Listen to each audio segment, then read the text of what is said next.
2020 TF 2603, the state of Florida versus Sarah Boone. I'll pronounce your names for the record, begins with state. Dave Castro on behalf of the state. William J. for the state. Defense. James Owens for Sarah Boone. Tony Henderson for Sarah Boone. Ms. Boone, raise your right hand to be sworn, please. Do you swear or affirm that the testimony that you give shall be the truth, the whole truth, and nothing but the truth, so help you God? I do. Thank you. Ma'am, good morning. Can you state your full name and date of birth for the record for us? Sarah Boone, 10-10-77. All right, Ms. Boone is seated at counsel's table wearing a black blazer and a dark blue blouse. She is in custody. However, she is not in any restraints, so we will continue to stand while the jury panel enters and exits. My understanding is that our panel is here this morning. State, do we have any housekeeping matters we need to address before we bring back in our panel? Yes, sir. 3 discovery issues, and then I filed a motion late last night requesting an in-camera inquiry into a potential conflict of interest. I copied your JA. I did review the motion. Okay. The 3 discovery issues are these.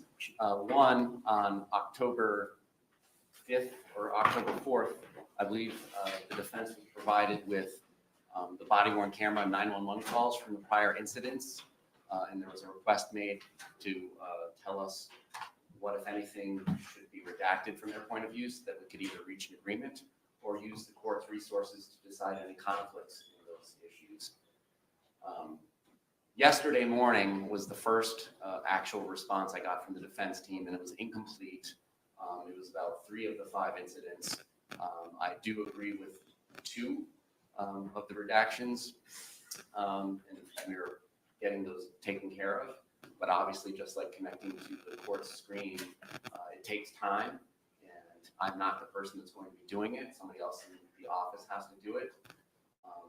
The 3rd incident, I think we're still not on the same page as to what the state's planning on introduce.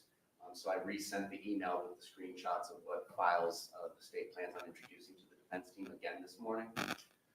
I have not heard anything yet from the defense team about the 4th and 5th incident. I was told that Attorney Beck was going to handle it.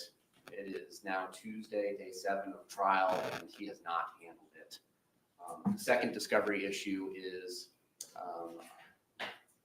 Friday, I was given a hard copy of the 119 pages of the second copy of the Winter Park Advent Health records. 10/18, October 18th. That would have been the preceding Friday. I was given the hard copy after court at about 5:30, 5:45. I emailed the PDF of those records back to the defense as they requested. I put Bates numbers on them. I understand from court what pages they indicated that they want to use and what pages the court indicated should be included at the state's request, which is pages 26 and 48 out of the 111.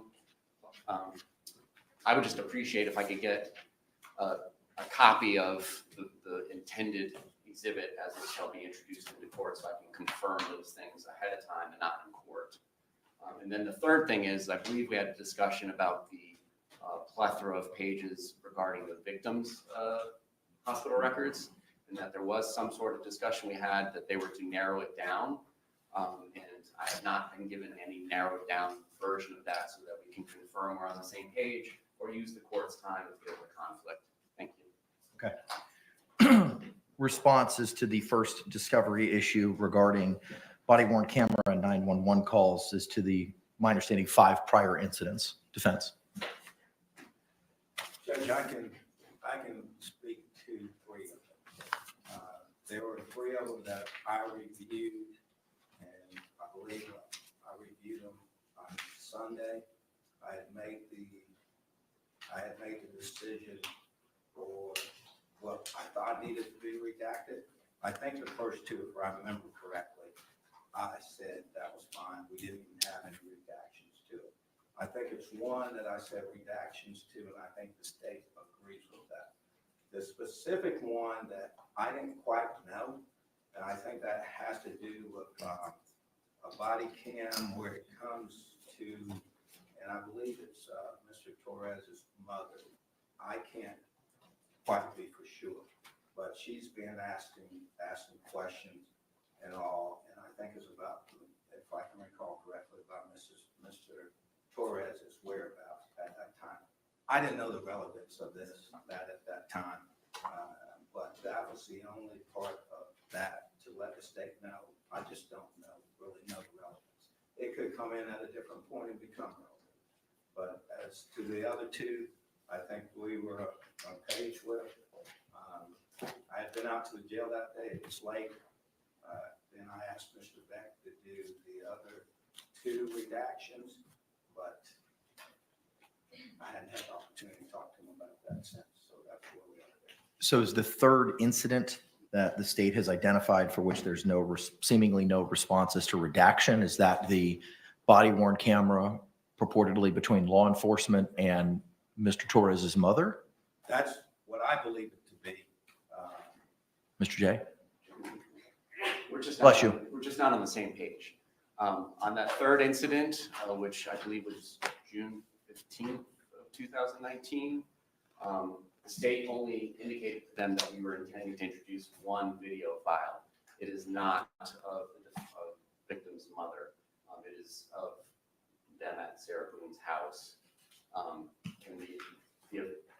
the objection to the files that they were objecting to, which we don't seek to introduce, just said ID. And I don't know that as a legally recognized objection. So I'm confused. I'm not sure. I'm just trying to make sure we're all on the same page. We understand which file the state wants to use regarding that third incident, because he's describing files the state does not intend to use. The first couple of incidents, we agree. There's a 911 call that seemingly cuts off into an OPD call at 3 minutes and 51 seconds. We're cutting that to the end. The second one, Ms. Boone at like 3 minutes and 43 seconds indicates that she had been arrested prior. So we cut that out at their, we're going to cut that out at their, that cat's out of the bag. So what we're looking for now is just making sure we're all on the same page about the third incident. I sent screenshots. There's a tool called Snipping Tool in Windows. I literally create a rectangle around the files that I'm intending to use, their file size, and the folder that includes the OCSO agency case number incident, so we can be as crystal clear as possible. And I'm still getting objections about things we don't want to introduce on that incident, and I've gotten no response with the fourth and fifth incidents. All right, addressing the third incident is the specific portions of the June 15, 2019 incident, seemingly the body worn camera that you're making reference to, Mr. Henderson, the state has no intention of utilizing. Yes, sir. And just it's a lot, so if I could have one more. Sure. To isolate which incident it is.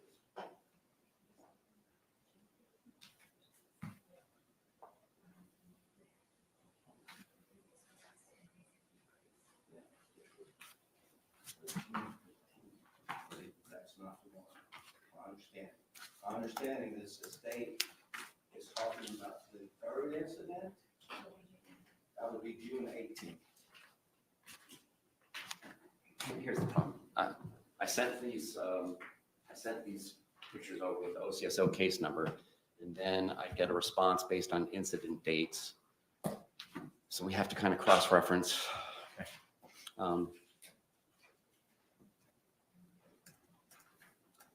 So we can just make the record entirely clear.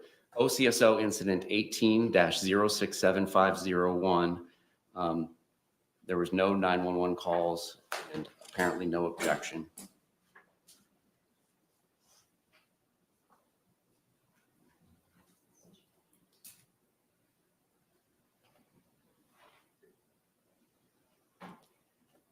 So they have no redactions requested for that 2018 case. Then the next response was 6/15/2019 case. And that, for the record, is OCSO 19-054917. Their request on that one was the 911 call that we just discussed, indicating that at 3:51, well, I had to find it, 3:51, it turns into another case, and to redact that to the end. We agreed. Video 3 in that file, again, no file name, indicates at 9:40 to 9:43, there's a redact request with previous arrest. The state agrees to that. We heard her quickly say that at 9:43, and we will get that taken care of. Then their next response was 6/18/2019 case, which I had to cross-reference back to show that it is OCSO 19-055572. And in that particular case, what I sent them was a screenshot that includes the OCSO case number 19-055572, and it indicates there is an intent by the state to introduce 2 911 calls and 1 video file labeled axon_flex_2_video_2019-06-18_1330. My response that I received from them was video 3 in file, 2 minutes 7 seconds to 2 minutes 18 seconds paren ID, and then video 4 in file, 2 minutes and 4 seconds to 2 minutes and 16 seconds paren ID. So my confusion lies in I did not indicate 3 or 4 files. It was just 1 file. And then again, with the other 2. I don't want to address 4 and 5 yet. Okay. It's my understanding there's no response. We'll address that momentarily. Responses to the clarification as to what it is the state seeks for incident 3. No redaction. Okay, all right. With regard to incidents 4 and 5, Mr. J, could you place on the record what it is specifically as to those incidents the state may be seeking to introduce?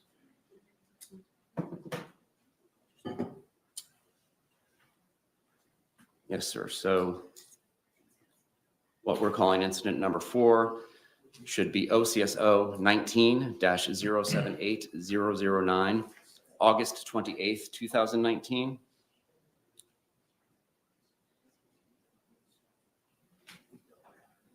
We indicated the desire to use axon_flex_2_video_2019-08-28_2024. And then at their request, they had desired to get photos of Ms. Boone's injuries from that case. There is a 19-page PDF file, which has pictures taken by law enforcement of her injuries. I don't see anything else in there. 1 picture of Mr. Torres, a couple pictures of Mr. Torres, but nothing that the state was objecting to. So that was at their request that they wanted photographs in. So that is incident 4, which is labeled OCSO 19-078009. With regard to seemingly the body-worn camera that the state seeks to enter into evidence from August 28, 2019, what say the defense?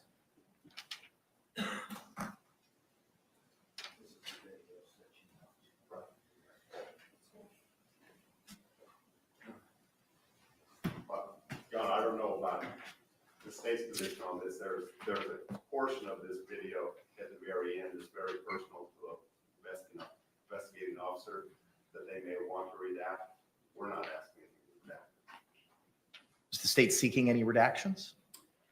I'm just clarifying what their redaction requests are in that particular file. Okay. If they don't have any, then So are there any redaction requests with regard to that particular file? Okay. I'm just keeping notes. Give me a moment, y'all.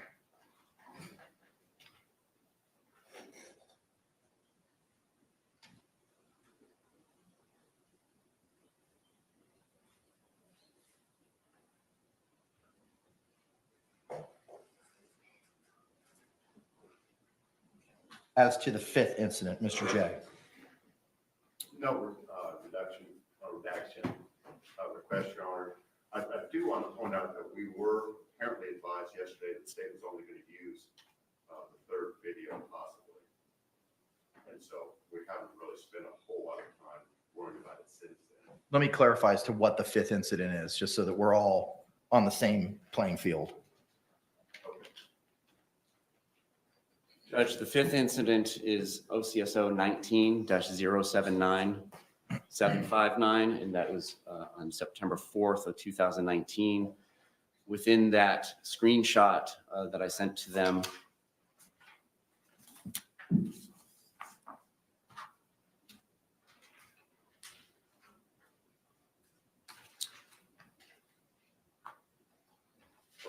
Friday and then resent it this morning. was photographs of the defendant taken at that time. At their request, shows a cut in her ear. It's 3 photographs. Then there is also one body worn camera labeled 1924755. Oh, strike that. 192473549_GEN_INV, and then the 911 call from that incident. Any redactions sought by the defense with regard to that specific body worn camera or 911 call? Well, we're not necessarily seeking redaction, Your Honor. However, there are 2 separate videos. One seems to focus on Jorge Torres, one seems to focus on Ms. Boone, and there is clearly some redundancy. They're both body cams. One went upstairs where Mr. Torres was found hiding in the shower for bathroom, master bath. And so some of that's redundant, but there are actually 2 separate videos pursuant to the fifth. Mr. J, are there 1 or 2 videos that the state's seeking? There's one, the one that I listed. Court order. Okay. Do you know if that's a, Bruce, can you find out what counsel's here for? Is that the video from the perspective of, as identified by Mr. Beck, one more geared towards Ms. Boone or one more geared towards Mr. Torres?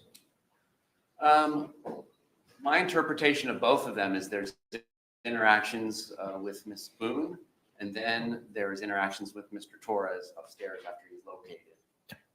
Mr. Beck, the specific file number was identified. So just to confirm, no redactions? Okay, all right. So just as a recap, with regard to the first incident, the 911 call, the parties have agreed to redactions at the timestamp of 351 towards the end. With regard to the second incident, body worn camera, a redaction from timestamp 940 to 943 has been agreed to. With regard to the June 15, 2019 incident, there are 2 911 calls and 1 body worn camera sought by the state, to which the defense has no redactions. The August 28th, 2019 incident, for which there is no redactions to the body worn camera, but there is a 19-page PDF with photos that the defense intends to be included with that submittal, to which the state has no objection. As to the 5th event, 3 photos of the defendant, body worn camera, and a 911 call for which there are no redactions. Does that clarify everything for the state? Thank you. Is there anything that I stated incorrectly, Mr. Beck, Mr. Henderson, or Mr. Owens? No, you're wrong. Okay, thank you very much. Moving to the next issue with regard to the 119 pages from Winter Park. Defense, are you in a position to provide, I believe we discussed it either Friday or I think it was last week, we discussed it as to how it was culled down. Yes, because we had the Richardson hearing on Friday, how that list was culled down and the additional pages that the state was seeking. And then if they were able to find, I believe it was page 68, we would readdress that. Have you provided that finalized exhibit to the defense as to those specific Winter Park health records from the 119 pages that the defense may be seeking to enter into evidence? I believe they've received everything from us, Your Honor. We identified those documents that were not specifically addressed by the defense. That the state wanted extension out of the rule of completeness. I believe we're. But my understanding from Mr. J was that they were looking for the tangible copy of what it is that you were actually looking to move in, those 12, 14, 15 pages. Okay, if you could provide that to them by noon, I would appreciate it. I'm not sure if it's, that's what we're saying. But if it's going to be moved into evidence, we have is it going to be moved in paper form, or is it going to be moved in digital by virtue of a CD?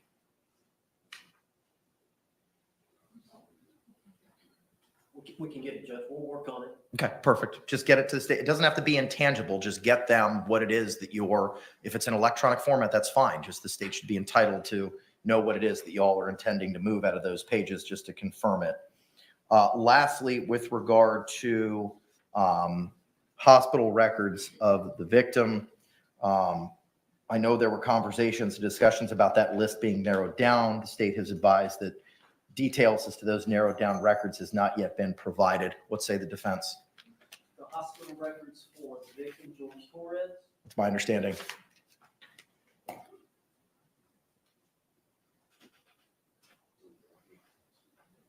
We need to do that, Judge. We've got to do that.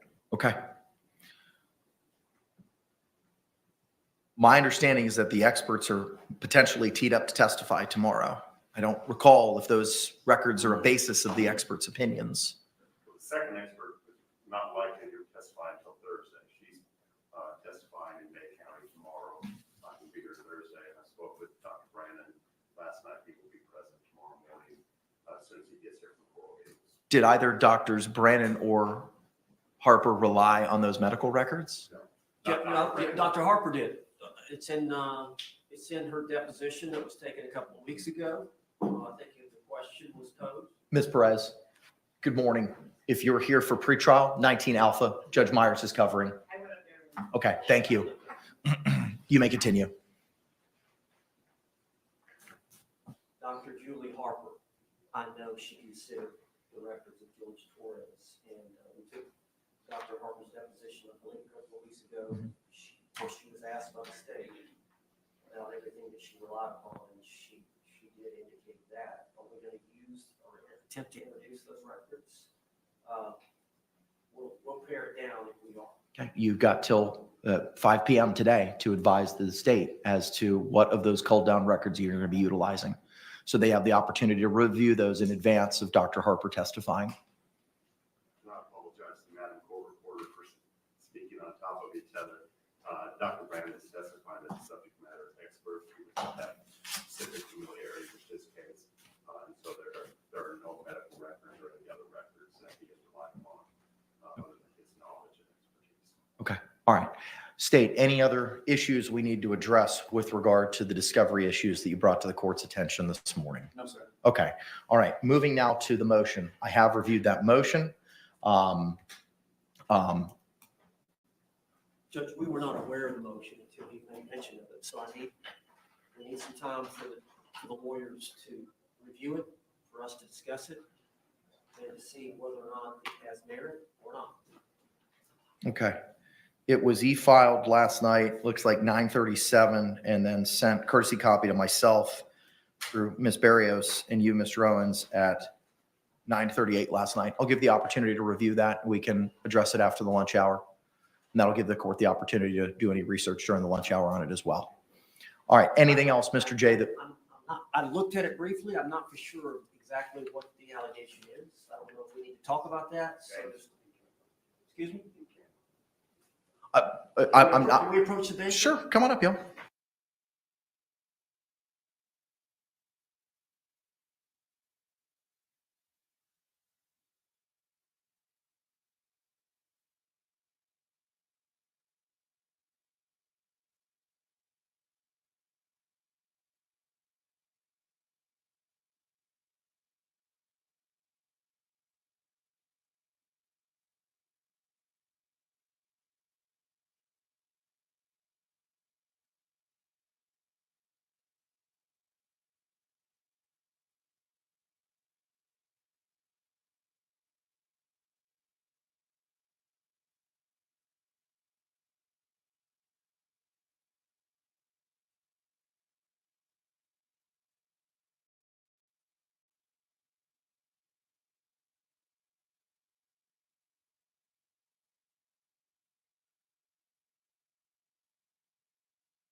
All right, thank you all very much. With regard to that motion, we're going to table that for now and address it potentially this afternoon. State is advised they're ready to proceed. Mr. Jay shook his head yes. Defense, you ready to proceed? Mr. Owens, you ready to proceed, sir? Yes. Thank you. All right. Ms. Boone, are you still satisfied with your lawyer's representation of you in this matter? Absolutely. Are you still on board with the strategy that they have employed in the use of your defense? Yes. All right, let's go ahead and stand and bring in our panel.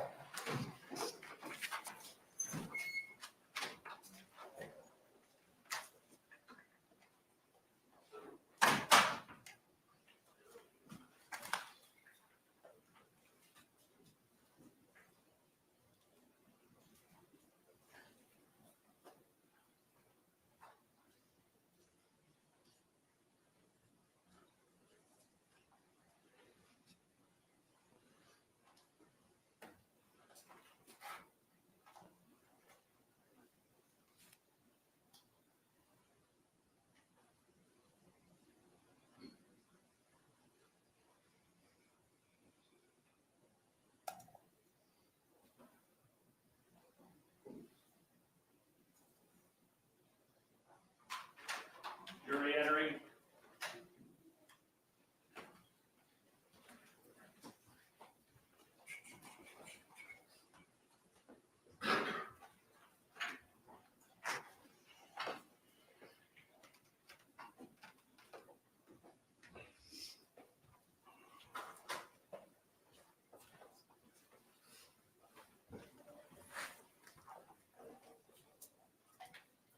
State, do you recognize our jury? Yes, Your Honor. Defense, do you recognize our jury?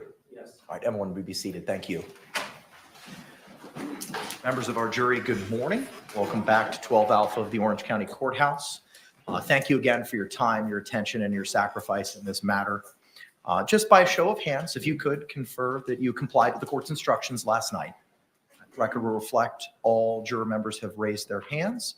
All right, State, if you could please recall Detective Kepsel. State would call Detective Kepsel.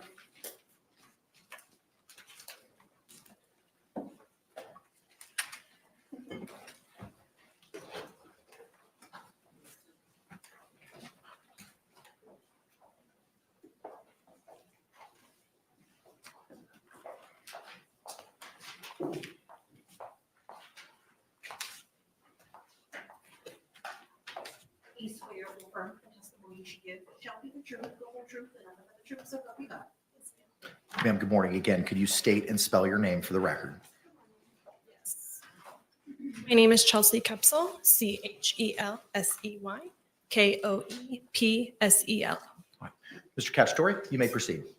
Your Honor, we have tendered the witness to the defense. Okay, thank you. Mr. Henderson, you may proceed with any cross-examination. Good morning, ma'am. Good morning. Now, it's my understanding that on February 24th of 2020, you responded to this crime scene. Is that correct? Yes. Were you the first officer to respond to the crime scene? No. So there were other officers who were there prior to you arriving. Is that correct? Yes. Were you the first detective to respond to the crime scene?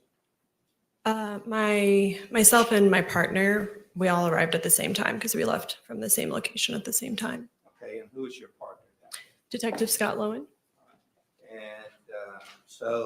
And throughout the whole time, you and Detective Lowen worked on this case together, is that correct? Yes, he assisted me with this case. Now, when you arrived on the 24th, approximately how many other officers were there? Including like deputy sheriffs, like in uniform? Yes, ma'am. Yes. Oh, approximately 4, maybe, I would assume. Had it been designated a crime scene at that time, and had tape or security measures been taken to protect the scene? Yes, they had. So that had already been done by the time that you arrived, is that correct? Yes, that's correct. Now, in the investigation, one of your, or what you're trying to accomplish in the investigation is basically get a basics of what took place. Would you agree with me there? Yes, I would. And you can do that one or two ways, or a combination of ways. One is to take testimony of potential witnesses. Is that correct? Yes, it is. All right. This day, did you in fact do that? Yes, I did. And one of those potential witnesses was Sarah Boone. Is that correct? Yes, it was. And you took a statement from Sarah Boone because we've all seen it. Is that correct? Yes, we have. And at that point in time, Ms. Boone did not have to talk to you if she didn't want to, did she? No, she did not. So she agreed to talk to you at that point in time. Yes, she did. Okay. Were there any other witnesses besides Ms. Boone that you talked to on this initial date of the 24th? Just Brian Boone. And Mr. Boone told you what? You had a chance to talk to him. He told you his involvement. Is that correct? That's correct. And in fact, wasn't Mr. Boone's testimony, was that recorded too? I conducted an audio recording, yes. Is that standard procedure when you do your interviews to try to record the interviews? Yes. What's the benefit of that? So I know what was said. Okay. So, and if something goes on for a long time, you can refer back to it. Is that correct? Yes. Okay. All right. So, and out there, that's part of talking to witnesses or potential witnesses. Okay. Also, it's your job too to identify potential physical evidence in a case. Yes, it is. All right. And in fact, on the 24th, did you do that? Yes, I did. Okay. Did you have anyone assisting you in doing that aspect of it? Yes, crime scene investigators and digital forensics investigator. All right. And was Miss Melissa Roffengarden, that's how it's pronounced? Pronounce it for me. Rough Garden. Rothgarden. Okay, thank you. Did she help you in that area? She was the lead crime scene investigator, yes. Okay. So were y'all walking around together? Give the jury an idea of how that process takes place, please. So yes, when I initially arrived on scene, I introduced myself to Sarah Boone and explained that I wished to go inside her residence, which she gave me consent to go in and look around. I went in, looked around, and then when my CSIs arrived, they would go in, take pictures, and then I kind of leave them to do what they need to do as far as taking pictures and documenting things and measurements. And then that's when I conducted my interviews. And then I would meet back up with my crime scene investigator after interviews were conducted to kind of follow up with like things that I was told that would help us like identify things from the scene. And so, I mean, there's like multiple occasions where I would have met with my crime scene investigator inside the residence. So this is an ongoing process during that day. You get information, you consult with them, they have information, they consult with you, and you're making a determination of what potential physical evidence that y'all at least like to document by camera, correct? Pictures, or actually collect and take away. Is that correct? Yes, so it's accurate. In that case, the suitcase was some evidence that y'all agreed on that we need to take this suitcase from the scene. Is that correct? Yes, it was. Okay. How about the baseball bat? Was that done that day? The baseball bat was collected, yes.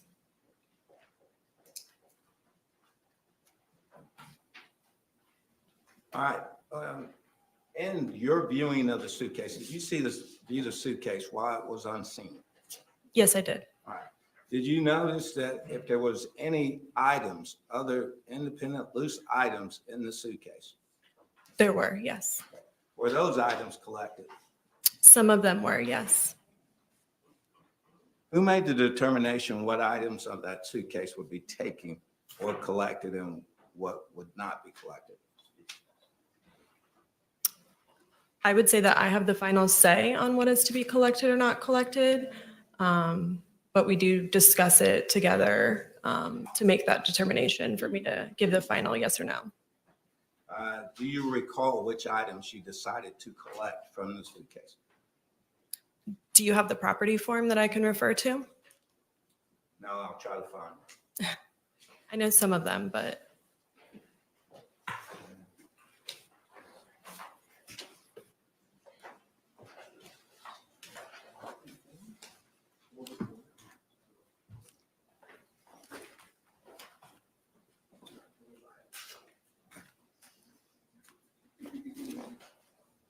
Ma'am, I don't have it, but to the best of your memory, can you tell? And I would understand there would be some stuff that if you had the property report to refresh your memory, you can give me more detail.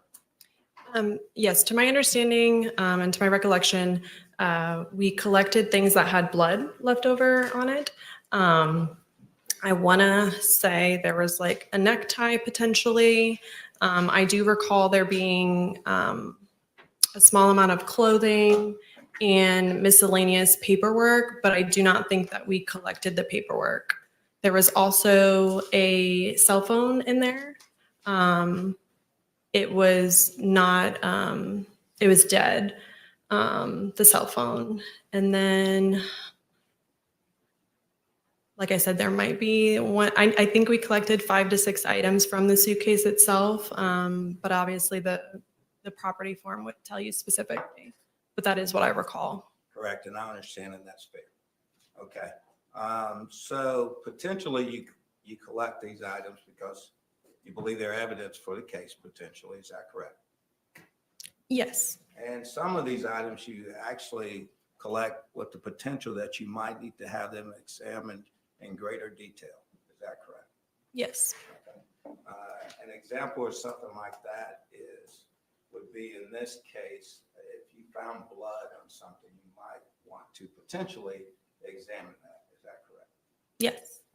And also the stuff that you're learning outside of these items also helps you in making that determination. Isn't that correct? I'm sorry, one more time. The stuff that you learn, the information that you're getting or you're receiving about what happened at that time will lead you to determine what items might need to be collected and what items might need to be tested. Correct. Is that correct? Yes.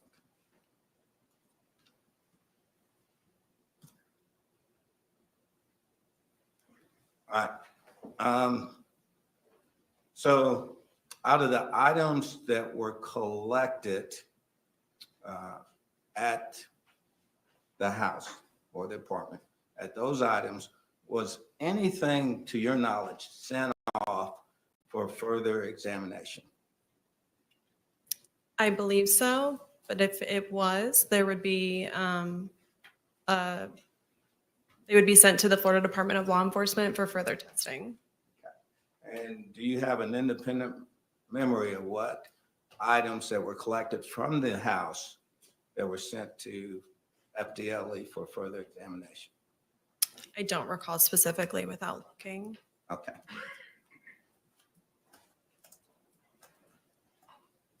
Now, are you aware at one point in time, there were some fingernail clippings or fingernail swabs taken from Miss Sarah Boone? Is that correct? Yes. And in fact, that was done on her interview date on would it have been the 25th? Yes, sir. Is that correct? Yes. Okay, and that's what we witnessed in the video. Yes. That's what they were doing at that time, correct? And I'm sure at the autopsy, which you were present at, is that correct? Yes. And those, there would have been some fingertip swabs of Jorge Torres. Were you familiar with that? They do swabbing of the hands, to my understanding, and clippings of his nails. Okay. Do you have an independent memory of the fact that Sarah Boone's fingernail swabs were sent to FDLE for comparison? I would believe so. Okay. How about the ones from Mr. Torres? Do you have knowledge that those were sent to FDLE for comparison or identification? Well, they would have come from him, so I'm not sure what we would have compared him to. Okay.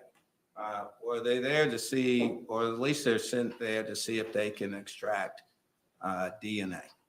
Oh, okay. Yes. I mean, I'm not sure if they did that testing for his nails clipping specifically, but it would be in the report if so. Okay, who would make the decision about sending his finger swabs to FDLE for comparison or evaluation?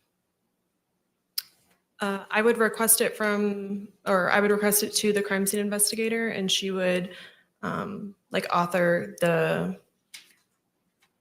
I guess, like procedure for them to do so.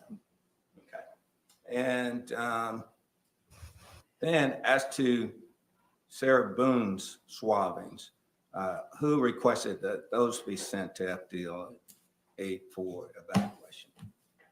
Again, I would assume that I would have done that. I would have requested the CSI to do that.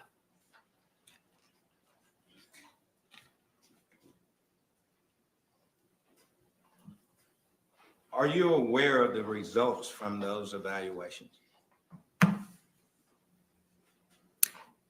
I'm not asking you for the results, just if you're aware of the results. I believe I'm aware, but would love to see a report before I specifically answer. Yes, I'm not going to ask you a specific question about it, okay? But basically, you're aware that it was done, the procedure was done. Yes. The analysis was done. Okay. Now, ma'am, so you're through the first day. Then we get to the second day, which would have been, I believe, the 25th of February. Is that correct? Yes. And on the 25th of February was Mr. Torres's autopsy done at that time? Yes, it was. Were you present during the autopsy? Yes, I was. And did you communicate with the medical examiner at that time? Yes, I did. During the course of things, is that where you found out through the medical examiner at the autopsy that there was blunt force trauma injuries? Yes, that is where I learned more about his injuries. Now, initially, when you were on the scene on the 24th, did you view Mr. Torres's body? Yes, I did. Did you notice in and of yourself on your own something that caused you concern that there might be blunt force trauma injuries? Yes, I noticed injuries to him. Yes.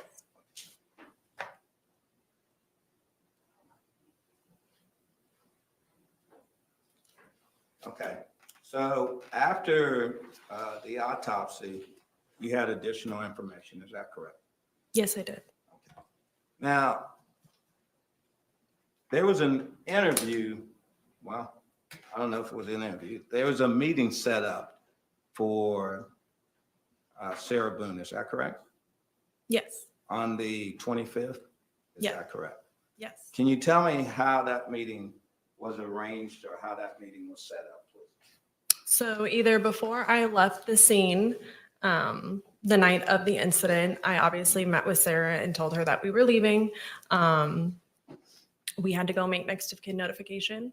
And I would have either at that time said I would like to meet tomorrow and arranged it then, at least to like let her know that I would like to meet after the autopsy. And then obviously from watching the video towards the end, she said something about like recalling a conversation that we had, like calling me. So there may have been a phone conversation that occurred later that evening where I either would have confirmed the time or told her the time then. I just don't have that like on an audio. But I know it either took place before I left the scene because I obviously would have, said my goodbyes and told her, hey, we're leaving. We're going to make next of kin notification. She was very concerned about that. So I would want her to know that we were doing that. So it either took place then or it took place on that phone conversation that we had. All right, the day prior to that, on the 24th, ma'am, you received Sarah Boone's phone, is that correct? Yes, her phone was on the scene, yes. And when you received that phone, Sarah Boone had given you that phone. Is that correct? No, she was not allowed in the apartment to give me the phone. I'm sorry. Did she give you permission to take the phone? Yes. Okay. Is that correct? Yes, I was given permission to go through her phone, yes. Because at that time, you hadn't applied for any type of search warrant to get or search the phone. Is that correct? No, it was based off of consent. Okay. So she had consented to you to, for you to have her phone. Is Yes, that correct? She also provided you the code to get in the phone. Is that correct? yes, So at this point in time, Ms. Boone is cooperating with you. Isn't that correct? yes. Now, ma'am, do you recall telling her, Ms. Boone, that she could get her phone back the next day? I don't recall specifically telling her when she would be able to get her phone back, but I did say something along the lines of we were now going to be taking the phone. I obviously had digital come out or consent to go through her phone. There was evidence on her phone that I needed to be downloaded. And at the time, I was willing to give back her phone before going through it. And then once we had gone through it, and those videos were found, I felt like this was very different, and it changed my perspective on consent. And I decided at that time that it was best to write a search warrant. So consent couldn't be basically like I knew I was going to take her phone. So consent has to be basically given to me throughout the entire period. So she would have had no way to contact me to tell me she no longer consented.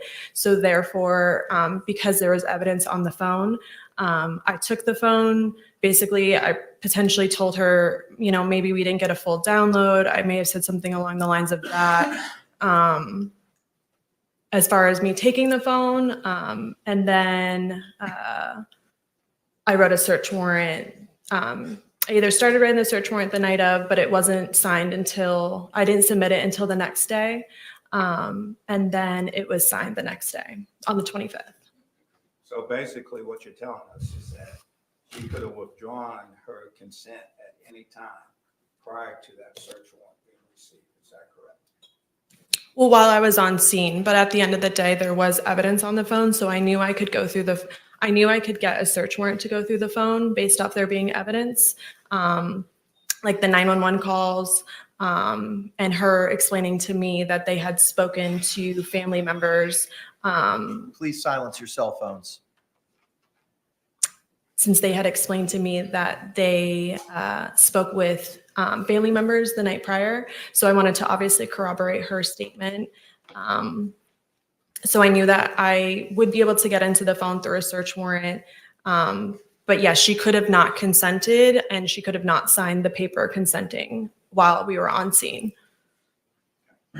But before you left scene, you knew that Sarah Boone was not going to get that phone back.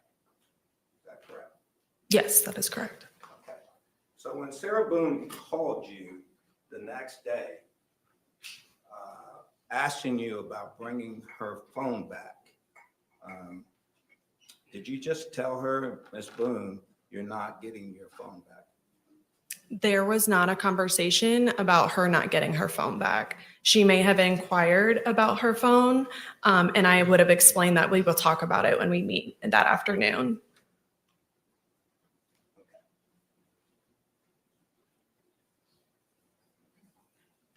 So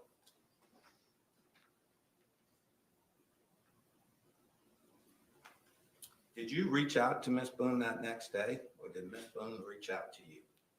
I don't recall a specific if she reached out to me the night of the 24th or before the interview on the 25th. I don't have my call records for that. I'm just basing it off of the interview where she had basically said that, yeah, I have your business card and I can contact you like I did. So my assumption would be that we did have some sort of conversation either the night of the 24th or before the interview on the 25th. On the 20th, did you make arrangements with Sarah Boone to meet with her on the 25th? So I either made arrangements on the 24th with her before leaving the scene, and I would have told her I would like to meet with you the next day. Or I said, and I may have given her a specific time at that moment, or when we spoke later that evening on the phone, I may have confirmed the time or given her a time then. But she definitely knew that we were meeting at 3 p.m. on the 25th at Orange County Sheriff's Office Central Operations.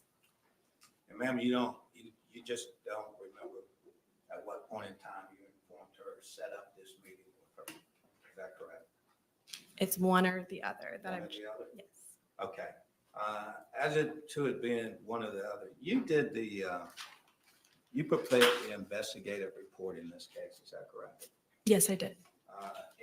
And the investigative report, you basically summarized everything that took place on this case, up to a certain point.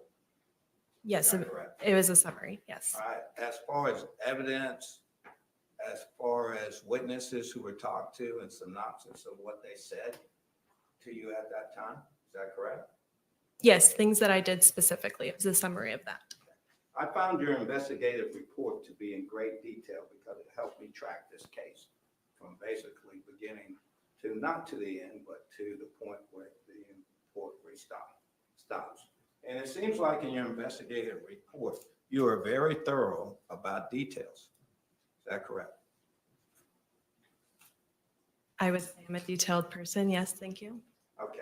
So being the detailed person you are, and absolutely doing your law enforcement training, they tell you, they train you that your report should be very much in detail. Is that correct? Yes. Okay? Because you might have to refer back to them at a later time. Is that one of the reasons? Is that correct?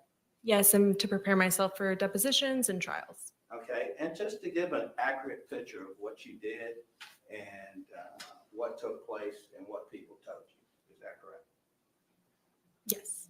Okay. Being as thorough as you are with these contacts with people, I didn't see in the investigative report when the arrangement was made with Sarah Boone to meet you down, and where did y'all meet? The Orange County Sheriff's Office Central Operations. All right, to meet you at the Orange County Sheriff's Office. I did not see that in the report. Do you have an explanation why? It's not typically something I would put in my report. Okay. Do you remember in having the conversation with Ms. Boone about this meeting that was supposed to take place, that you said that you could not return the phone to her that day because you were not feeling very good? You remember telling her that? That never happened. Okay. Ma'am.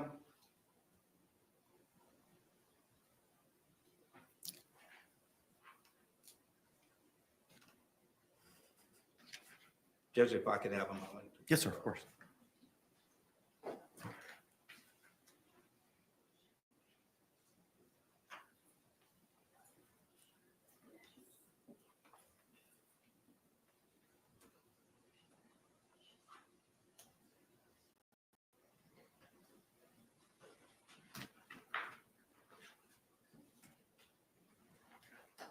Ma'am, during this time frame, were you pregnant at this time, at that time?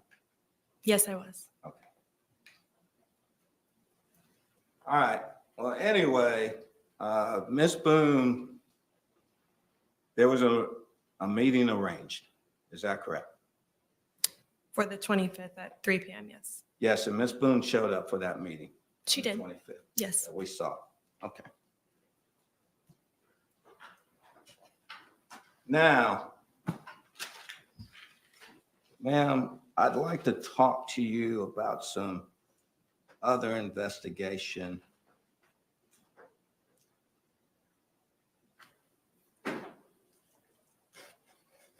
On witness witnesses, other witnesses that you took their testimony or statements, recorded statements at different times. Okay? Do you remember Abraham Marino? Yes. Okay. Did you take his recorded statement? Yes, I did. All right. At the time that you took Mr. Marino's recorded statement, was there anyone else with you? My partner should have been with me, Detective Scott Lowen. Excuse me? My partner should have been with me, Detective Scott Lowen. Okay.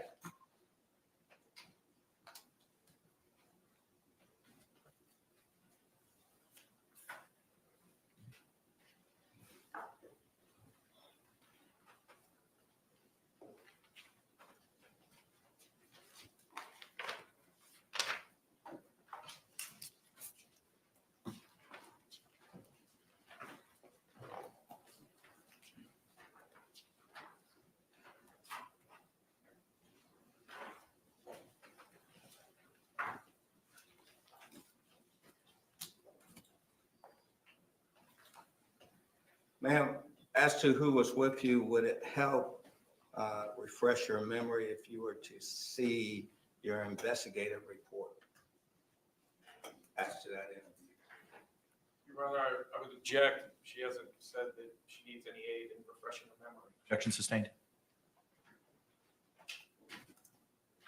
Ma'am, was Detective Scott Lowen with you during that interview?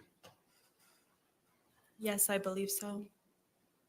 May we approach? Yes.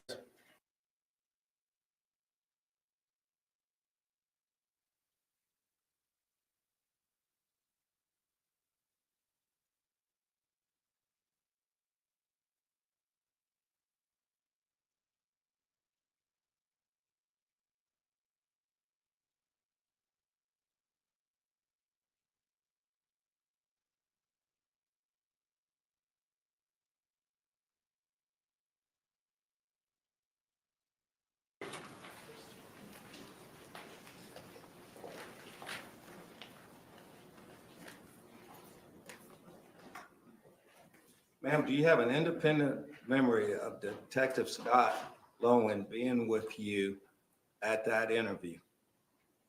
I believe my partner was with me on the interview. Yes, I typically wouldn't go and do some follow-up without my partner being with me. Thank you very much. Now, ma'am, did that interview, what date did that interview take place on? I believe the 26th, February 26th of 2020. Okay, thank you. Ma'am, was that interview recorded? It was audio recorded. Was the entire interview audio recorded? Yes, the entire interview was audio recorded.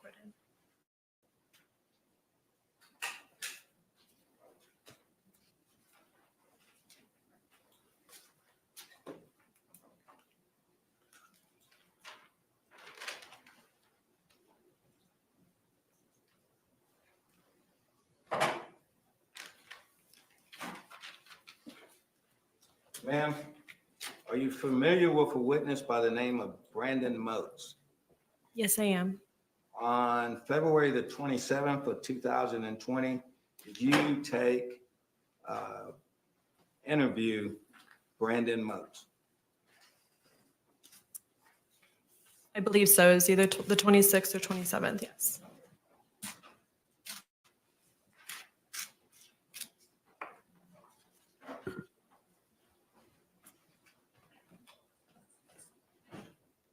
If you were to see your investigative report, would that help refresh your memory? All right, I would again object. She hasn't indicated that she needs assistance with her memory. Approach.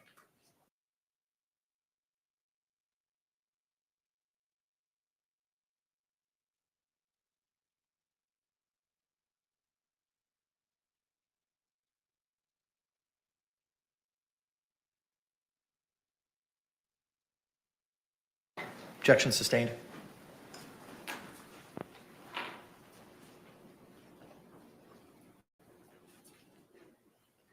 Ma'am, if it was the 27th, you would not disagree with that, would you?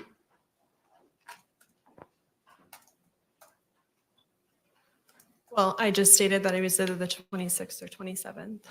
Okay, thank you.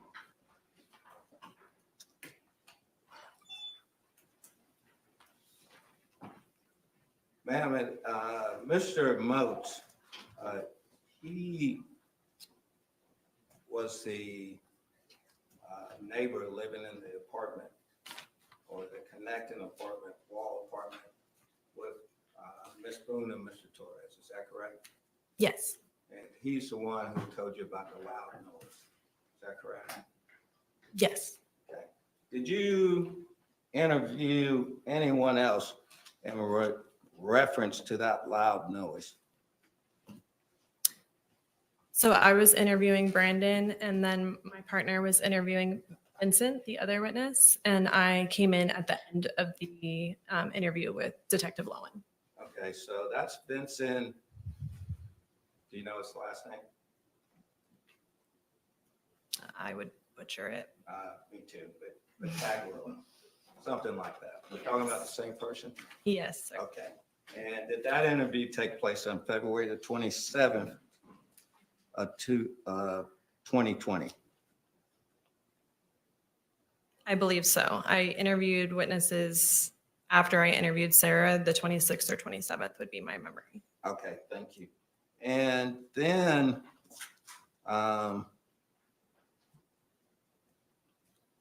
did he also talk to you about a loud noise?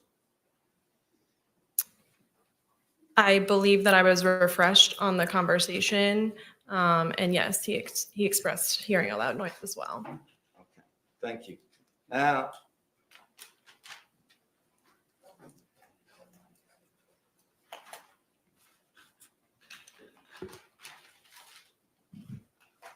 and those interviews were actually audio recorded too, is that correct? Yes, they were. Now let's go to Ms. Boone's interview. And that would have took place on the 25th, is that correct? Yes. Okay. And Ms. Boone came down. And ma'am, prior to Ms. Boone coming down for the interview, had y'all made the decision that Ms. Boone was going to be arrested? Yes, I plan to arrest Sarah Boone. Okay.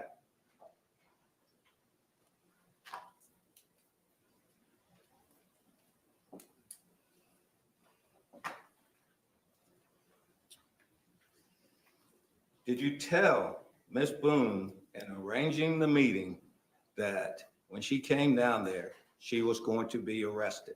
Your Honor, I'm going to object this to relevance. Approach.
Objection's overruled.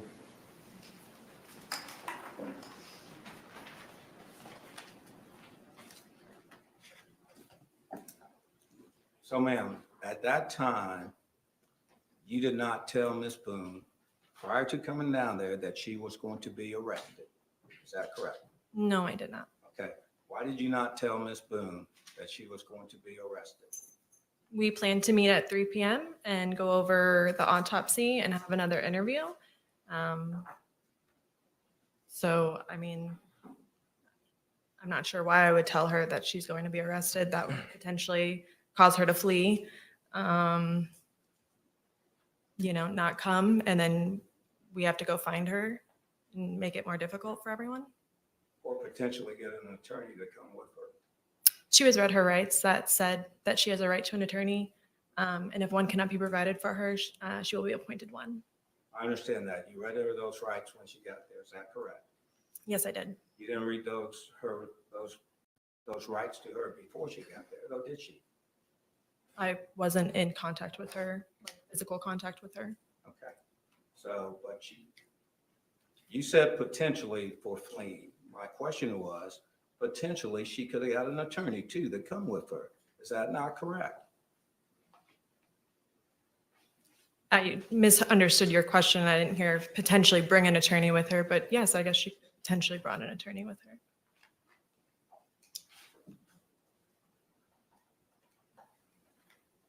So Ms. Boone shows up and you tell her that some things that we need to talk about. Is that correct? Specific verbiage. I know I said something along the lines of, obviously the autopsy had been conducted, and there were things that we needed to talk about in regards to that. And prior to discussing it with her and asking her questions, you did read her Miranda warnings. Is that correct? Prior to, I'm sorry, one more time? Before you started asking her questions, though, in this interview, before you started asking Ms. Boone's questions, you read her Miranda warnings. Is that correct? Yes, before I started asking any sort of potentially incriminating questions, she was read her Miranda warnings, yes. Okay.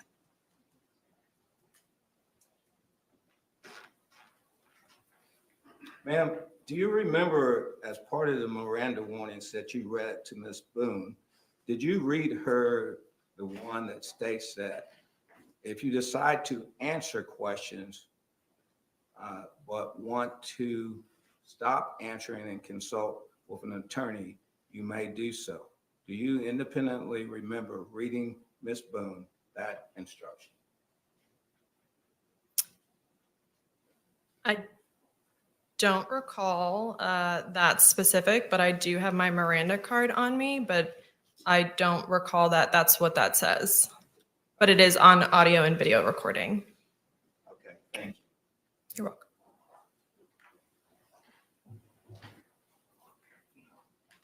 Now, ma'am, at that point in time,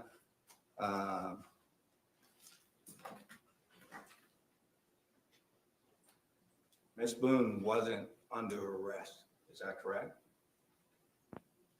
Ms. Boone was not going to be free to leave once she was in my custody. At that point in time, had you told Ms. Boone that she was not free to leave? No, I did not. At that point in time, had you told Ms. Boone that she was under arrest? I told her at the end of the interview. Okay, before the interview. No, I did not tell her before the interview. Ma'am, why didn't you tell her before the interview? Your Honor, I'm going to object as to asked and answered. Overruled. So I have to read her Miranda warnings, and that's what I did. I do not have to tell her that she's under arrest at that time. Was there a reason, could you have told her that she was under arrest before reading her Miranda warning? Your Honor, I'm going to object as it calls for speculation. Sustained. Ma'am, was it a strategic decision not to tell Ms. Boone that she was under arrest prior to reading her those Miranda warnings? Your Honor, I'm going to object as to relevance. Approach.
The objection is sustained.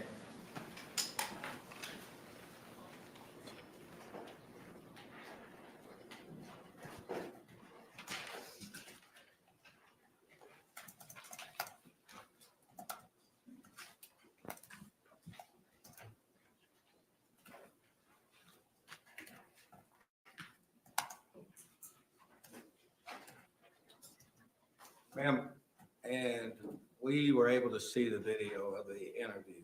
As a process of interviewing people, such as Ms. Boone, or let me specifically, in the process of interviewing Ms. Boone, is law enforcement free to give information that might not be accurate or true during the interview process? Are you asking if we're allowed to lie to her? Yes. Yes, to an extent.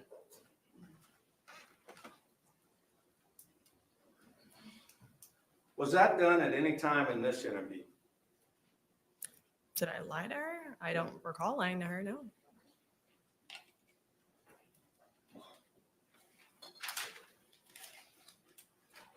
May I confer, Judge? Yes, sir.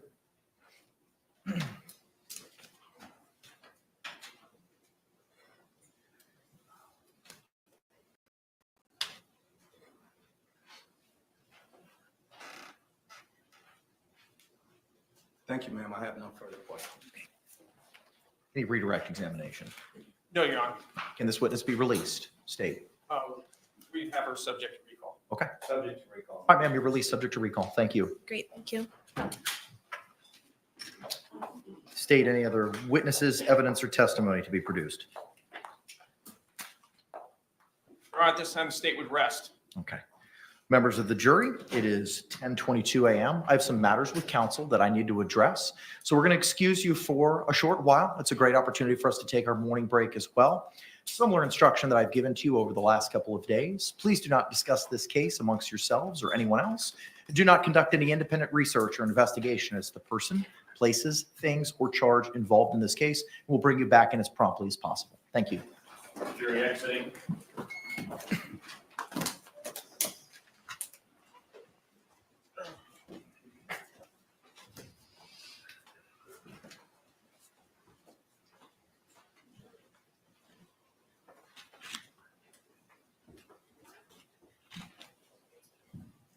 Gotta do some legal things.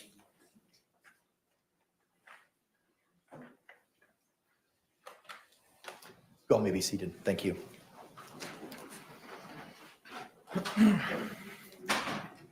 Defense, any motions? Judge, we do have some motions, but my client needs a comfort break. Okay. If we could do that, because it may be fairly lengthy. Agreed. Let's go ahead and take that break. Court's going to be in recess for 10 minutes, and then we'll pick up any motion practice at that point in time. Court's going to be off the record. Thank you.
We're back on the record, 2020 CF 2603, State of Florida versus Sarah Boone. Appearances for the state. Yes, sure, on behalf of the state. William J. for the state. Defense. James Owens for Ms. Boone. Tony Henderson. Tony Henderson for Sarah Boone. Kevin Beck on behalf of Sarah Boone. Do we have any motions? We do, Your Honor. You may proceed. I'm at first voting, Your Honor. Yes, sir. You know, at this time, the defense would move for a judgment acquittal. I'm going to start with just a real quick couple of comments, Your Honor. We know that JOA motions have become essentially pro forma, which may be why I've been assigned this responsibility today. But in this instance, I want to make an argument that I think has some merit. I've been paying close attention to the testimony in this case, and I want to point a couple things out. First of all, we know that the court has essentially has assumed the role and is assigned the role of becoming a gatekeeper in this matter. We know from the testimony that's been presented in this matter that not only did law enforcement, but also the Office of the State Attorney had knowledge of these parties prior to the event having occurred. And despite that, the state has proceeded with this prosecution based upon a criminal information as opposed to having taken it to the grand jury. That kind of places the court in a special position to evaluate the nature of the evidence that's been presented.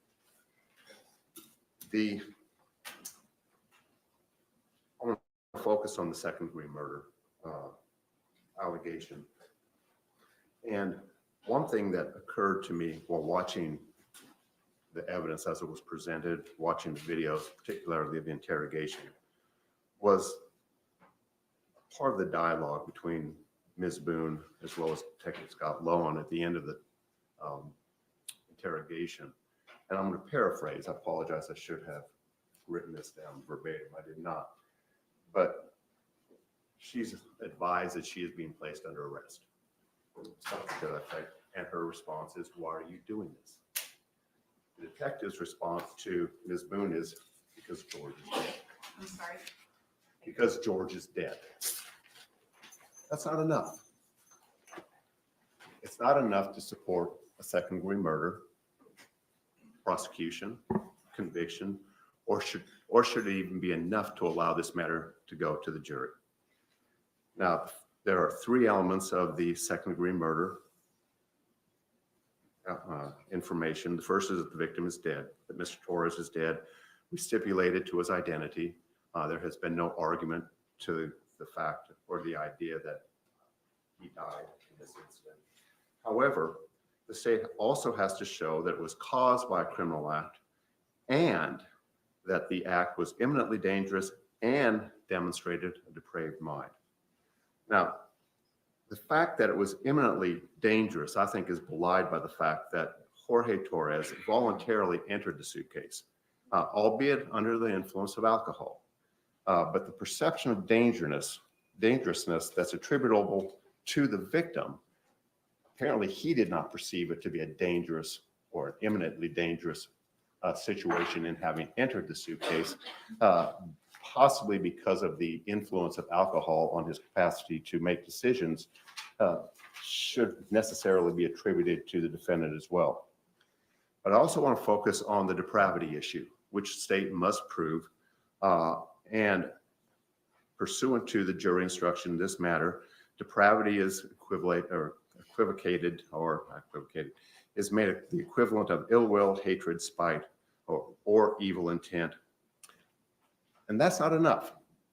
Not only does the state have to show depravity, but it has to show, because it's in the conjunctive, that the act demonstrates an indifference to human life. The state has presented testimony, an argument in this matter, not argument, but testimony that in fact George Torres was suffering. Suffering does not equal hatred. It does not equal ill will. And even if they were to establish negligence, that's not homicidal. We know that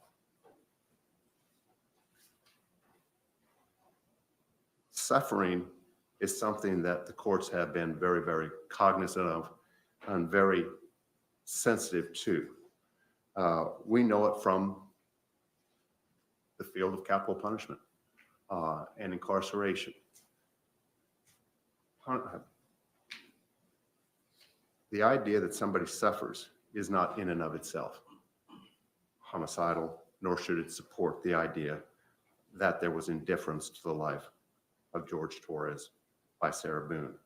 Was she angry? I think there's clear evidence that she was angry. But that's not hatred. And that's the element that has to be proven here. And I don't think that there is prima facie case that in fact she demonstrated hatred so much as she demonstrated anger. Doesn't establish a prima facie case of second-degree murder. It's for those reasons, Your Honor, that I think that this matter should be, the motion for JOA as to second-degree murder should be granted, and this matter should be allowed to proceed solely on a manslaughter charge because, in fact, they have not established prima facie elements as required by law. Thank you, Your Honor. Thank you. Response? Yes, thank you. Standard at this time is just a prima facie case. Whether any trier of fact in taking all the facts in the light most favorable to the state and the inferences drawn from them establish the elements of the crime. There are 3 elements to this crime.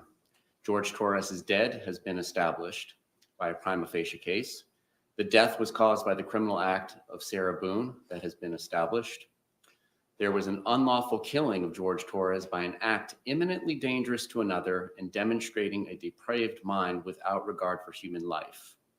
An act is imminently dangerous to another and demonstrating a depraved mind if it is an act or series of acts that a person of ordinary judgment would know is reasonably certain to kill or do serious bodily injury to another.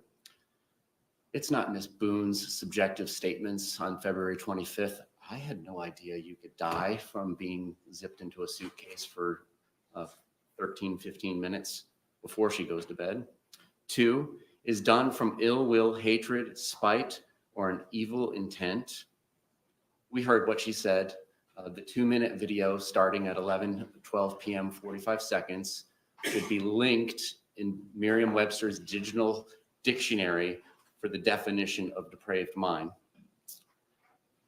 Fuck you, I don't care, laughing is of such a nature that the act itself indicates an indifference to human life. Sarah, that's my name, don't wear it out. Judge, there's no question that a prima facie case has been laid. In addition to the 2-minute video and then the 22-second video 11 minutes later, we also have the defendant's inconsistent statements that she has made in regards to these events. And therefore, we have that factual issue for the jury to decide. She made statements on the 911 call and to law enforcement, both on the 24th and 25th, that I have no idea what happened. I just went to sleep. Everything was good. And then when confronted with her video on the 25th, we see that there are 2 distinctly different sets of statements that were made. So this is sufficient at this stage in time for a jury question. Thank you. Thank you. Any other additional argument, Mr. Beck? No, Your Honor. Oh, thank you. Thank you both for your arguments. The court, in viewing the light most favorable to the state, court finds that the state has presented competent but rebuttal evidence to establish each of the elements of the charge contained in the information to the required level of a prima facie showing. As such, the defense's motion for a judgment of acquittal is denied. Defense, do you intend on putting on a case? Yes. Ms. Boone, I have a couple of questions to go over with you. Judge, if I may. Yes, sir. In a normal criminal trial, my position has always been to put on the defendant last. Call whatever witnesses, put on exhibits, photographs, and then the client would be the last person to testify.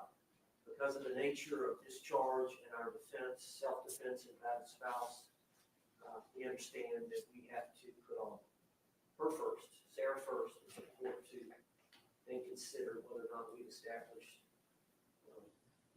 enough evidence for self-defense instruction. So she's going to have to be going first as the witness. I'm going to need a few moments with her based on everything that's going on, and based on that denial of that motion for judgment of acquittal, to just go through it again, because I know you're gonna ask to colloquy about all that. So, I'm gonna need a few moments with, I don't know, if it's 10 minutes maybe, for the 3 lawyers, 4 lawyers, to meet with her. I don't know if we can do it here or maybe back there, but just a short meeting. Sure, I'll give you that opportunity, but before you do that, ma'am, I don't want to go into any specifics of any conversations that you've had with any of your attorneys in this case. Mr. Owens has identified for the court his normal practice of calling a defendant last in a criminal case.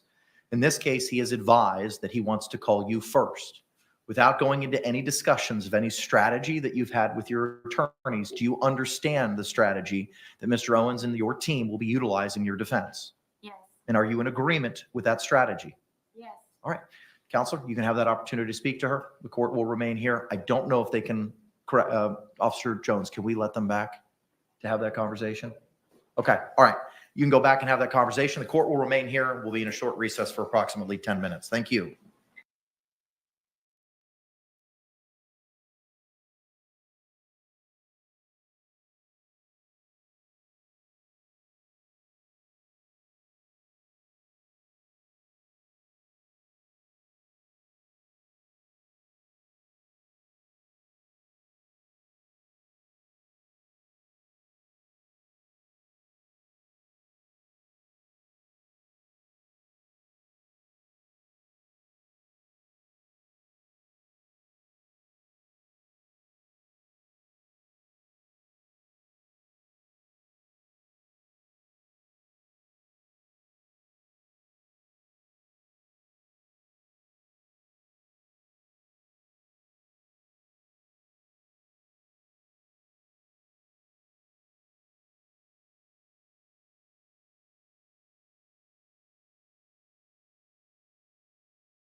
We're back on the record. Case number 2020 CF 2603, State of Florida versus Sarah Boone.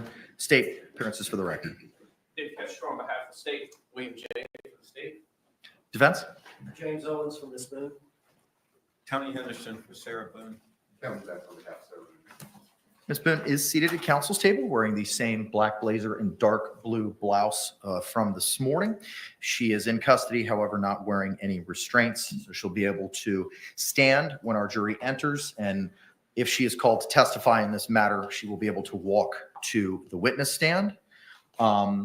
Ms. Boone, I have a couple of questions to go over with you. Similarly to our conversations earlier today, I don't want to know about any of the substance of any conversations you've had with your attorneys, just whether or not you've had certain conversations. So far, you've been present throughout the entire trial process. You've been seated at counsel's table. You've had the opportunity to observe the evidence presented by the state, as well as the direct and cross-examination of the state's witnesses. Are you satisfied with your attorney up and until this point? Yes. Now, I'm going to ask you some questions again about specific conferences and conversations you have with your attorneys. I don't want to know those specifics, just whether or not those things have been had. Have you had the opportunity to discuss with your attorneys whether or not you would like to testify as a witness in this case? Yes. Do you need any additional time to discuss that matter with your attorneys? No. Have your attorneys discussed with you the potential benefits and potential harms of testifying as a witness in this case? Yes. Are you satisfied with the advice from your counsels? Yes. Do you understand that attorneys can make most of the decisions about trial strategy? They cannot determine whether or not a defendant testifies or not. Do you understand that? Yes. Not even the court can interfere with the defendant's right to make that decision. Do you understand that? Yes. Do you understand that it is your decision and your decision alone? Yes. While counsel can give you advice on whether or not it would be wise for you to testify in this case, do you understand that you can ignore counsel's advice because the final decision is yours? Yes. Do you understand that you have the right to remain silent? Yes. Did you hear me explain to the jury at the beginning of the trial how the right to remain silent is absolute, and the fact that a defendant did not testify cannot be considered as evidence of guilt or influence their verdict in any way? Yes.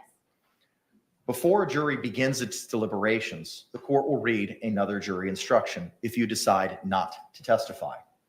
This instruction orders the jury not to consider your silence as evidence of guilt or to consider your decision at all. Would you like me to read that instruction for you at this time? Yes.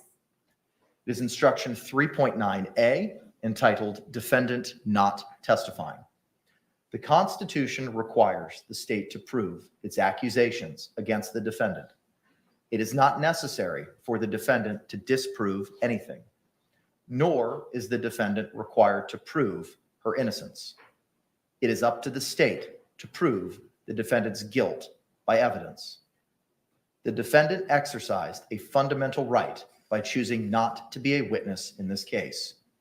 You must not view this as an admission of guilt or be influenced in any way by her decision.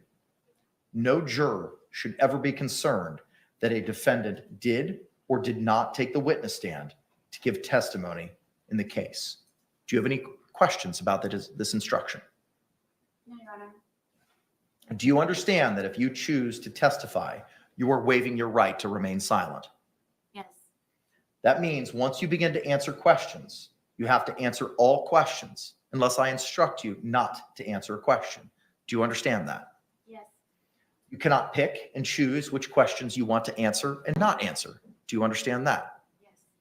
Do you understand that if you refuse to answer any questions, the court can impose sanctions, such as holding you in contempt, striking your entire testimony, and instructing the jury not to consider any of your testimony? Do you understand that? Yes. If you choose to testify, you will also be subject to cross-examination and impeachment. That means the state could ask you about any prior felony convictions or convictions for crimes of dishonesty if you have any such convictions. If you have any such convictions, the questions will be limited to whether you have such convictions and the number of same. Do you understand that? Yes.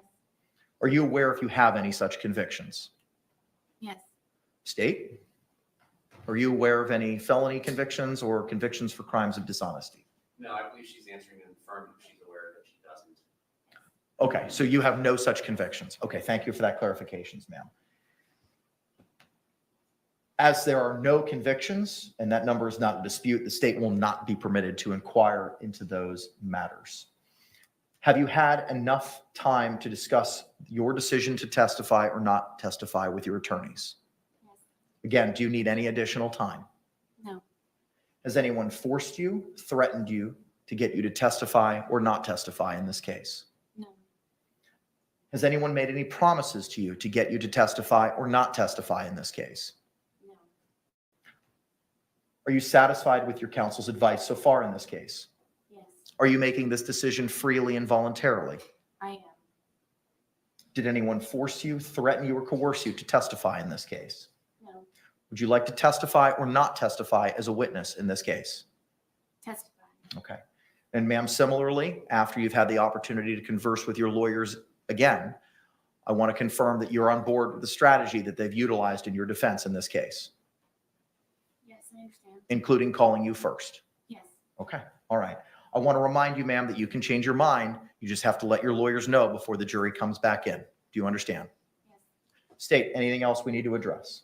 Just that the law of the case is that there should be testimony from the defendant of an overt act that particular day before there is testimony about reputation evidence, prior instances of violence, or any of the ancillary things that come with self-defense. Anything further? I do want to talk about that, but as it relates to her right to remain silent or testify, I have nothing about that. Okay.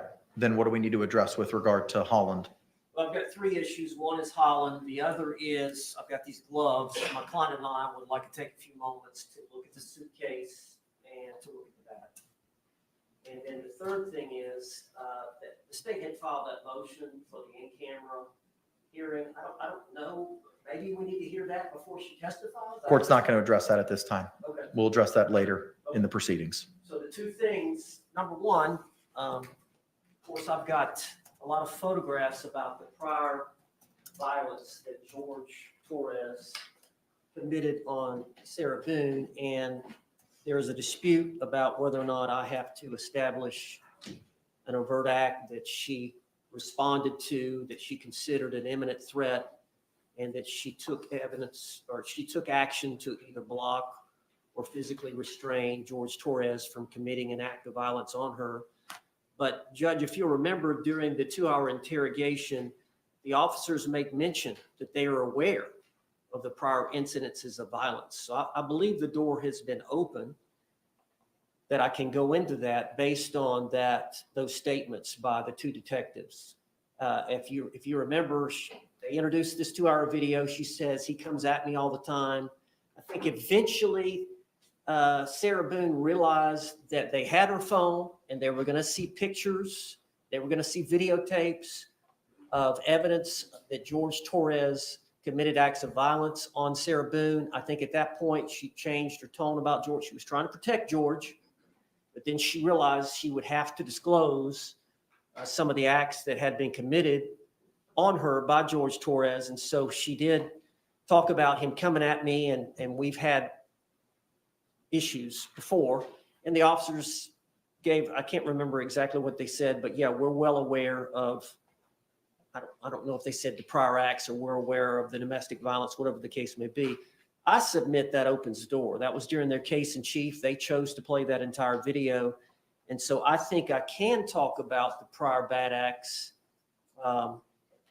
before the event in question chronologically. And I've got a bunch of photographs that go into physical evidence of her injuries as a result of George's violence. Okay. Response, if any. Judge, we're asking for the court to maintain its ruling. We already read an instruction that the police are allowed to tell her things to try and get reactions from her. She affirmatively denied there was an overt act that night to the police. And the court, in its ruling pre-trial, we're trying to get some guidance on this. We reviewed Ms. Boone's most recent statements on the matter, and there is no overt act thus testified to. So we are hopeful that we will maintain that ruling, and I don't know how it prejudices her or her team in any way to establish an overt act on February 23rd, 2020, before we go into reputation evidence, prior instances of violence, or matters of substantive evidence. Any other further argument, Mr. Owens? All right. I don't find that the officer's statements are character evidence, and you're looking for specific instances of conduct, which are going to be utilized for those specific purposes for reputation or violence to establish the fear component that the case law speaks about. Florida Supreme Court decision in Holland is clear that that overt act needs to be established before any of that evidence is submitted. I don't find that it's an opening of the door, and I'm going to rely on what the Florida Supreme Court has told us to do. Judge, I've got to get the clerk to mark some photographs, and then my client and I need to take that suitcase out of that box and inspect it, play with the zipper a little bit, and then also take that bat out of that paper bag and inspect it before she testifies. Any response?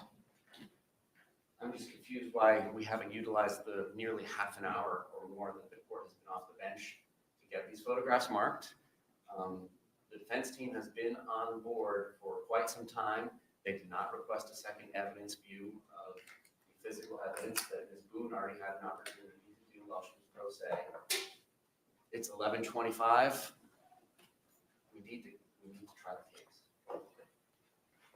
Judge, I think that she had that evidence view, I think with Billy Lane. I believe that was the day after I filed my notice of appearance, or maybe it was the day I filed my notice of appearance. I don't remember exactly, but it had already been previously scheduled. I was in Milton, so they went ahead and did it that morning I believe at the jail. I believe the evidence. Any particular reason why it hasn't been done in the last 45 minutes Because when I sent my jury out? I've been meeting with my client about Okay. her rights to testify or not, and other related matters. So in terms of not giving her this evidence, In terms of anything that the state just discussed. I've just been busy with my client. Okay.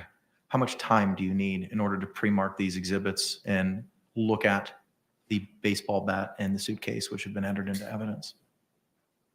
I would think 15 minutes. I'm very concerned because it is 11:25 and I discharged our jury some time ago, and I don't want to be in a position where we have to break in the middle of testimony.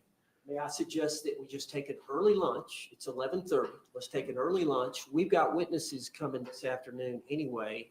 If her testimony ends before 5, we've got 1 or 2 witnesses that are here. And then I believe tomorrow is Wednesday. We've got Dr. Brannon. It's going to be here first thing Wednesday morning. And then I believe Dr. Harper's not going to be here till Thursday morning. So we're going to have a little gap in time unless we've got to put on several officers about prior acts and all that.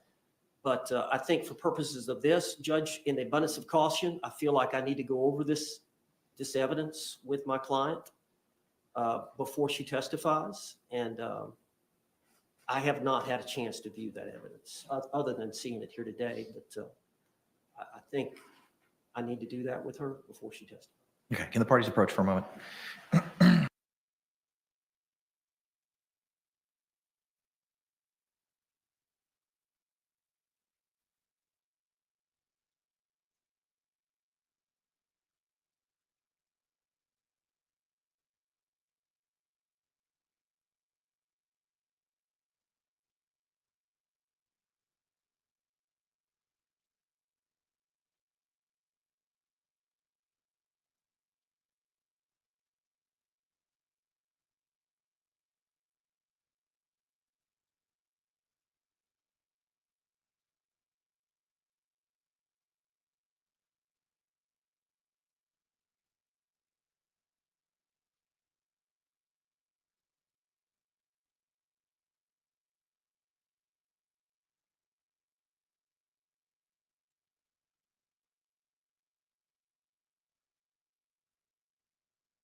It is 11:35. Councils have matters that they need to address with Madam Clerk for the pre-marking of exhibits, along with the review of the suitcase and bat, which were previously entered into evidence. I'm going to bring based on the agreement of the parties, I'm going to bring our jury panel in at this time, release them for lunch, give them a similar instruction to the instructions they've been provided earlier, and we will commence promptly at 1 o'clock this afternoon. State, any disagreement with the battle plan so far?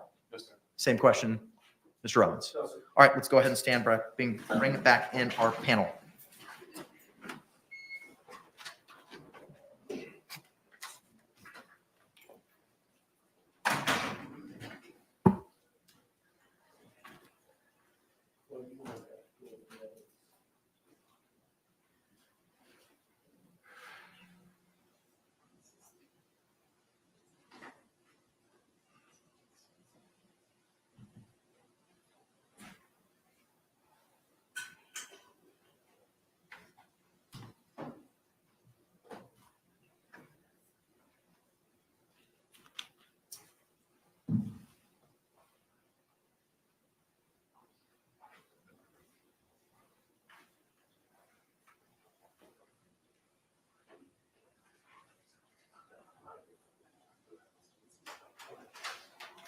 Jury entering.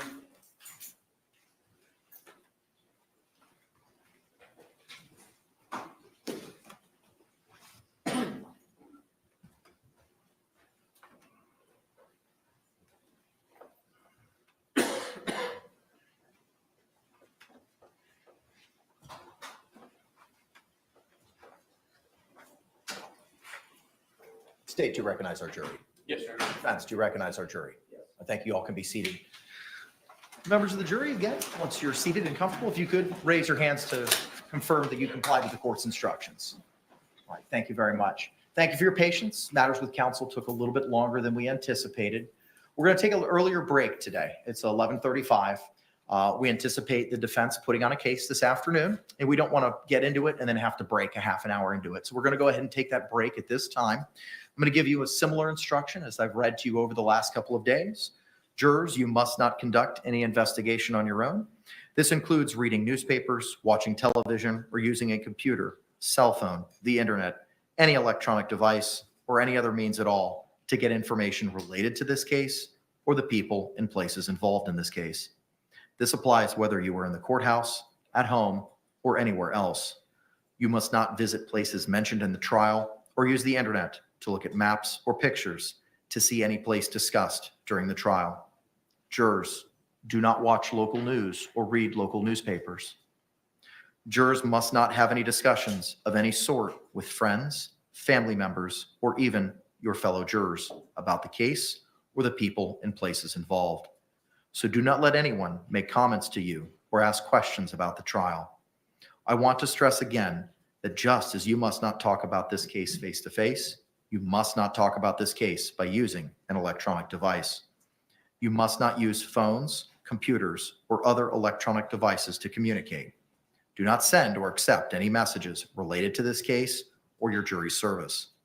Do not discuss this case or ask for advice by any means at all, including posting information on an internet website, chat room, or blog. With that, members of the jury, I thank you for your time and your service and your attentiveness, and we'll see you at 1 o'clock this afternoon. Thank you. Jury exiting.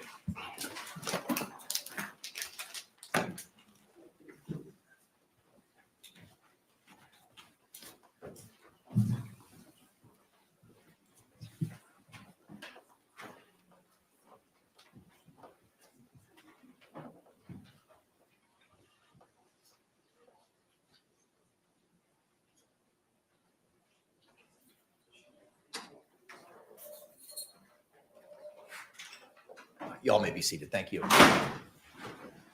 State and the defense, if you could please review those items and please mark every defense exhibit at this time with Madam Clerk, and I will see you all to commence promptly at 1 p.m. Court's in recess. Thank you.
We're back on the record. Case number 2020 CF 2603, State of Florida versus Sarah Boone.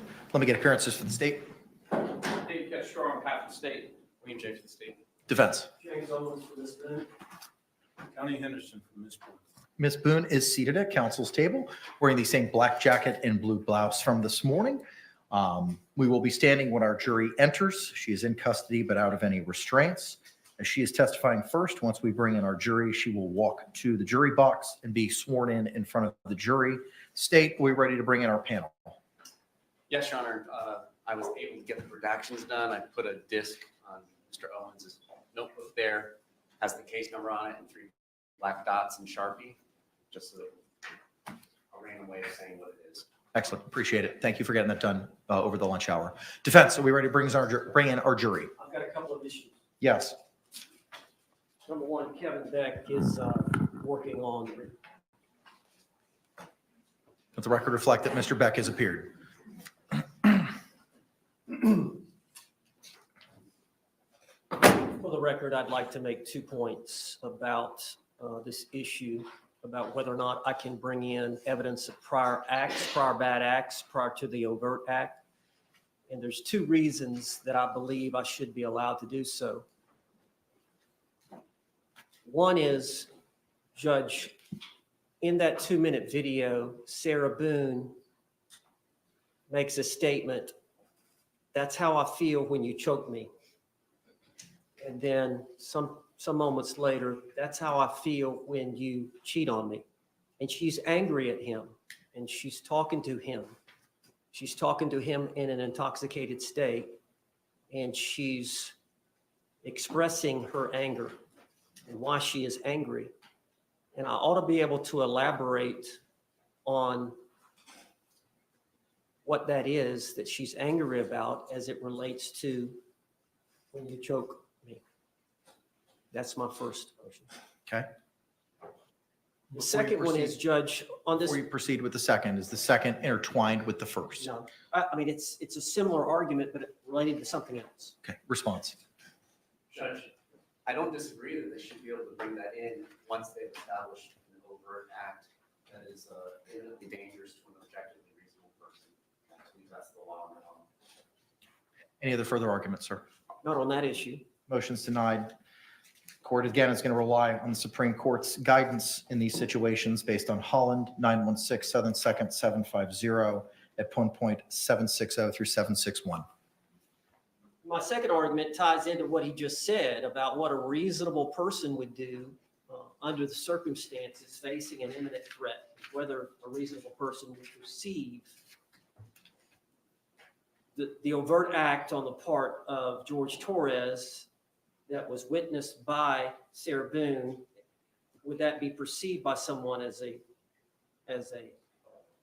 imminent threat? And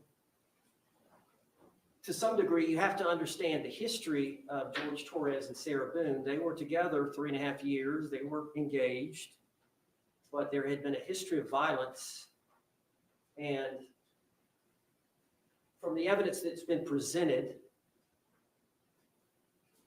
facing the circumstances in total, if you take what she said at various times, you would understand that she became concerned when he came back from Publix with that second bottle of wine, because she knew when Jorge Torres gets to a certain level of intoxication, he gets sad, he gets moody, and eventually he gets belligerent, and sometimes he can be violent. So she knew when he brought home that second bottle of wine that it was not going to be a good night. And she tried to keep him occupied and tried to keep his mind off of his troubles, because she knew that if he reaches a certain level and is dwelling on his hardships, that he will react to her in a violent way. So she had that state of mind with that understanding of her history and his history in his overt act, which she's going to testify to, coupled with the fact of her state of mind based on her past experiences with him in that intoxicated state and the fact that he is violent. So she was hypersensitive to danger and fear. And I think that ought to be allowed in as part of her collectively an overt act. So it was culminated by his state of intoxication coupled with his overt act created the well-founded fear for her to block the attack, to self-restrain or physically restrain George Torres in the suitcase, to actually use the bat to prevent him from getting out of the suitcase because she knew she was going to get attacked. And the basis of the opinion of about to be attacked is predicated on the prior incidences of violence, correct? Based on Well, there's her an overt knowledge. act committed by George Torres, but she was heightened because she knows when he gets to that level of intoxication in that scenario, and that's an issue. So I need clarification. What is it that you're asking me to do? For me to be able to elicit from Sarah Boone that she was concerned once that second bottle was brought, and that's why she tried to placate him over the course of the evening.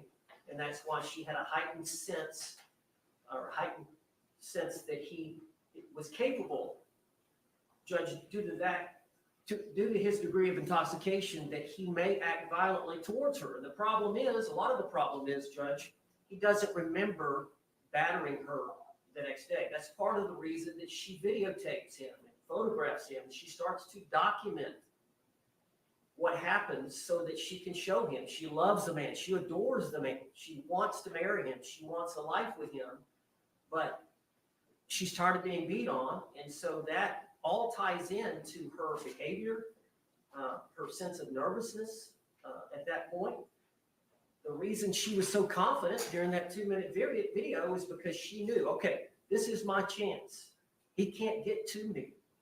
I can tell him exactly what he does that bothers me, that hurts me, and how I feel. And so that's all tied together with then he starts to try to get out of the suitcase, and she reacts the way she does. Response. We held these arguments already. The court has ruled. There are no new arguments being made. The court understands exactly what Sarah Boone, the defendant, said to Dr. Werner on October 2nd. The court knows exactly what the defendant said to Dr. Harper over the period of a number of months and years, and there was no overt act. The overt act has to be something that is objectively reasonable to cause a reasonable person to believe there's an imminent fear of great bodily harm or death. What the testimony is not that that's what has occurred, that there's her new testimony is this generalized fear, but you've already read that and you've already ruled on that. And I'll just remind the court that her previous testimony is, it's all fun and games, we're laughing, I zipped the suitcase shut, we're still both laughing, it's funny, and then the decedent says, I can't breathe, and then she flips a switch, gets angry because it reminds her of all the times before where she is asserting that the decedent made her feel like she couldn't breathe. And then that's when she starts beating and shuffling the suitcase so much that it flips over and hitting him with the bat. We've covered this ground. Aggravated assault, aggravated battery, 2 independent forcible felonies. She's committing false imprisonment. She is the initial aggressor after there being no overt act. She can't start it and then say, well, I'm in fear of retaliation, because that's what her testimony was, is once I started doing these things, once I wouldn't let him out of the suitcase, I was afraid he would come out and harm me or kill me. Well, Judge, if I pull a gun on you and I say, give me everything you own on you right now, and then you in turn pull a gun on me and say, bam, bam, bam, bam, and shoot and kill me, and I shoot, let me strike that, you pull a gun on me to defend yourself, and then I shoot and kill you, I can't assert self-defense. I can't say, well, Judge Kranick pulled a gun on me and I was in fear of death, because I was the initial aggressor. I was committing a forcible felony. That's the facts of this case here, according to her previous testimony. And the state concedes if she wants to change her testimony again, that's one thing, and then we'll cross that bridge when we get there. But if she testifies as she previously has, the court has already ruled there's no overt act, and you've read the transcripts. You know what she has said. Judge, she hasn't testified. She hasn't testified. Dr. Harper's testified, Dr. Warner's testified. They have not testified. They've given depositions. Well, given depositions, but she hasn't testified about the act in question. She hasn't testified about the event in question. She had consultations and evaluations by Dr. Harper where they had discussions that Dr. Harper could relate in her testimony. Dr. Warner can say what was said during the evaluation. Again, both of those were not reported. There may be disputes. I disagree with his characterization of that assessment, but it's up to Sarah to tell the truth here today. She's under oath. She's under oath today. She's got an obligation to tell the truth. If he thinks she's made prior inconsistent statements, it's up to him to impeach her with those inconsistent statements. To the extent that you are requesting permission to go into presumably and seemingly prior bad acts, vis-a-vis, he got the wine and I know what happens when he gets it and everything that follows from that, those are bad acts. That is character. And the Florida Supreme Court has provided guidance and circumstances, specifically in Holland, on what needs to be done. You're attempting to provide information that the defendant was apprehensive of the victim at the time of the homicide by virtue of the wine, et cetera, as you've proffered. That's bad character evidence that you're going to be bringing in. Historic bad character evidence. This is what happens when he drinks. This is what happens when I don't placate him. This is the situation that I find myself in, which inevitably may dovetail into prior incidents of abuse. That's all prohibited character under 404, 9404. And the carve out for that is if a overt act is established. It's not a subjective standard. It's an objective standard. The jury instruction 3.6F identifies it being an objective standard. And the Akendo case specifically tells us that it's an objective standard. In Akendo, the second DCA in 2023 stated the conduct of a person acting in self-defense is measured by an objective standard, but the standard must be applied to the facts and circumstances as they appeared at the time of the altercation to the one acting in self-defense. I'm going to rely on Holland. Holland is the law of the land. It is what the Supreme Court has told us to utilize. That's what I will be relying on. The overt act has to be established. Ms. Boone, do you understand that? I do. Okay. Anything else?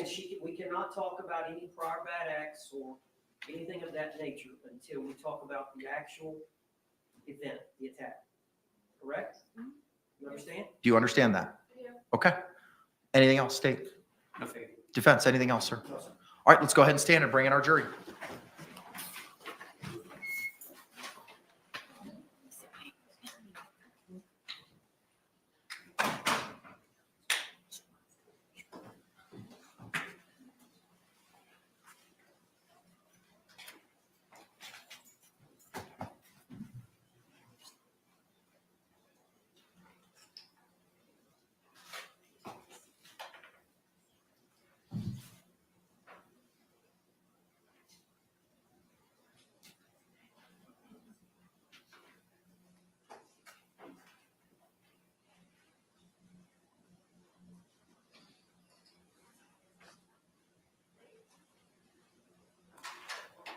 Jury entering.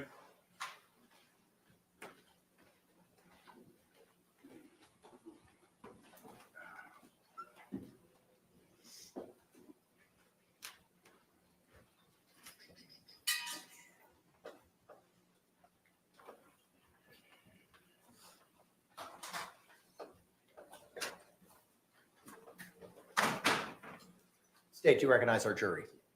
Yes, Your Honor. Defense, do you recognize our jury? All right, thank you. Y'all can be seated. Members of the jury, after seated and comfortable, if you could raise your hands to confirm that you complied with the court's instructions during the break. Record reflect all hands have been raised. With that, state has rested. The defense is going to put on a case.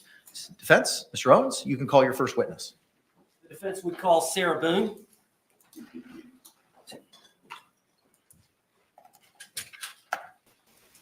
Well, this ought to be good, ladies and gentlemen. Sarah Boone testifying in her homicide trial where she zipped her boyfriend into a suitcase where he ultimately died. The court just Hey, limited ma'am, you could take a seat. And if you could, state and spell your name for the record for us. testimony that she's going to be able to provide. Sarah Boone, Here we go. 101077. And could you spell your name? SARAHBOONE. All right, thank you very much. Sir, you may inquire. Ms. Boone, would you please tell the jury where you were born and raised? Atlanta, Georgia. You were born in Atlanta? Born in Atlanta. And how long did you stay in Atlanta before you moved here to Florida? I was 3 years old, 3 or 4. Okay. And from that time, y'all moved, you and your family, your mother and father, moved to Orlando? And my grandparents. Okay. Y'all all moved down from Atlanta down to Orlando? Yes, my 2 brothers. Okay. And were you raised here essentially from that time on? Yes, And you resided here in Orange County, Florida that entire time? yes. Okay. And where did you go to high school here locally? I did. Where did you go to high school? Edgewater. Okay. And tell the jury, how old were you when you graduated? I was 18 years old. Now, I know you lost your mother and father. Overruled.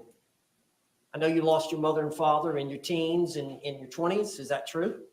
I lost my grandfather when I was a sophomore in high school, and I lost my father when I was a senior. And then my mother passed away a few years after that, and then my grandmother passed away after my mother died. All right, so you were in your 20s when all that was going on? Yes, Okay.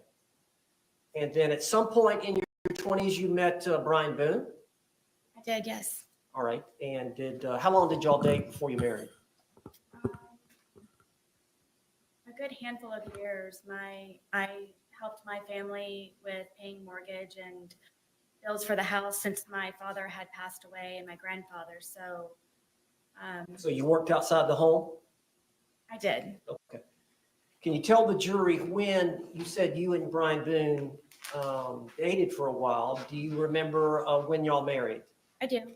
Could you tell the jury when y'all were married? The year? Yeah. Um, You remember the date? it happened to be, yes, that after my mother passed away, that he had waited to ask me to marry him because he knew it would be, I would. Objection, non-responsive. Sustained. Just answer the question if you can, Ms. Boone. Are you a little bit nervous?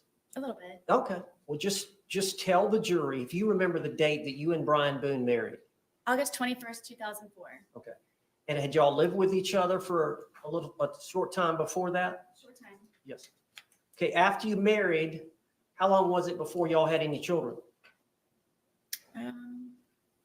Gosh, 6 years? Okay. And y'all have one son. Yes. What's his name? Lucas. And how old is Lucas now? Lucas will be 14 years old on the 28th. 28th of this month? Yes. Okay. So you and Brian were married and y'all lived in Orange County. How long were y'all married? For 13 years. Right. And y'all divorced? Yes. And as part of the divorce, were y'all to share custody of your son? Yes. And so y'all would split days. Would that be fair to say? Yes. At some time after you and Brian split up, did you meet Jorge Torres? Yes. All right. Could you tell the jury how you met Jorge Torres? I met George when I decided to buck up, I guess, and was tired of trying to patch things up with my ex-husband. And I decided to go one day for a walk across the street and go have a beer by myself and sit and people watch just to get out of my house and a change of scenery. All right. Now is this your apartment? No, this is the marital home. Okay. Where is that marital home? Winter Park? You're no longer living in that marital home? No. Who lives in the marital home? No one. It has been sold. Okay. So you met Jorge Torres before you got the apartment? Yes. Okay. And you met him at a bar across the street from the marital home? Yes, we had a mutual friend there. Were you introduced? Yes. All right. How did you and George get along when y'all first met? Very well.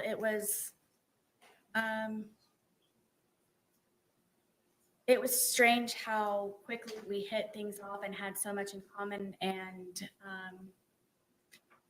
I never thought that he would be interested in someone like me. And I just couldn't believe that he was actually interested in me and said a lot of nice things. And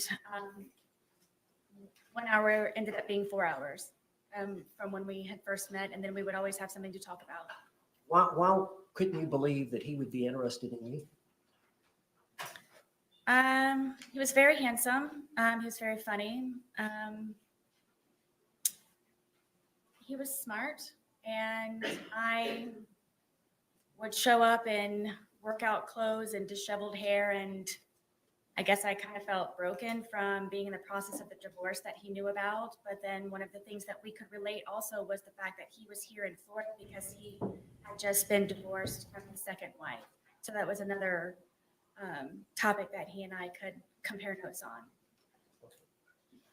So eventually the divorce was settled. Did you get your own place?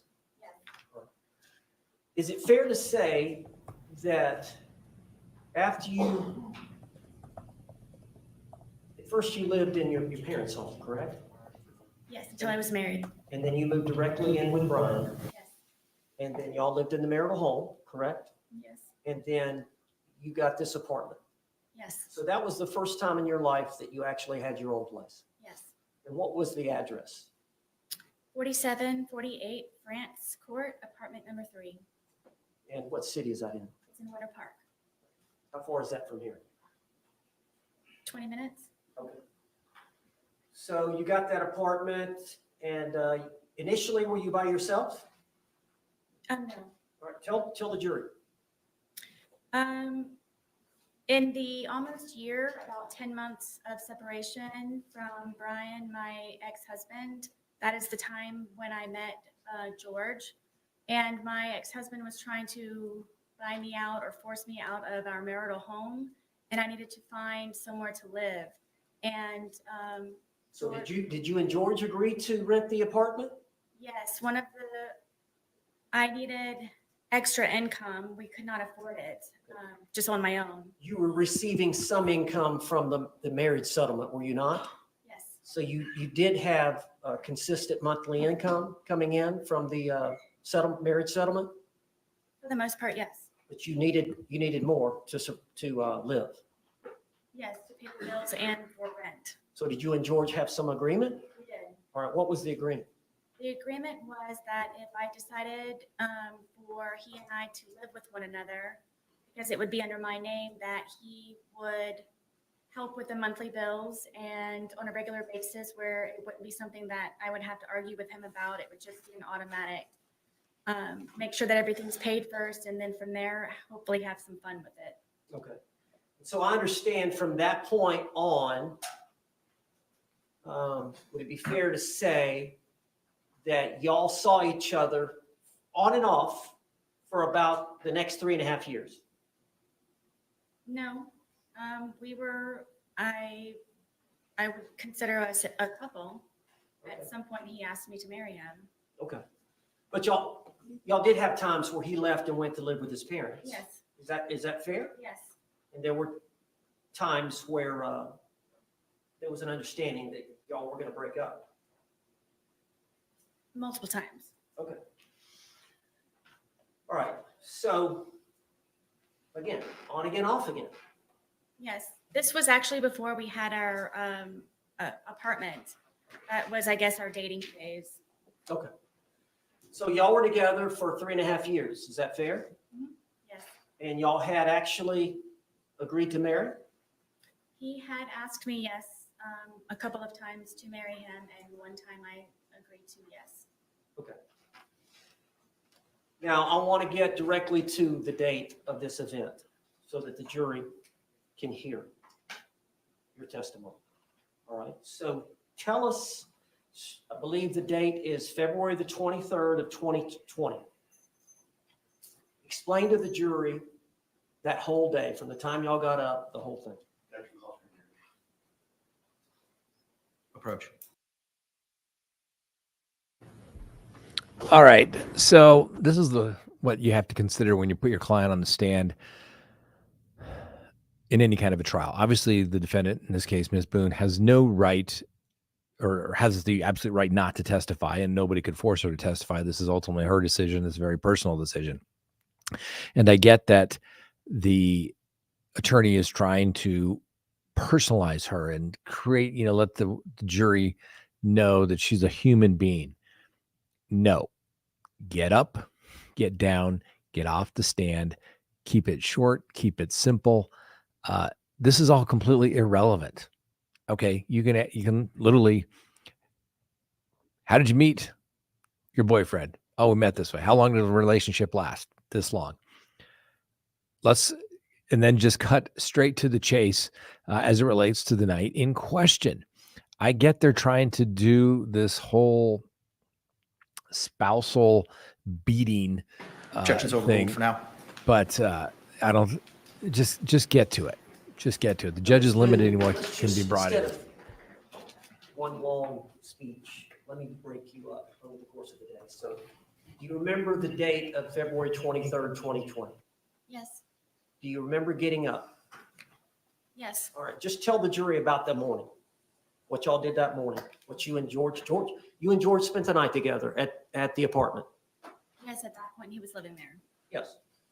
So y'all slept in the bed together upstairs, February. So you would have gotten up, y'all would have gotten up that morning, February 23rd of 2020. Yes. All right, tell the jury what happened when y'all got up.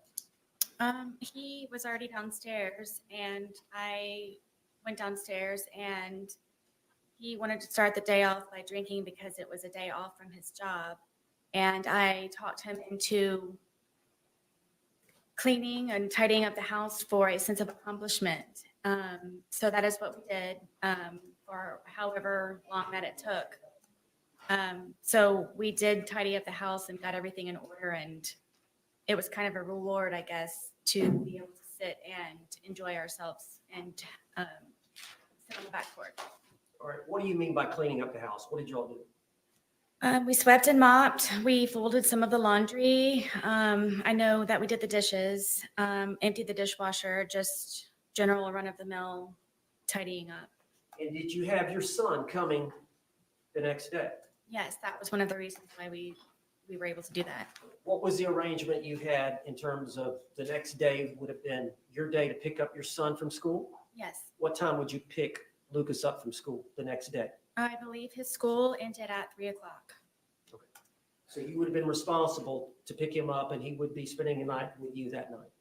Yes, So you wanted to have the house nice and clean. yes. How many bedrooms are in the home? 2.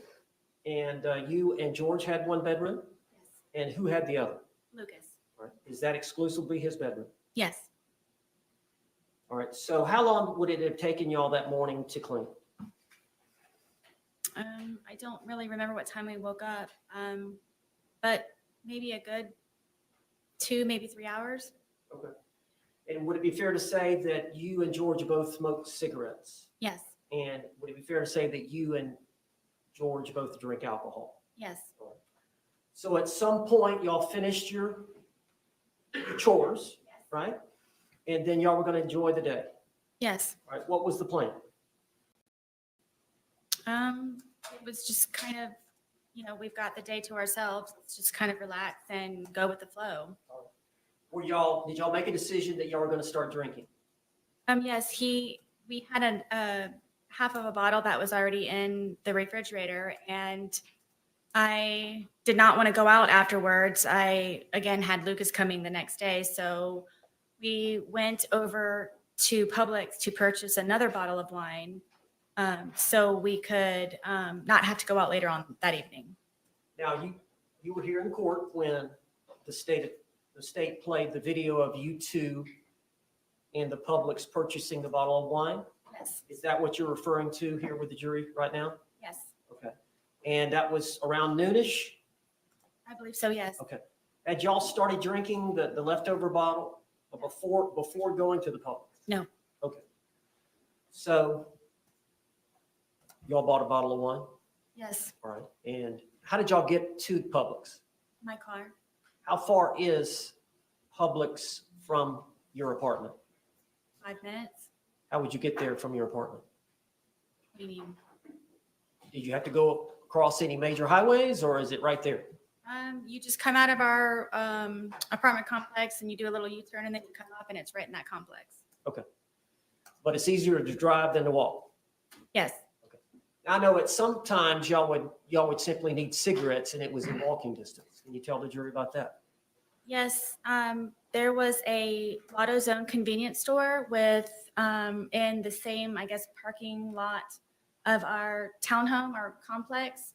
And it was just a straight shot from our apartment to a back gate and you could get right into the convenience store from right there. But y'all went over to get that bottle of wine around noonish. And how did you took your car? Yes, Did George have a vehicle? we did not. And how did you pay for the wine? With my debit card? And then y'all came back and started drinking? Yes. Okay, tell us what you did when you got back from the Publix. Just went on the back porch where we usually spend our time because we're able to smoke cigarettes outside as opposed to inside. And Is cigarette smoking not allowed indoors? it is not. Okay. Do you have pets? Yes, I do. Well, did you have pets? I did, yes. Okay. Were they with y'all there that day? Yes, my dogs were with me all the time when I was there. How many dogs do you have? I have two, And just what are their names? Penny and Tess. And what is the breed? They are red Boston Terriers. And are they both disabled? Yes, Penny is blind and Tess is deaf. So when y'all went out to smoke on the back porch and drink, I assume as well, correct? Yes. Did y'all take the dogs out? Oh, yes. All right. Is there a place for them to do their business out there? Yes, I extended our back porch for them to have a little bit of area as opposed to going from a large backyard from my marital home to our little townhome. And they would come out there and do their business and I could sometimes I would open the gate and then walk them in the back part of our apartment. So you and George were just going to enjoy the day together? Correct. Is it fair to say y'all don't have a lot of money? Yes. And so y'all were going to do something there in the home? Y'all weren't going out for dinner or? Yes, we primarily, I would consider us homebodies as opposed to going out and partying and doing this and that. Okay. And how long do you think y'all were out that afternoon outside? A few hours. All right. Could you tell the jury what y'all did during that time? We have a dartboard that's out there and we just had drinks and we're just really enjoying each other's company and talking about, things upcoming, we both were looking for a job and just kind of, I guess, encouraging and supporting and planning. And Well, now you said he had a job. Was he looking for a job, a second job? no, the job that he had was very unstable. And at that, So he was looking for something new. yes, at that time, yes. And so during that 2 or 3 hours, would it be fair to say that y'all drank the bottle? Yes, Okay. So would it be fair to say that y'all were feeling the effects of the alcohol? yes, Okay. At some point, who made the decision to come in? I did. Okay. Why did you want to come in? I felt that George needed a change of scenery. Okay. So y'all came in and then did y'all do anything else before he left again? Were y'all doing anything? I know y'all did some arts and crafts. What did y'all do? At some point, he went to get another bottle at Publix. Yes, after, I believe it was after it was right before I believe that we had gone inside. Because he called his daughters. I was trying to encourage him to call his family. Okay, now where are his daughters? His two daughters are located in Pennsylvania, And what are their names? Anna and Destiny. And how old are they? I believe that Anna is in her 30s and Destiny may be in her early 20s. All right, does he have any more children? Yes, he has a son. And where does his son? He is in Pennsylvania also. So part of that afternoon is y'all came in to call relatives, call family. No, I had him call outside, just trying to, I guess, boost the mood. And the first daughter didn't answer, and I don't remember the reason I didn't speak to the second one. I believe if he did, it was just for a moment. All right, now whose phone we are using? My phone. All right. And is that common for y'all to use that, for y'all to share that phone? It was because George said that he didn't have a phone, so it would either be lost or given to him by his mother. So I didn't know he had a cell phone, so we would use my phone. So it was primarily your phone? Yes, Okay. And you took a lot of photographs that were on that phone? yes, Videotapes, yes, text messages, yes. phone call? Yes, he and I both on the phone calls. So he would use it as well. Yes, And that phone, is that the one that was seized in this case? yes, All right, so y'all called his daughters, and then during that phone call period, did you also call his brother? yes. Okay, and which brother was that? John, Or now, how many brothers and sisters does George have? I'm gonna list them if that's okay. Okay, It's John, Pharrell, Isaac, Mo, and his sister. okay. And do they all live here in Florida? Yes, Are they close by? as far as I know, yes. What about his parents? Yes, They live here as well? yes, But his ex-wives and his children live up in Philadelphia? yes, So you called the girls, then you called, or George called his brother. yes. Was that conversation that long? No, it was not. And then after that phone call, were y'all inside by this time? Yes, at this point, I believe that it was a good time to get a change of scenery.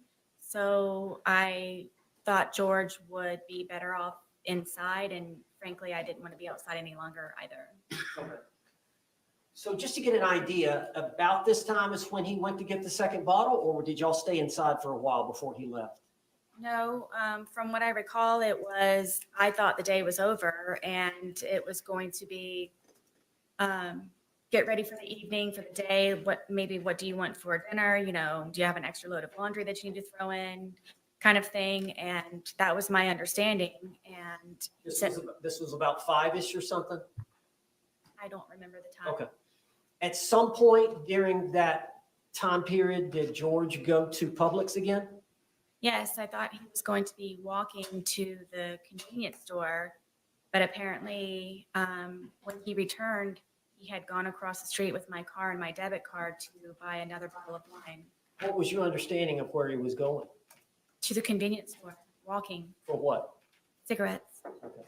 And you learned obviously that he came back and you learned that he'd used your vehicle Yes, and he'd used your debit card yes, and he'd brought back a bottle of wine from Publix. right, And you saw the Publix video of that.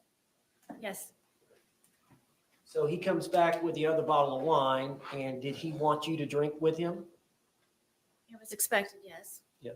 And you agreed to consume the second bottle with him? yes. So over the course of that evening, drinking the wine, what did y'all do for time-wise? Watch a movie, music, just kind of tell the jury what you remember. I know it's obviously been a while, but. It was kind of a regular thing where I would always try to come up with entertaining activities for George, and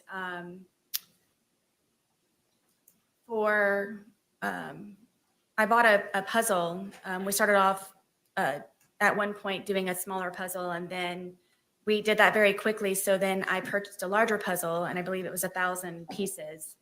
So I thought to get his mind off of things and to focus on something, it would be smart for us to do the puzzle. So for however long that took, we finished the puzzle. So that was one. Did you, every piece was finished or was? Every piece was finished. It was strange that we couldn't find one piece, and we thought it was funny that it was like in like the perfect place on there. But yes, every one but one piece. All right, after the puzzle, what did y'all do?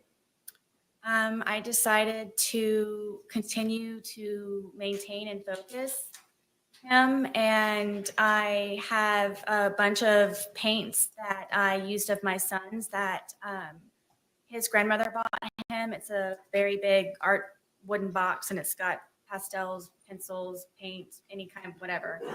And he and I were very much into art, and with this resource, it got him very interested in being more creative. How long have you been into art? Ever since I can remember. As a child, You like to draw? I like to do anything artistic. And I know, we saw some of the pictures of your apartment, but it looks like there was pictures and artwork up. Is that all your work and George's work? The majority of it, yes, are belongings from my home. And then also some of George's, yes, on the wall. Was he pretty good at art as well? Yes, All right, so you both enjoy doing that. very much. So y'all got out Lucas's art set. What did y'all do with that? We were just, I guess, doodling, whatever. I would always tell him that everything that you make is a masterpiece. So just let loose and just let it go. And we would just paint and And drink? paint and drink, yes, and listen to music sometimes, and yes. Now with the dogs, did y'all get the dogs involved? Oh, yes, my dogs follow me everywhere, yes. Is there some dancing going on with the dog? Yes, after we had completed the puzzle and I guess we're painted out, I thought that it might be a good point for us to maybe listen to some music.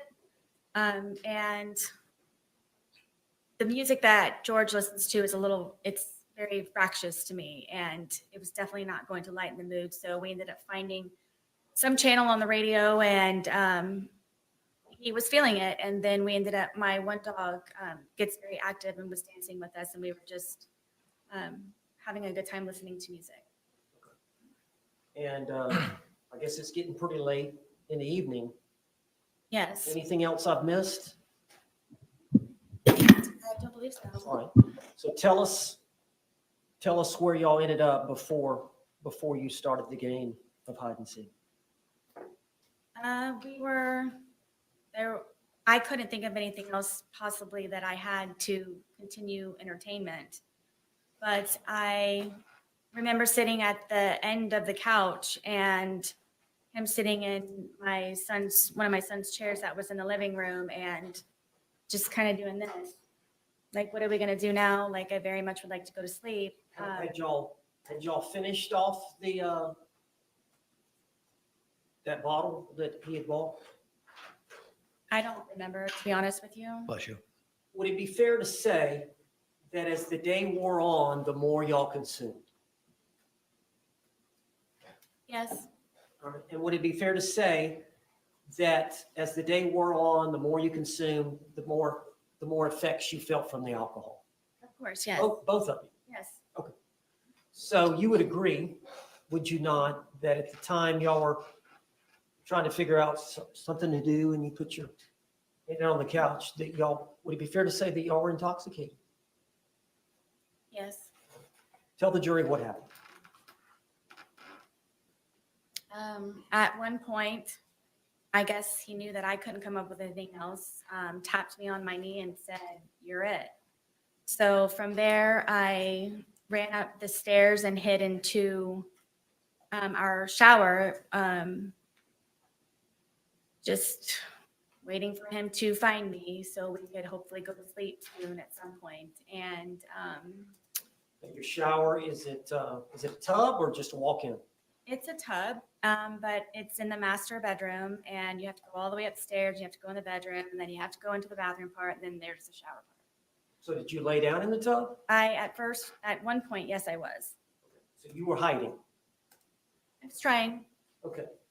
And did you believe that he was going to come try to find you? yes, Did you wait? yes, for quite some time. All right, then what did you decide to do?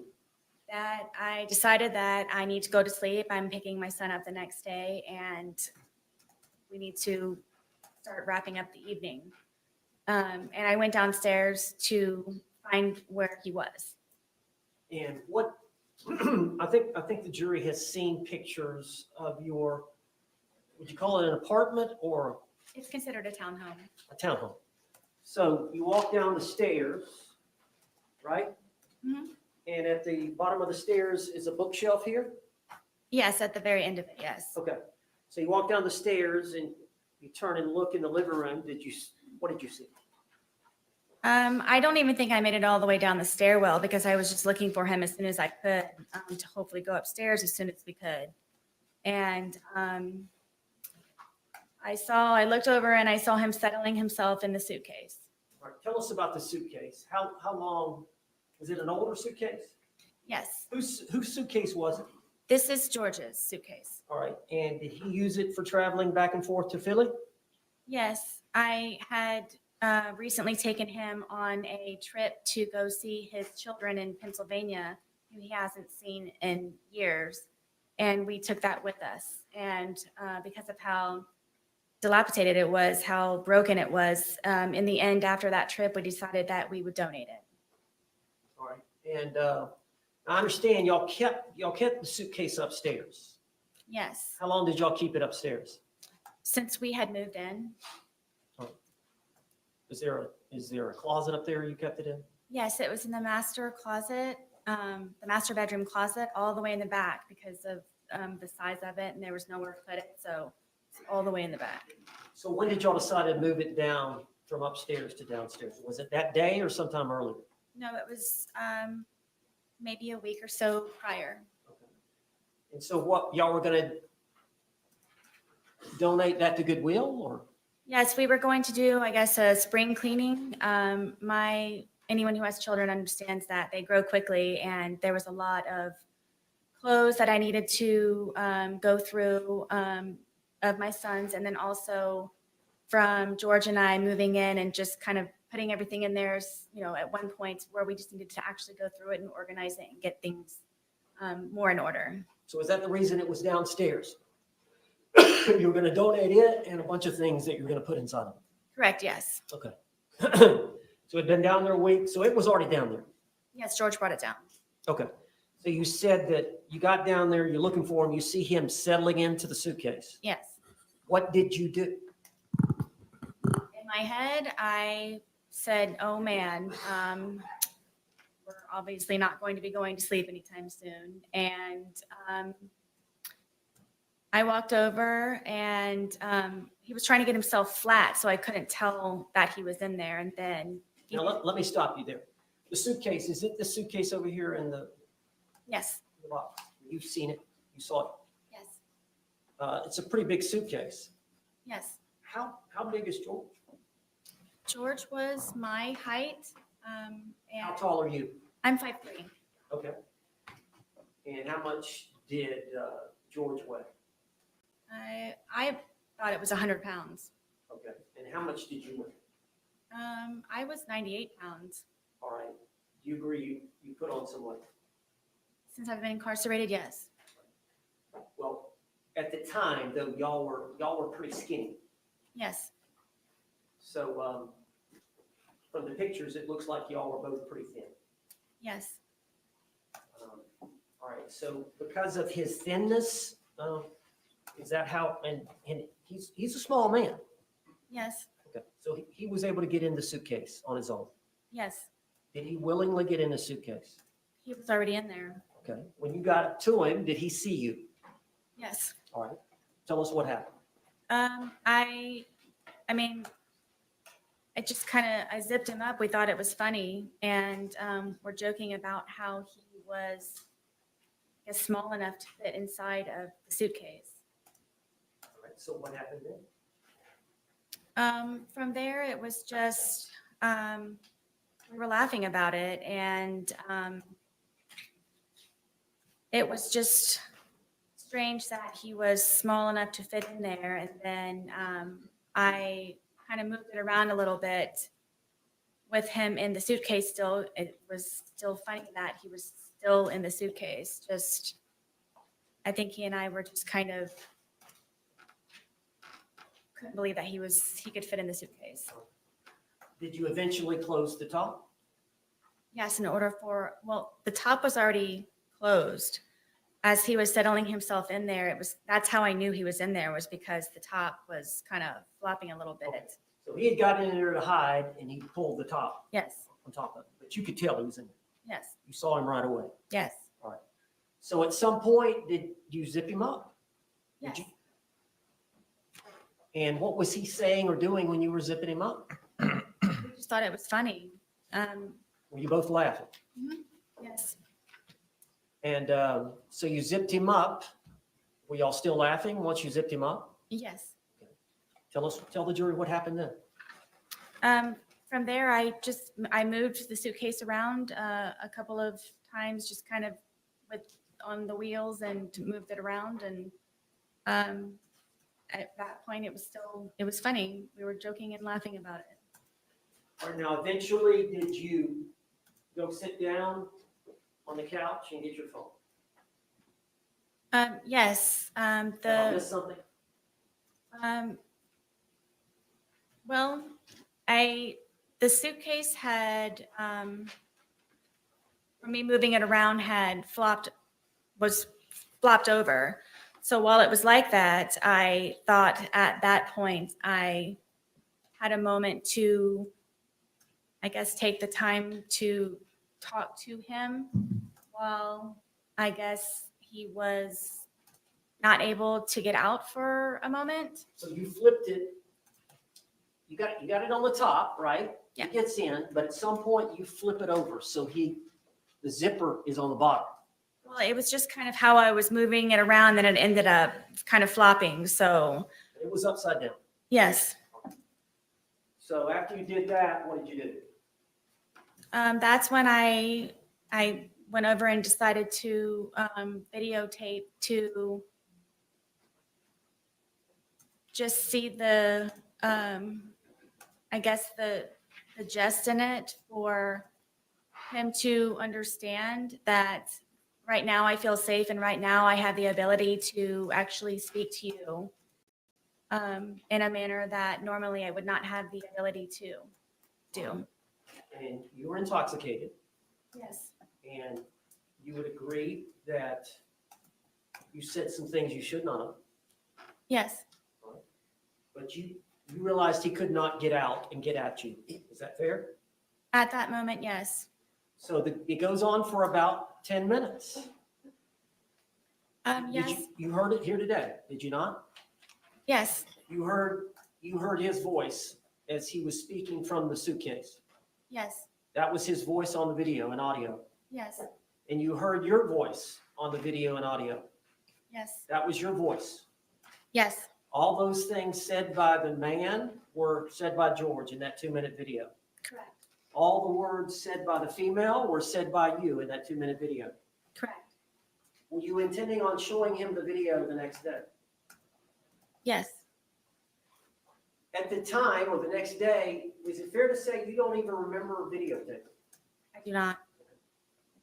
So from what you can tell from watching it, did that refresh your memory about that event? It did. Why did you say all that?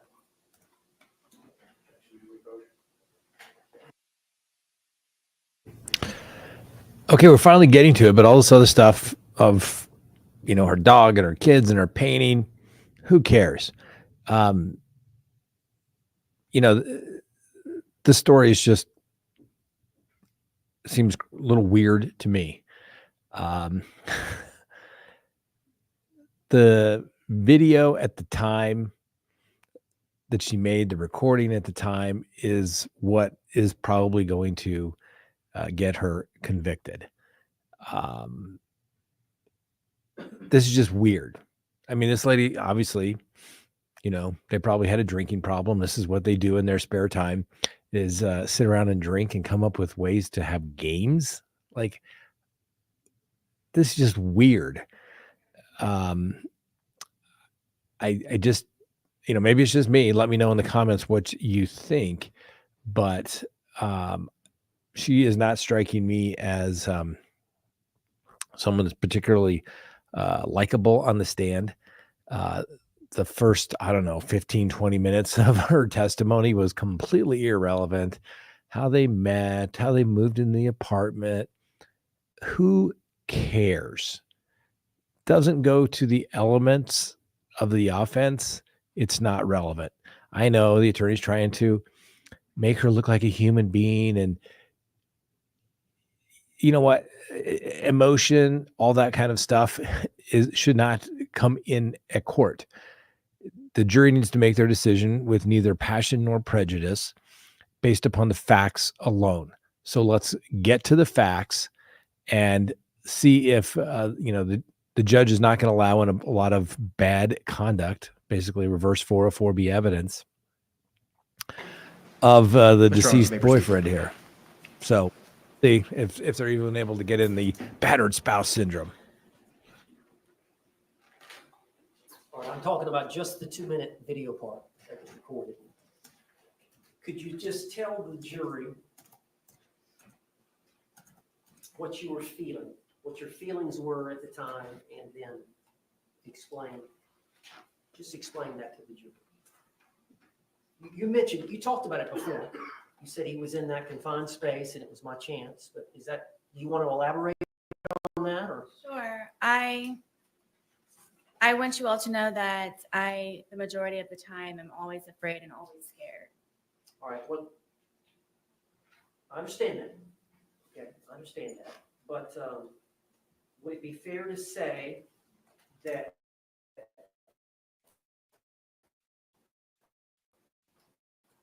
you wanted to tell him off to some degree? I just wanted, yes, for him to have a better understanding, which was the whole point of the videos and documentation prior. And you could tell that he was uncomfortable. I'm guessing. And did you want him to feel some uncomfort? I did. Okay. Now, at some point, you turned off the video. Yes. And then we saw a second video, which was approximately 11 minutes later. And you've seen that video. It was played to the jury. It was 22 seconds long. Yes. And I don't think you speak in that video. You hear George say Sarah one time. Yes. Is that fair to say? Yes. So between the 2-minute video and the 22-second video is an 11-minute period. Would you tell the jury what happened? We continued to, I guess, speak to one another, and his tone changed, and I knew the tone, and we ended up, I guess, arguing back and forth with one another, and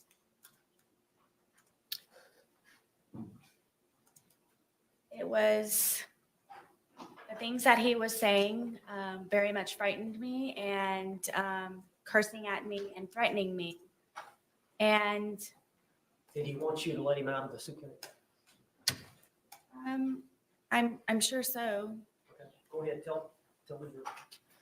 And it just got very heated very quickly, and he continued to push on the suitcase. And my fear was that he was going to break out of the suitcase, knowing that it was a broken suitcase. And his hand started to come through. His hand started to come through this way. And so I shook the suitcase, trying to get his hand to go back in, shaking it, and telling him that, please stop doing this. Please stop doing this to me. Please stop doing this to me. So his hand actually got out of the suitcase. Yes. And you went to the suitcase Yes. and shook it. Yes. Did that force his hand to go back in? No. So You're shaking it. Were you shaking it to try to get the suitcase, his hand back in? Yes, How long did you shake it? I don't know. But his hand was still out. Yes, Was he trying to get out? forcefully, yes, Was he angry at you? yes,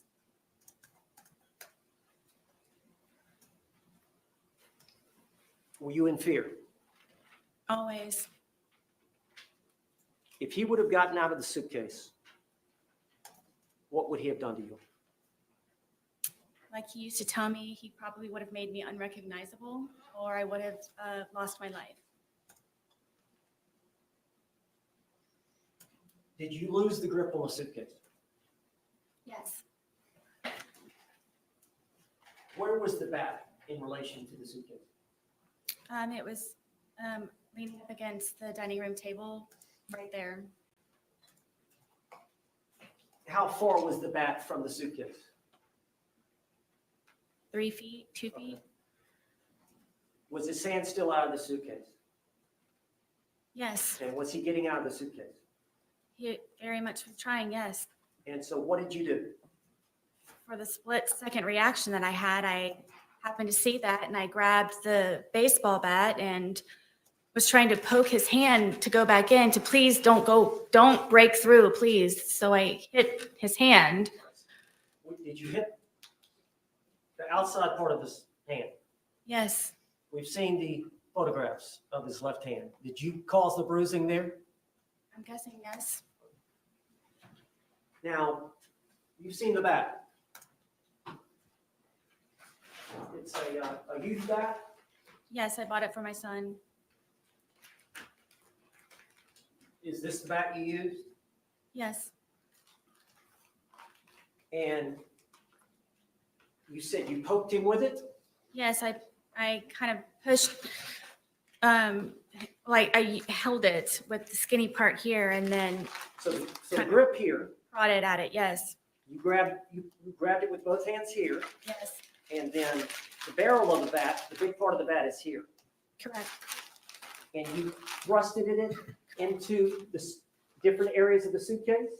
I started with his hand, and his hand, he was still trying to get out. He was still trying to do that. So I started to push on the suitcase around it, hoping to have his hand retract and go back inside.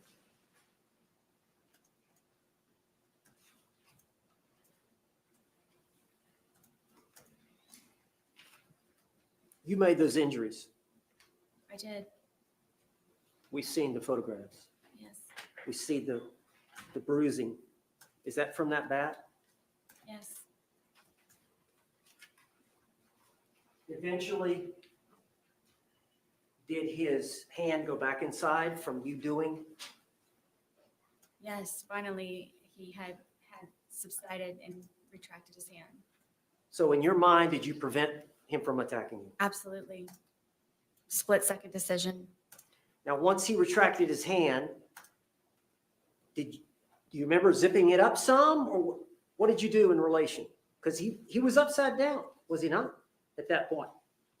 Yes, At some point, you flipped him back up. I did. Tell how that happened. He wasn't cursing. He wasn't threatening. His hand was inside foremost. There was no more of him trying to break through the suitcase. So I felt safe enough to turn it back over. It wasn't happening anymore. You went back to the video and the couch, I did, yes. and we saw the second video, Yes, the 22-second, and he's right side up again, yes, and you hear him say, "Sarah." yes. Had you left enough room for him to get out? Zipper to zipper. Yes, that's how his hand was trying. That suitcase has two zippers, doesn't it? And they meet at various places along the line. Correct. How much room, when you flipped it over, how much room was between zipper to zipper? I don't know specifically. I mean, it was enough to where his hand was coming out. After you had hit him with the bat, was he not trying to get out anymore? No, Did you believe that he could breathe in there? yes, Did you ever believe he could die in there? no, at all, Were you trying to kill him? never. Did you want to kill him? I did not.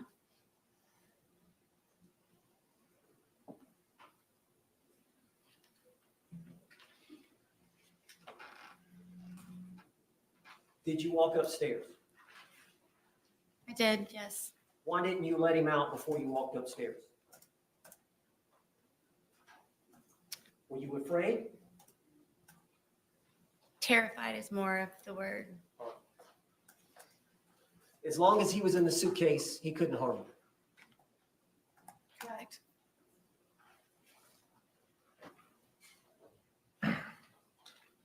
When he's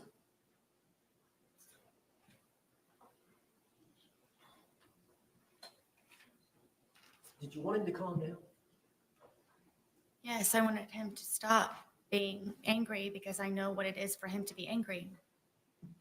You went upstairs. Where were the dogs? The dogs ran upstairs with me. And where did they go? On the bed.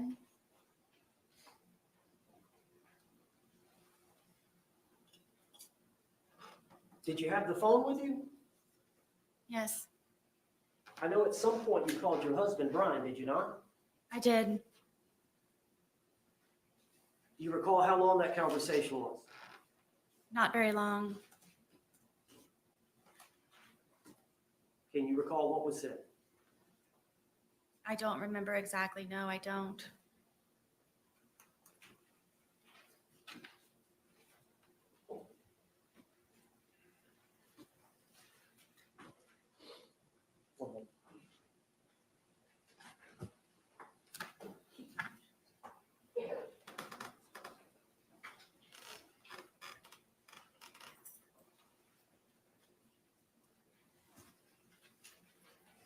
Miss Boone, Sarah Boone, you said that when he was in the suitcase, he was threatening you. Can you tell the jury what he was saying? I don't know. Am I allowed to curse? Yes. But he was going to fucking end me. And that's what made me ask him please to stop doing what he's doing to me. That he was going to, I'm guessing, try his best that night to probably take my life. But what the threat you heard was He's going to say the fucking word. end me. Excuse me? Fucking end me. End you? Yes. One more. Yes, sir.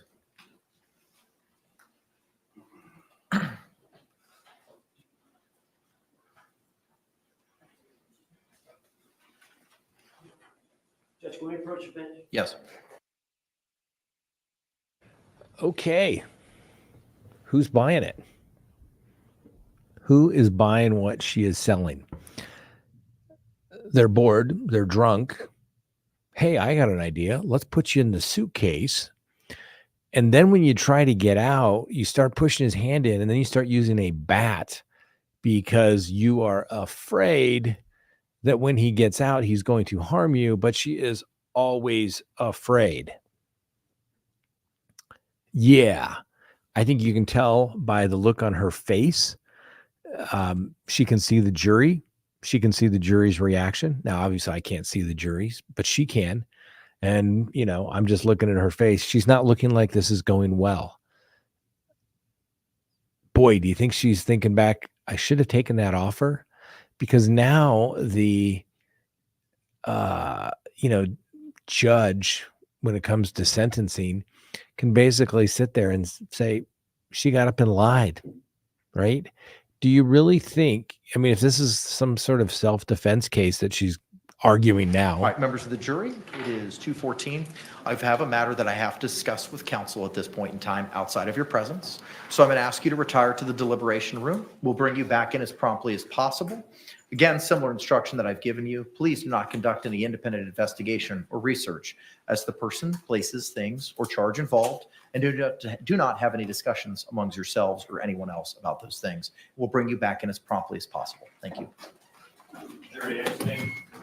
We're going to have a hearing outside the presence of the jury, which means the judge needs to maybe hear what the answers will be, or the attorneys will make what they refer to as an offer of proof as to what they believe the testimony will be, but the judge needs to make the determination, or he's going to completely shut down their statements as it relates to all the alleged bad acts by the deceased in this particular case. So let's take a look and see, but I don't think Sarah Boone is liking the way things are going. He'll probably tell her to go, well, let's wait and see what's State, you going can on. proceed with any argument at this point in time. Judge, I believe that's pretty close to what we already knew from the deposition testimony, from the doctors relaying what she said for the proffer. What we have here is testimony from the defendant. Her timeline is she comes downstairs after having gone up to the shower and hiding, laying down, after being declared to be it. She comes back downstairs, and before she gets back to the bottom of the stairwell, she can see that the victim is in the suitcase trying to get flat because the lid is flopping and he's not hidden just yet. And so she comes over, and I believe she testified she was moving it around before actually zipping the lid shut, but moving it around, everybody's laughing. It's all fun and games still. And then she zips it, and it's still fun and games, and everybody's laughing. And then at this point, she testifies that this is now her opportunity to get on her pulpit to express her true feelings about everything. And that's when she sits down on the couch and opens up her phone device and begins recording what later turns out to be IMG _1062.movie at 11:12:45 for 2 minutes and 3 seconds. During this period of time, the decedent is expressing meekly that he can't breathe. The only time he ever curses at her is, Sarah, I can't fucking breathe. Babe, I can't fucking breathe. He is demonstrating under the law that he is in fear of losing his life. She has committed an aggravated assault. She has committed false imprisonment. She was the initial aggressor.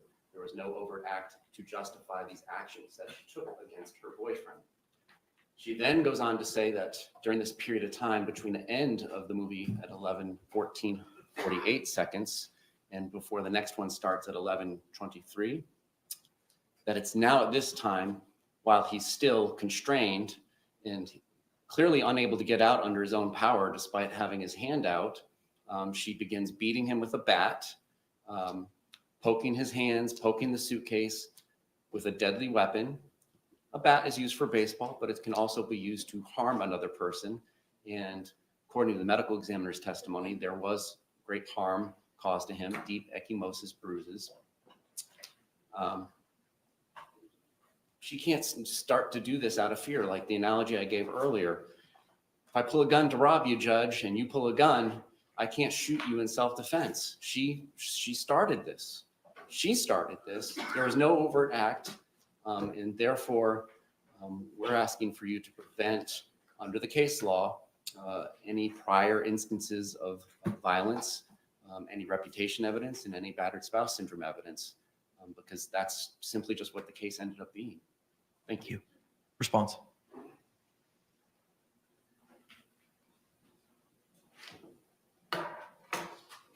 Judge, this was a game by two intoxicated people. When people are drunk and intoxicated, they do silly and stupid things. The evidence is uncontroverted that Jorge Torres willingly by his own choice, elected to hide in the suitcase. By their interaction between the two of them, giggling and laughing at each other, he consented to her zipping up the suitcase.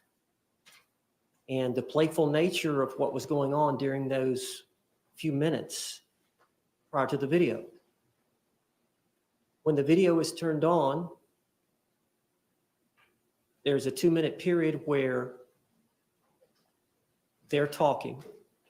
He's saying, I need to get out, I can't breathe. She's not taking him seriously. As you've seen from the videos, I thought it was the boy crying wolf. She did not appreciate the fact that he could be actually having trouble breathing. And this was a chance for him to be heard by her about how she felt about some things involving their relationship. A short time later, the video was turned off, and then that period has been testified to by my client. And that period is uncontroverted. That's a second period of time. We've got that time for the video. We got the 11 minutes, we got the 22 seconds. And there's no video, there's no audio, there's no eyewitness, there's nothing but Sarah Boone's testimony. And she's testified here today that they had words, there were threats. He got his hand out of the suitcase. She knew by the threats and him getting his hand out of the suitcase that he was about to get out of the suitcase and he was going to hurt her.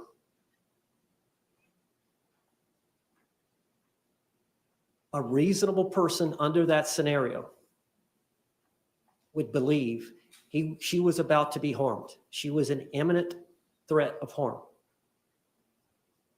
She blocked that attack by grabbing the bat, hitting his hand. When that didn't work, she started poking him with the bat in the suitcase. Eventually, she poked him several times. He put his hand inside the suitcase. She put the bat up. When she realized he was not going to do that any further, she flipped him over right side up.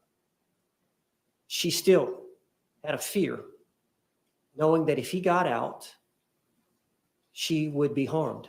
He would beat her up. She went upstairs.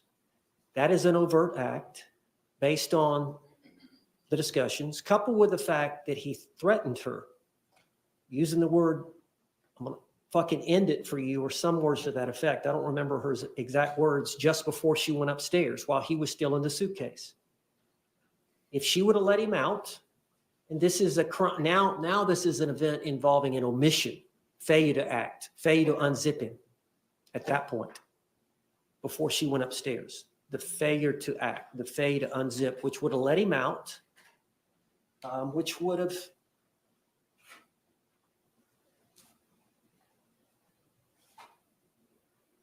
created a situation that she believed was imminent bodily harm to herself. And I guess I'll get a couple of examples. Let's say that a police officer is called to a scene and the only thing he hears is there is a suspect and the suspect may be armed.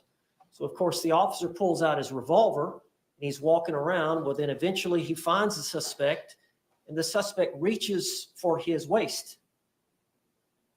The officer doesn't see the gun, but the officer sees the movement to the waist. The officer fires and shoots the suspect. The officer is justified because there's an immediate threat of harm. The officer has to react instinctively. There's no time to think. Similar to the actions that Sarah Boone had to take. Another example, you're in a bar with your buddies and you've had something to drink and another group has had something to drink and one of your buddies gets into an argument with one of the buddies on the other party. And one of your friends, seeing that it's being escalated and the guy that's arguing with your buddy is aggressive, more aggressive than your buddy is. Your buddy's trying to settle the thing, but this other individual, maybe he's had too much to drink and he's more aggressive. So you go around behind this individual And before he's able to strike your buddy, you grab him. You lock him up.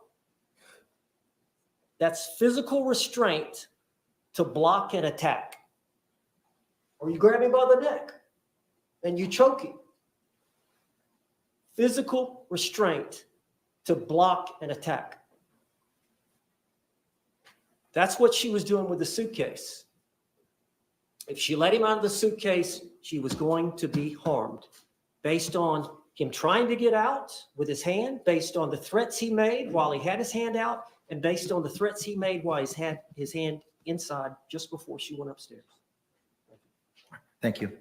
Court's going to review all the case law that it's obtained in its research in this matter and come back with an oral ruling momentarily. Thank you.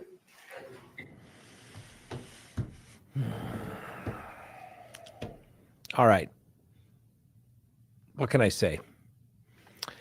The attorney for Ms. Boone was originally told, he needs to approach when they get to a particular line of questioning in this particular case before they allow in any of the alleged spousal abuse evidence that the defense wants to put forward. Now, I think the prosecutor summed it up as like, you put him in the suitcase, he tries to get out, and then you poke him with the bat. That's like saying you attempt to rob somebody, they pull out a gun and shoot you, and you're basically, claiming that you should be able to claim that you shouldn't be the victim. You instigated the robbery. You started it, so to speak. You are the initial aggressor, right? An aggravated robbery takes place. You go up and point a gun at somebody and they shoot back at you. And then you're saying, oh, I had to do this because, I was in fear of my life. I had to shoot the guy. Well, you were the initial aggressor.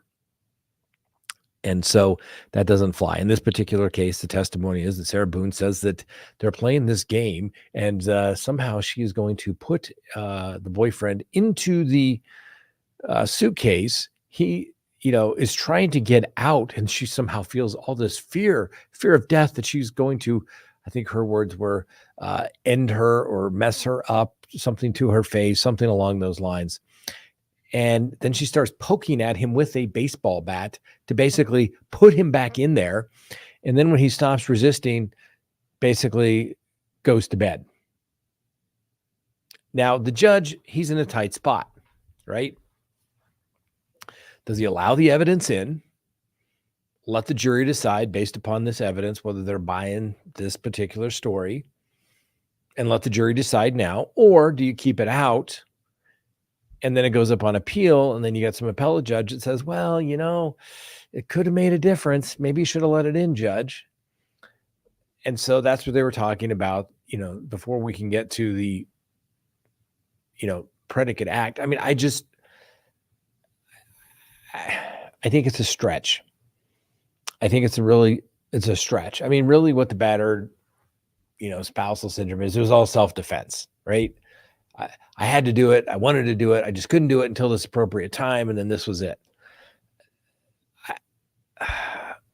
She's trying to make it sound like the guy she zipped up into the suitcase, apparently, according to her, voluntarily, because they're drunk and partying. Like, who does that? I get it. Listen, I've heard of some weird and crazy things in my days through cases, but who does this? Hey, I know. Let's play a game of hide and seek. Let me zip you into the suitcase, and then I'm going to not let you out because it's going to upset you. But this is really the first time that I thought that I could sit and have a conversation with you. That's just weird. I don't care how drunk you are, right? And I think this is what we're seeing now as to why Ms. Boone has gone through 8 attorneys. 8 attorneys. Because I guarantee you, those previous 8 attorneys said, Ms. Boone, your story doesn't make any sense. This is reckless conduct that you engaged in.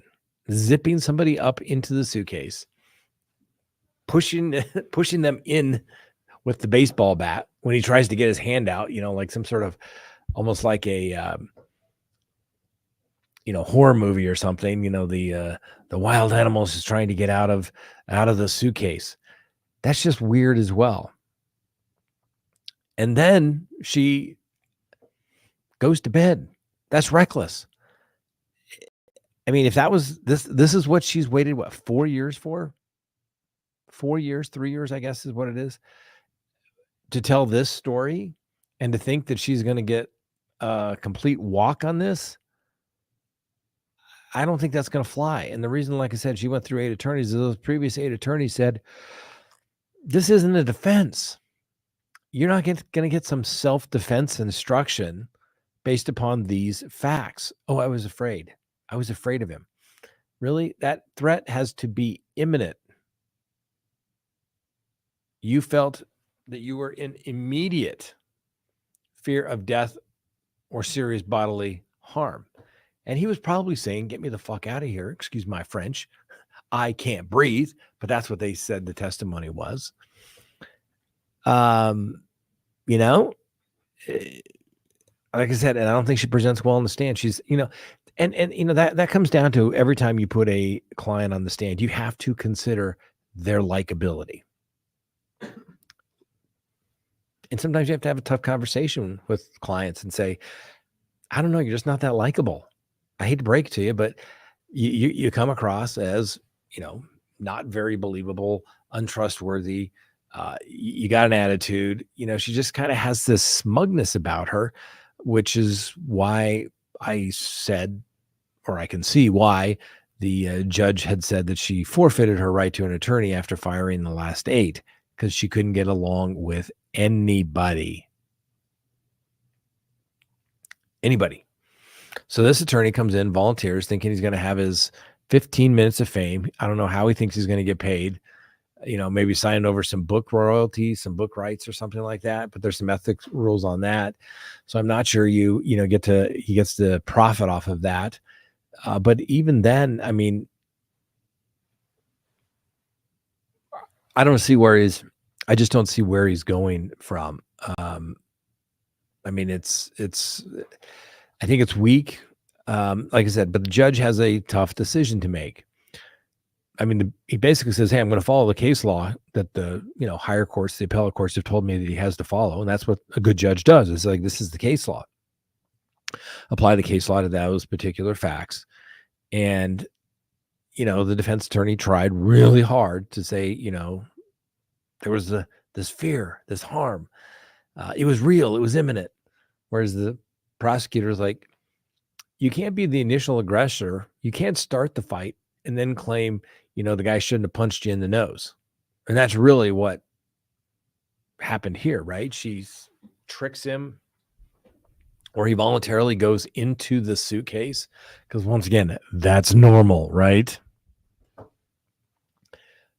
I mean, what weird and twisted world. I mean, maybe, like I said, maybe I'm just getting old.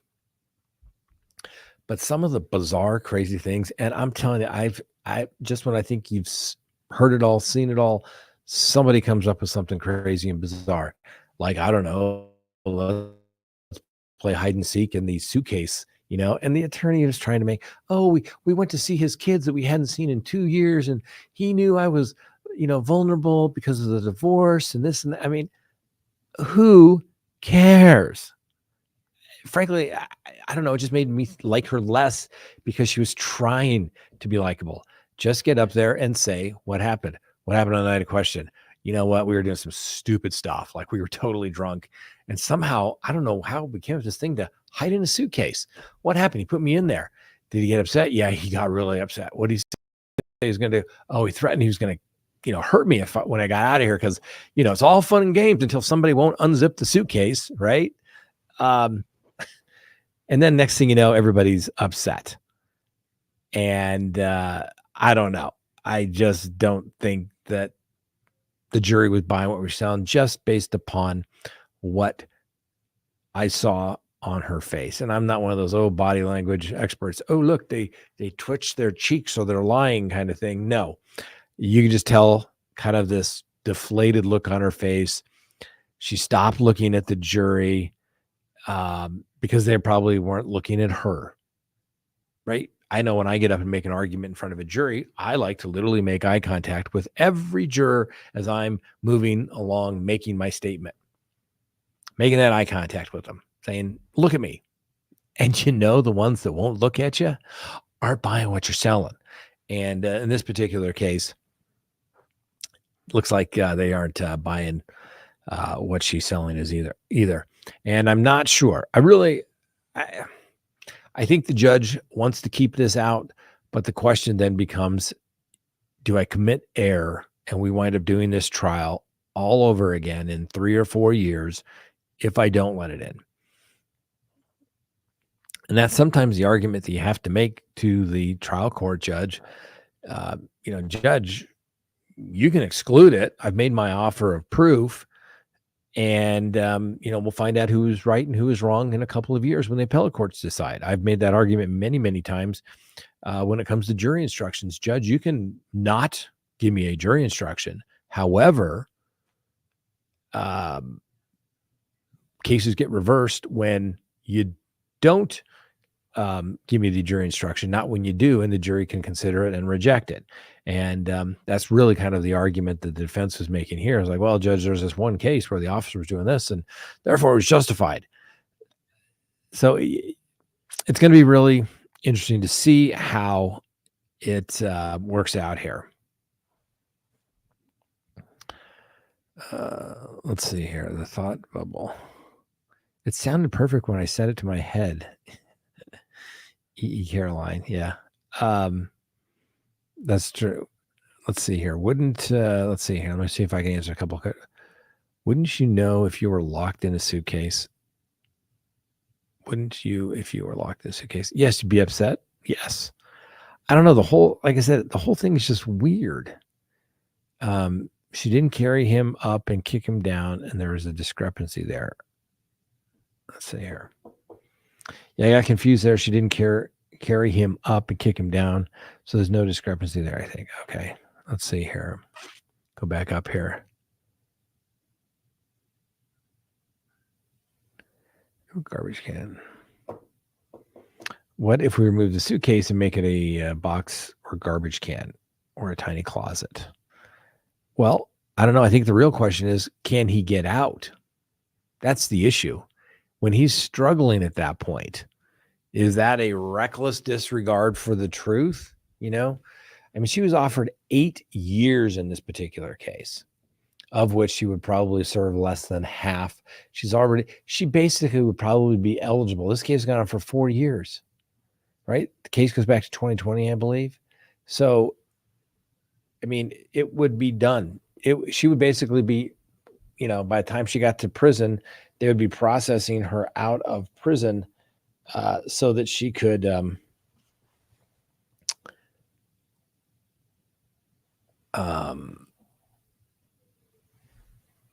so yeah, she would be done by now. So why is she doing this? I don't get it. I don't know. It makes no sense.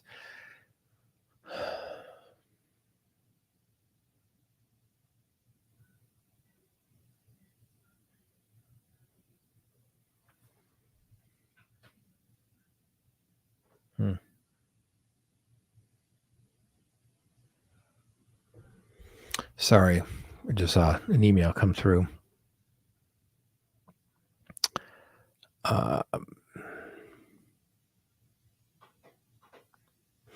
Yeah, sorry. U.S. Attorney emailing me about something. That we'll see. Well, we'll see how this goes. But the cross-examination, regardless of how the court rules on whether to allow in this other bad conduct of Sarah Boone's boyfriend, is going to be interesting to say the least. And then we will let's see how he rules. All right, we're back on the record. State of Florida versus Sarah Boone, case number 2020 CF 2603. Appearances for the state. Chief Judge Torres, on behalf of the state. We indicate the state. Defense. James Owens from Miss Boone. Connie Henderson from Sarah Boone. Kevin Beck on behalf of Sarah Boone.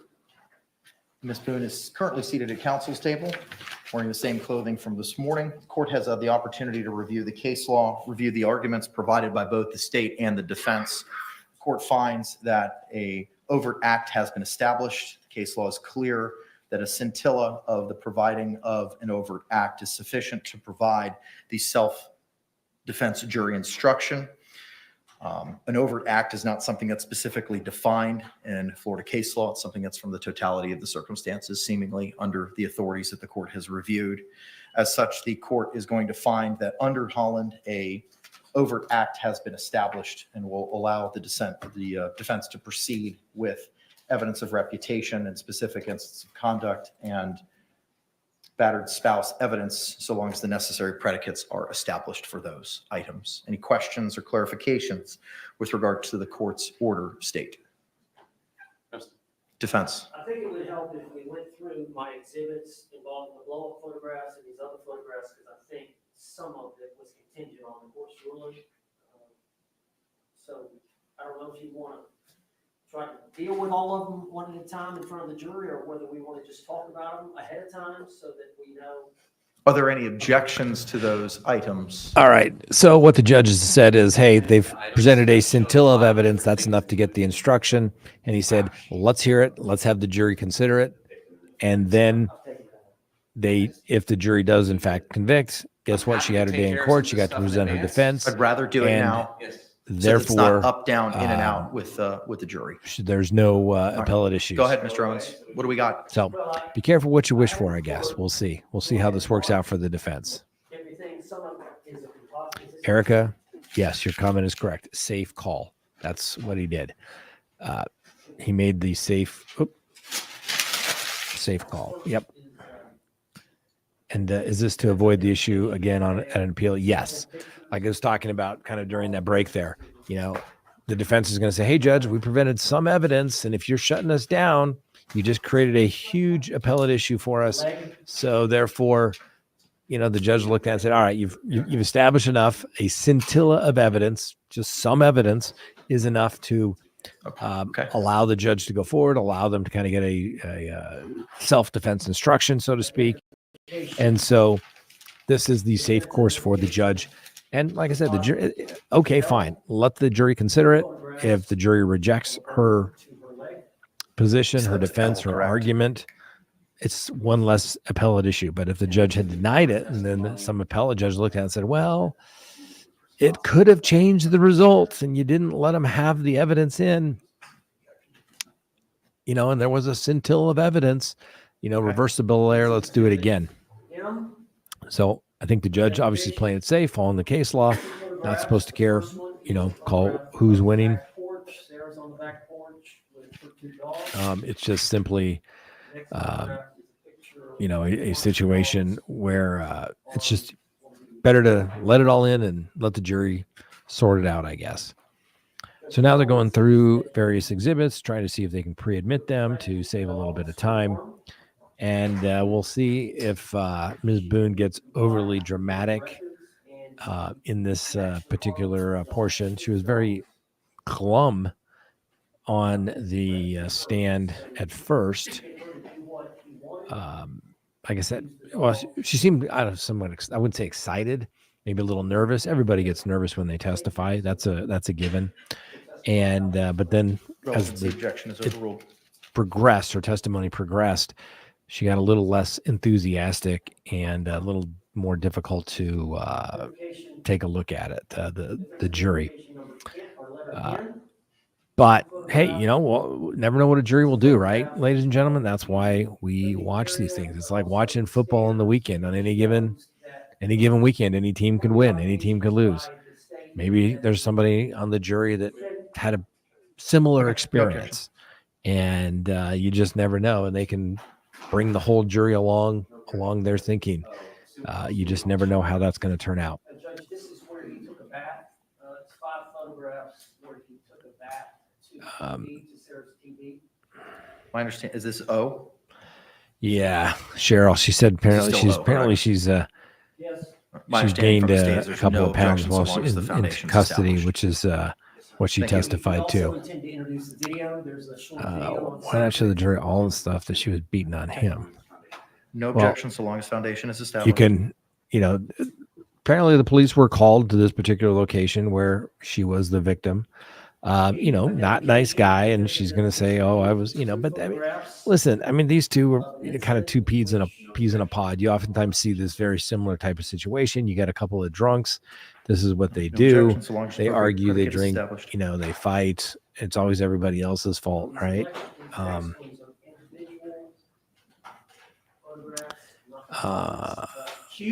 Let's see here. Yep.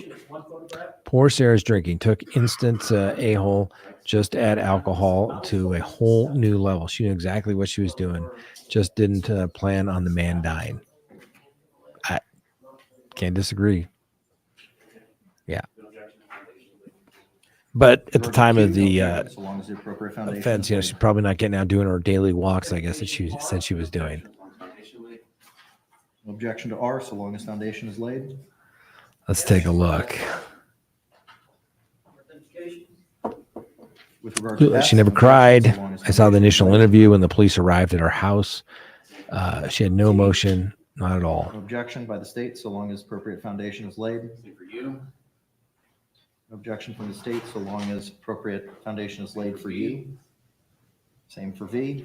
So what they're doing now is they're trying to kind of go through some exhibits, try to see if there's any matters to speed things along. So when the jury is called back up, assuming the appropriate foundation is laid, that the defense will be able to ask questions to the witness, Ms. Boone, of these particular exhibits.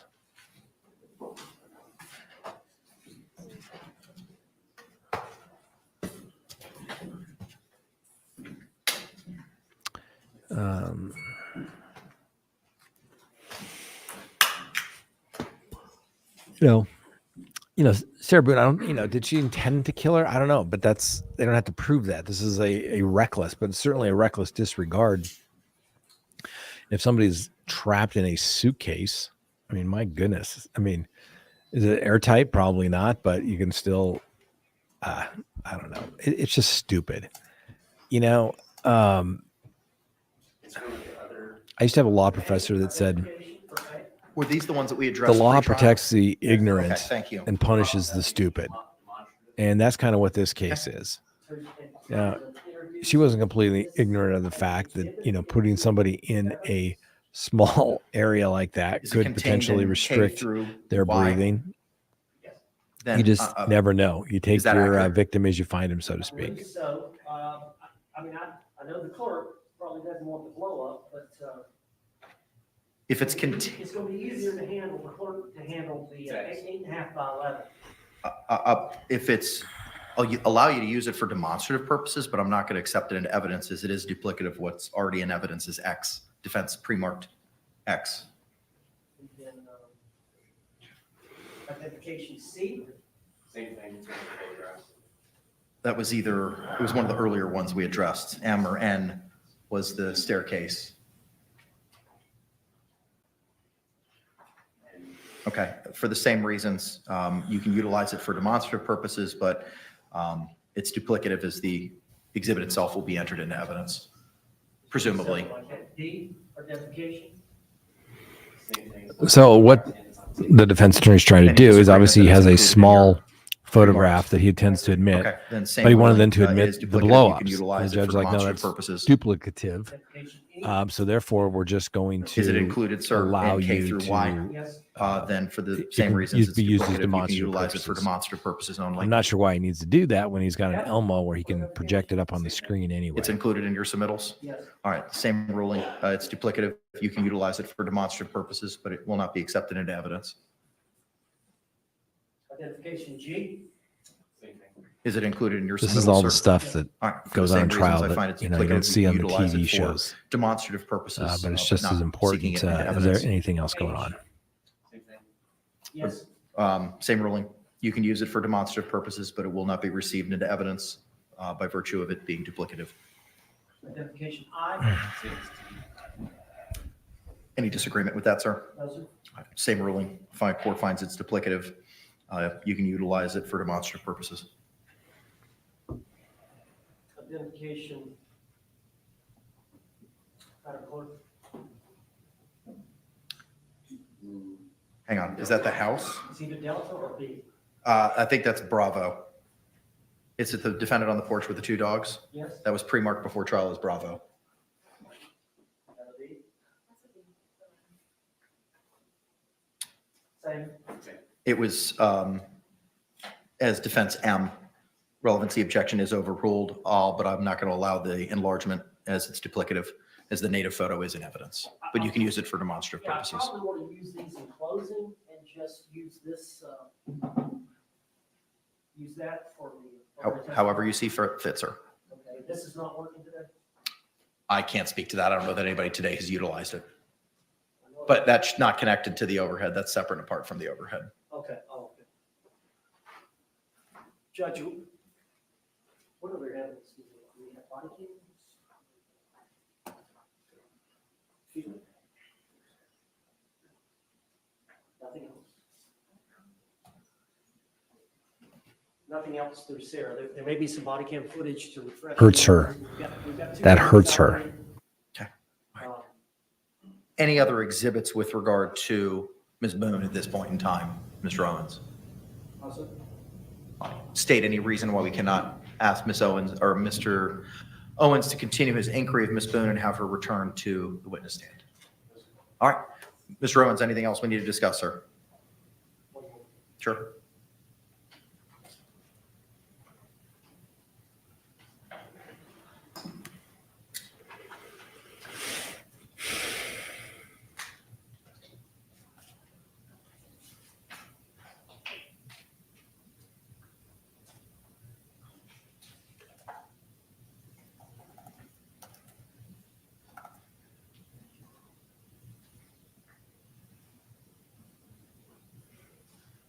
All right, let's get the jury in. Let's go, people.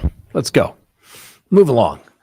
This is why jurors do get frustrated is breaks in between, like this. But as you can also see, obviously the defense filed various motions wanting to bring in this battered spousal syndrome, but the judge is like, all right, we'll consider it, and we have to see at the time whether there is Okay. in fact If we can sufficient bring Ms. evidence or Boone a back up to scintilla the of witness evidence stand, that once would warrant she that is evidence coming seated, in, we which can is bring back in oftentimes our a panel. trial decision, and trial court judges can't make a lot of those rulings pre-trial. Everyone would like to have that ruled on pre-trial, but sometimes you just don't know. I mean, if you had ruled the other way, her testimony would basically be done and she'd be subject to cross-examination here momentarily.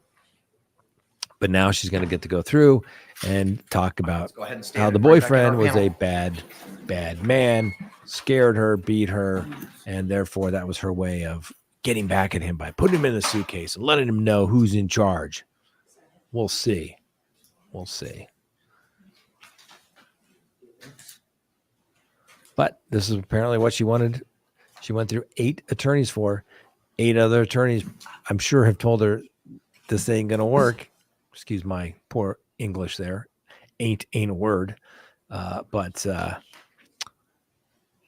yeah, we'll see. Cross-examination is going to be very interesting. Very, very interesting on this one.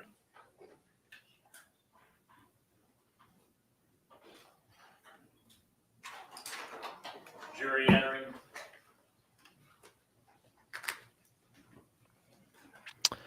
Obviously, everybody stands for the jury, including the judge, because the jury is the trier of fact. The judge is the trier of law, the judge of the law, judge of the facts.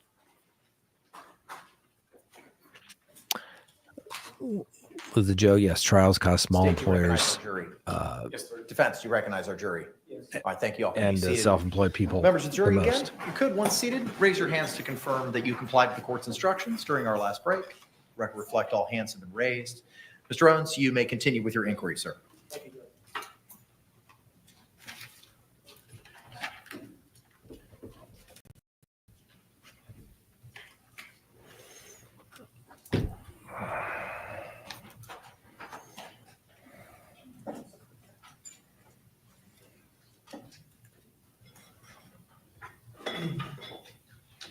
Ms. Boone, so I think we left off. You had called your ex-husband, Yes. right? After you called your ex-husband, what happened after that? I ended up falling asleep. Okay. Do you remember waking up the next morning? Yes, Did you sleep in? not intentionally. Okay. But you didn't get up at 8 o'clock, did you? No, Did you wake up closer to noon? I believe so, yes. Did you check the time? No, Now, did you hear your phone ringing? yes, my phone was ringing. And did you answer it right away? No,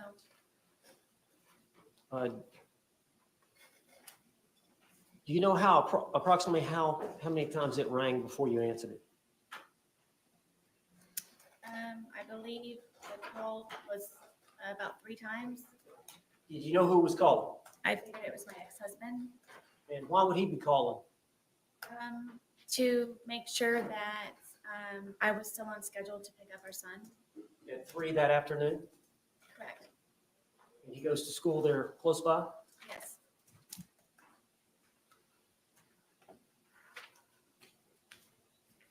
All right. When you woke up, did you stay in bed for a while? For a little while, yes. Or tell the jury what happened when you got up. I knew it was my ex-husband calling repeatedly.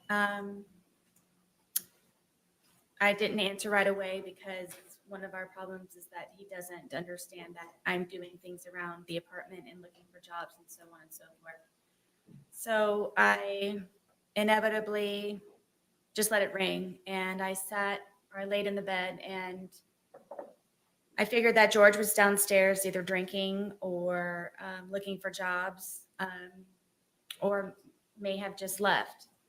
And so eventually I decided to get out of the bed and start moving to go downstairs. I was motivated enough to go downstairs. And when I went downstairs, it was very quiet. So I had the understanding, I believed that he had left. And Did you check to see if where would he be looking for a job at? usually on the couch, he would have my son's laptop, and he and I, which we would share. Y'all only have the son's laptop, Correct. and the TV was not working at this time? The TV was not there. So you thought he would be in the living room on the laptop? Yes. He was not there? No. Where else did you look for him? I looked on the back porch. I went through the front door to see if my car was there, thinking maybe he had taken my car. I checked the bathroom, and when I was checking the bathroom, I saw the suitcase, and I remembered about the night prior, and I unzipped the suitcase Let me and stop you there.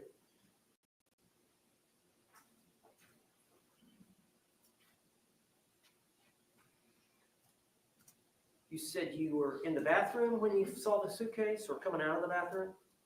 know where our bathroom is. I would have to go to the bathroom here, and then when I turned around, I noticed the suitcase, and I remembered. How did you feel when you saw the suitcase? I don't think I've ever experienced anything like that before. Describe it to the jury. I guess I was aghast, and I just can't describe the feeling. Bless you. It was terror to Bless you. a certain degree. I'm sorry, say that again now. It was terror to a certain degree. I just can't describe it in words, the feeling of remembering. And then he was still in there. So what did you do? I immediately unzipped the suitcase, and I was screaming, George, George, George, and I was shaking him. And I pulled him out, and I stretched him out flat, and then I began instantly trying to do CPR and then was trying to look for a pulse or a breath or just anything, and was just screaming his name over and over and over again, and come on, George, come on, George. And I continued CPR, and I continued CPR, and he was gurgling. And What color was it? what color was he? Yes. He was purple. At some point, did you call your ex-husband? Yes, when he started to gurgle, and I knew that my ex-husband is notorious for bringing my son over in very inopportune times when George is possibly drunk or doing things not appropriate for my son to see. And I just didn't know what to do. It was just a quick knee-jerk reaction. Ryan was kind of my go-to person because of my family being deceased, and I don't have anyone else that I can call.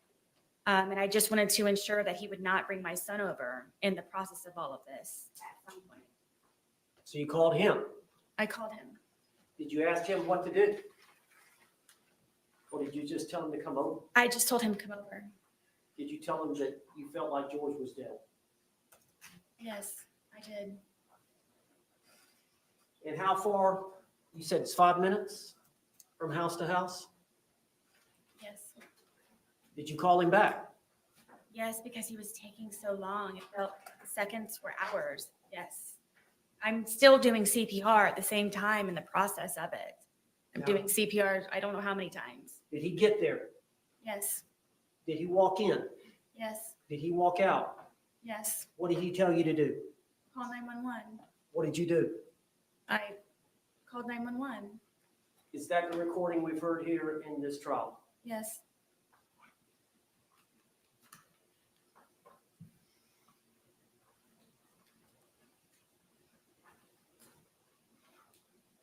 Did you love George?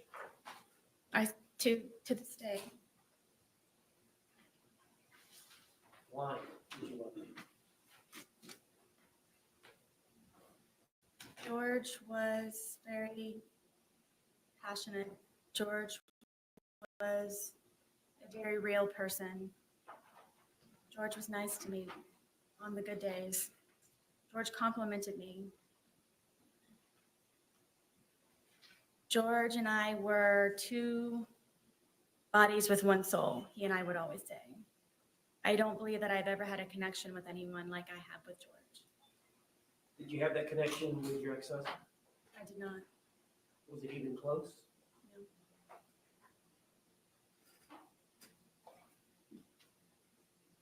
George has some good traits, doesn't he? Very much. Did George have some bad traits? He did. Did you drink too much? I did. Did George drink too much? Yes. Tell the jury about George's drinking.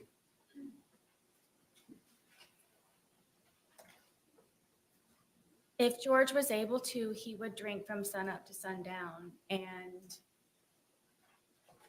me having my son and trying to work and maintain the home and just have a life, a normal life as best as I could, somehow that upset George. And because I had a certain dollar amount from my divorce settlement, at one point it was from wine we could afford vodka. So a lot of the times he would take my card, my debit card, and go buy the large, we call them handles, of vodka, which is the big bottle.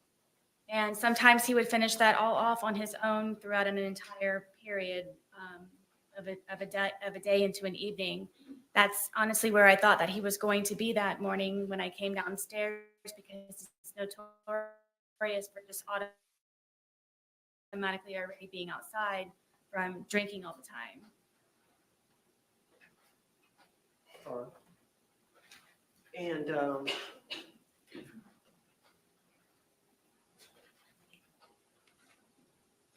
you said you have an alcohol problem. George has an alcohol problem. Yes.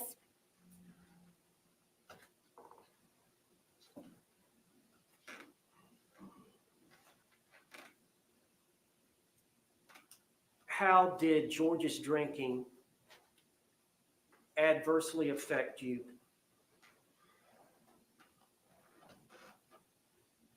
It would debilitate my ability to help him the way that I was always trying to help him, because it would be one good day, a day of survival, and then it would be another day where I'm having to peel him off of me and call 911.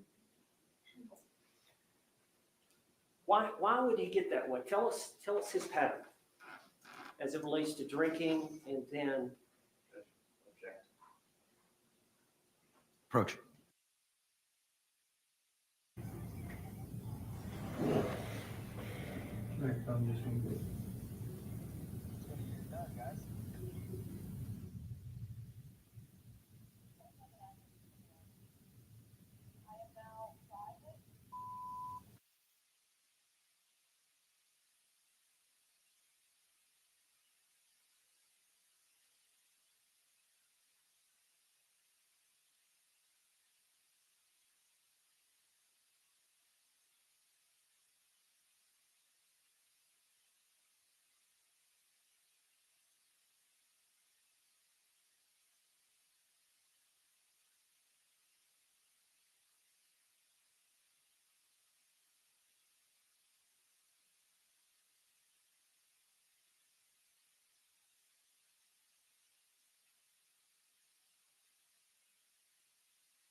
All right, it's a little bench conference there. We're trying to get into whole George being a good guy, bad guy.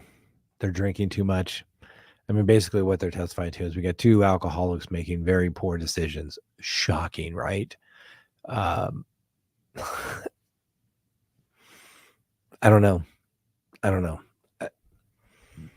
Listen, I'm a defense attorney. I would, always kind of like to hold out hope for the defense, but sometimes there's just some cases where the defendant should just take the deal. And I think that she was going to be very disappointed. I mean, we'll have to wait. It's not my decision. It's the jury's decision. But I don't think the jury likes her. I don't like her. And maybe I'm prejudiced by the fact that she went through 8 attorneys. Okay. I'm telling you, you go through 8 attorneys, you got a problem. It's her problem. And this new attorney that came in to help save the day and felt like he was going to protect her rights and all that good stuff. Hey, she's entitled to her day in court. I will give her that. And I will not prejudice her for that at all. Heck, here we are sitting here watching this. But I think it just shows sometimes why you have clients that go through all these attorneys, because attorneys say, hey, this is not a good case. This is not a good defense. We don't believe this is going to work. Objections But the overruled for client now. just refuses to listen, but that's their choice. They can go to court. The attorney doesn't have to like their client, and the attorney doesn't have to think this is a good idea to go to 3.5 court. years, Yes, is there times when he would get to a state of intoxication where he would get violent against you? quite often. Judge, can I approach the witness? Yes, as long as you show it to the state first, please.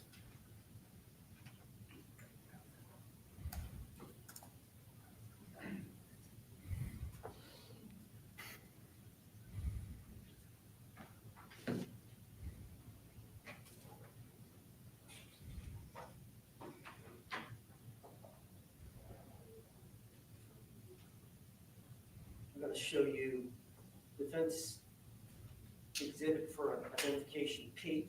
These 2 photographs. Could you look at those photographs and see if you recognize those? I do. Are those 2 pictures of your body? Yes, Did they show injuries to your body? yes, Were those injuries caused by Jorge Torres? yes, Are those photographs a fair and accurate depiction of the injuries you sustained at the hands of George Torres? On this occurrence, yes. You remember this occurrence? I don't. It was so often.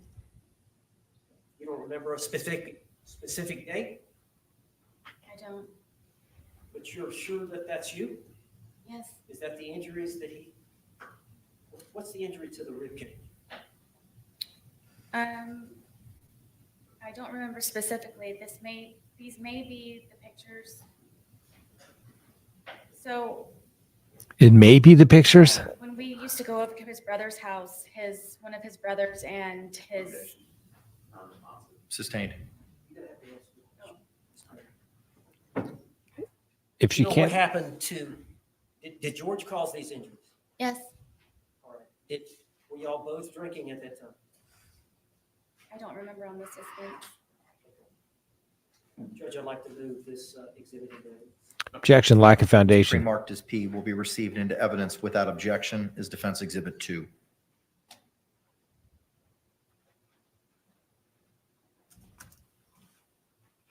I'm not sure I know how to do this. Mr. Owens, may I get into just a number, please?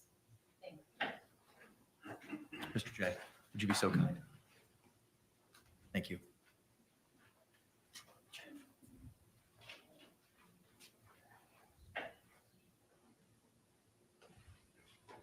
And I need to ask permission to publish it. Yes, sir. Mr. Henderson. You may do so. All right,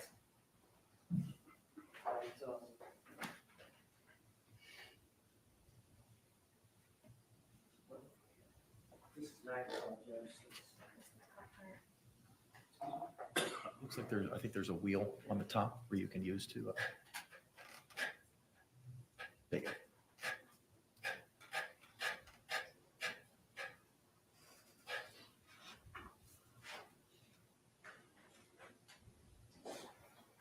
Ms. Boone, is that you?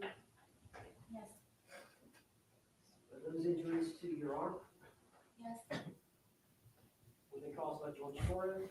yes, And during the same incident, is this you? yes, Is that an injury or bruise to your rib cage area yes, and your arm? yes.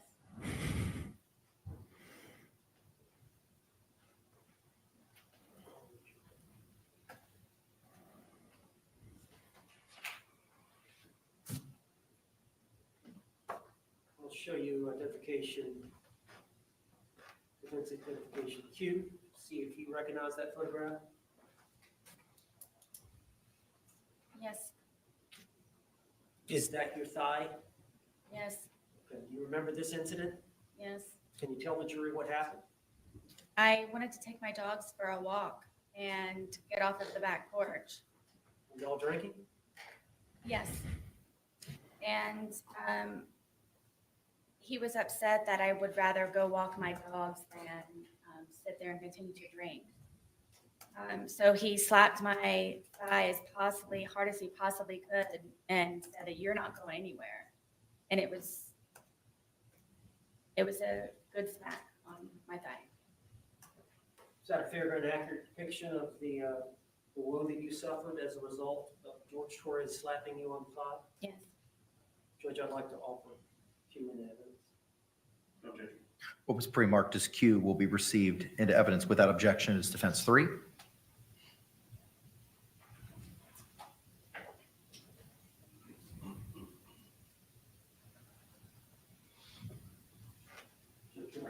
You may, sir. And for the jury's sake, is this the photograph you just mentioned? Yes.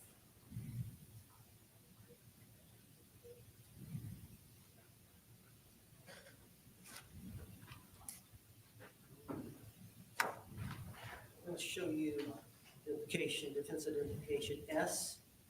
See if you recognize that photograph. I do. Is that your hand? Yes. Is that your blood on your hand?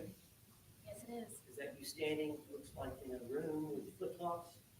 This is in the kitchen at Brian's house. Okay, what happened there?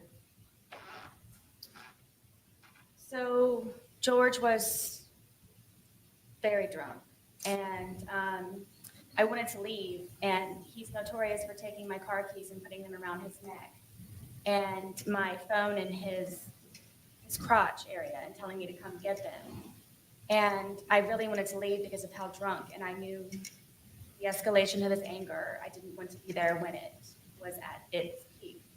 So I tried to take my keys from around him because he kept taunting me to take my keys, come get your keys. And so I attempted to go and get my keys.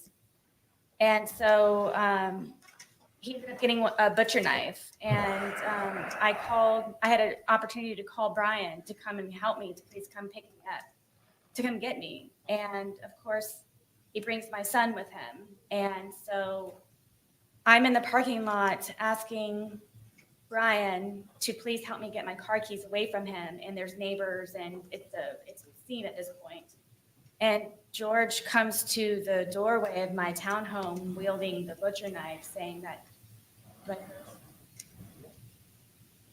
no one's going to take her fucking keys. No one's going to fucking come into this house. And he's waving the butcher knife. And I walked up to him, and I just wanted to leave. And my little son, who was, I believe, 7 or 8 at the time, just is screaming, give mommy her keys, give mommy her keys, let her leave. Brian was even trying to negotiate with him, saying, please, you know she'll come back, just let her leave. So I went up to try and take the keys from him, and he was pulling on them, and I ended up pulling harder, and he pulled them back again to try to pull me in the house, and I pulled them even harder, and it ripped my finger. And at one point, I had lost the fingernail, and the tip of my pinky was severely gashed. Judge, I'd like to also just, Okay. What was it pre-marked as, counsel? it's like S, it's not important. What was pre-marked as defense S will be received into evidence without objection as defense 4.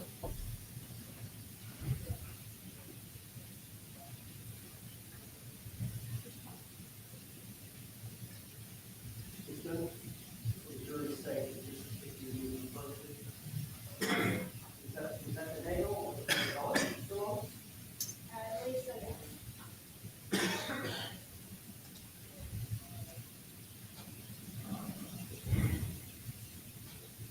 I'm showing you a identification L, 2 photographs. When you look at those photographs, tell the jury what they are. I wanted to eat, and while he was drinking, went and made myself, as quickly as I possibly could, a microwave bowl of, I believe it was broccoli and cheddar soup. And I didn't get it out enough time, and he came up behind me, he slapped it out of my hand. And it was a 2nd-degree burn. I went to the hospital for it. Those fair and accurate depictions of the injury, the burn to your thigh. Yes. Would like to also identification L and evidence. Okay. What was pre-marked as L will be received into evidence without objection as defense 5.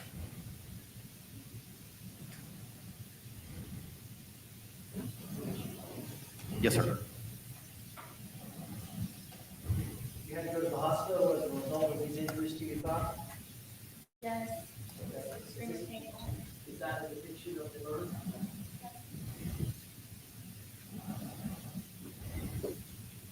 That your thigh? And your knee?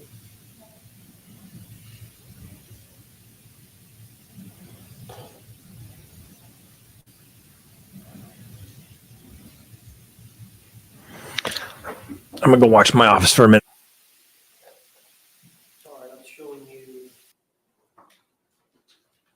the positive exhibit for identification K, 4 photographs. Did you look at those, all 4, before commenting?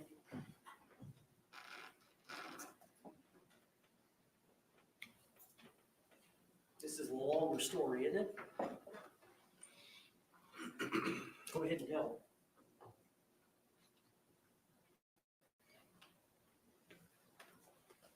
So George stabbed me in my leg. I almost bled to death. All right, well, let's go back and explain what led up to that. I thought it would be nice to cook a nice steak dinner. We don't have two nickels to rub together, so I thought it would be special to make a steak dinner and baked potato and go above the normal whatever's left over in the refrigerator. And so I spent a lot of time doing that, and George is drinking the entire time and on the back porch. You were drinking as well, were you not? I was drinking. He was on the back porch while I was in the house and I was cooking. And it was one of those where maybe if I start making dinner now, it will be over at a particular time and we can go to bed at a reasonable time. And I even put it in the bedroom and had a movie set up for us to watch. So it would just kind of be dinner in bed. And then he came upstairs and saw that I had made the steak dinner, and I don't know how to describe how drunk he was, but it definitely was not George. And had him come lay on the bed, sit on the bed, and, you know, put the, I got the dogs out, and I presented him with the steak dinner and sat down and was getting ready to start playing the movie. And he starts being very rude and cursing the steak and finding fault with it. And then, you know, I'm having to encourage him to eat. You know, if you want me to cut it up for you, I will cut it up for you. Did you want some more sour cream for your potato? What can I do to make you happier? And then he started to pull on me and kept saying that, excuse me, that I just want to fuck you on the steak and fuck you on the potatoes. And I took offense to that, and I kept trying to encourage him to eat. I started to eat. Was this just him really drunk and saying nonsense? I don't know why he was so angry that day. I don't know if it's because I got steak. I don't know. Most of the time I don't know the reason why. I couldn't take it anymore. Obviously, I was not going to be able to eat. So I started to crawl off of the bed to leave, just the bedroom. And he told me again that I'm not going anywhere, and he stabbed me in my leg, and it crunched. You could hear a noise that it made, and blood just started to come out of my leg, just like a fountain. So I got off of the bed. He's starting to freak out, and grabbed me a towel. I got a wet towel, and I'm sitting here holding the towel, and it's increasingly becoming even more and more saturated by the minute. It's just minutes. So I'm going through towels and towels, and I said, George, I think I need to go to the hospital. This is not stopping to bleed. This is serious. And he got on his knees and begged me, please don't call the police. Please don't call the police. Please don't call the police. And inevitably, he went and got my car keys and put them around his neck again, and my cell phone. So I was not able to call anyone, and I wasn't able to leave in my car. So I figured I would just go downstairs, and I'm just going to go downstairs. And I had propped my foot up on the glass table that we had, and blood is just everywhere. Blood is everywhere. I can't keep up with the amount of blood, and I'm starting to feel very weak and really weird. And he comes downstairs, and he's still begging me, please don't call 911. Please don't call 911. I kept telling him, there's something, this is serious. This is something. Because he knew that he would probably get arrested or something bad would happen to him. So I couldn't take him anymore. He was just all over me, and just, I'm bleeding. I'm bleeding very badly, and he's having me try to console him. And I kept telling him, please, I need to call 911, please. And I said, okay, just give me a moment. And I crawled upstairs to my son's bathroom, which is the furthest bathroom away from everything. And I remember holding onto the sink, and I looked into the mirror, and my lips were blue. And I knew I needed help. I needed help. And he came upstairs looking frantic for me, calling my name. And then I turned to him and I said, please, I'm going to die. I've lost a lot of blood. There's something wrong. My lips are blue. Please, please, we don't have to call an ambulance. If you could just take me, I'll drive whatever I can do, please, to go to the hospital for this. And he said that before anything happens, I had to concoct a story in order for him to not be arrested or be in trouble when we did inevitably get to the hospital. So I'm sitting there with this blood-soaked towel with blue lips, trying to come up with a story of what I can tell them when I go down there so he's not in trouble, and telling him that it's okay. And I came up with the story of that we were sword fighting silly after drinking with our steak knives, and he accidentally punctured my leg. And from there, How did you get to the hospital? originally, he told me to drive, and because of the amount of alcohol that he drank, and I couldn't. So he got into the driver's seat and drove me, and the entire time he's barking at me to make sure that I get the story straight.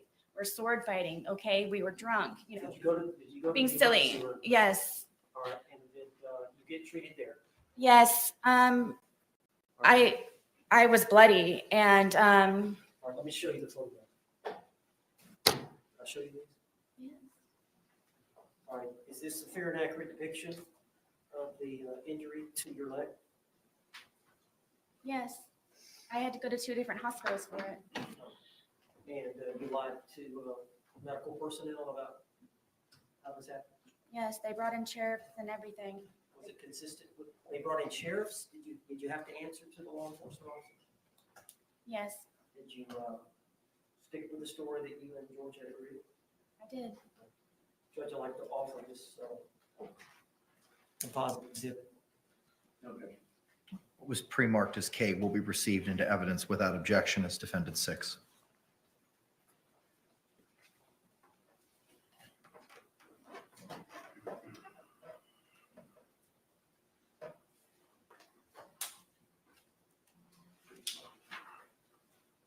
You may publish, sir. Thank you.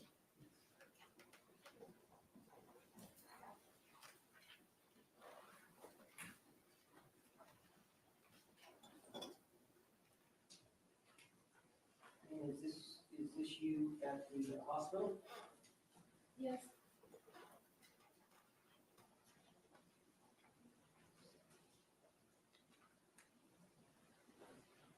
Is this the stab wound to your leg? Yes. My foot.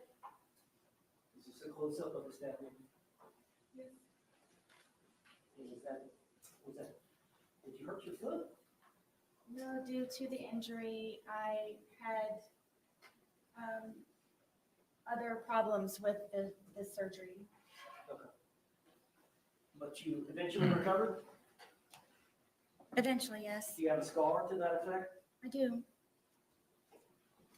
Judge, can you step down and show me? Mr. J? You may. There's a lock, sir. Out. All right, I don't know how best to do this, Judge, because we've got this ball.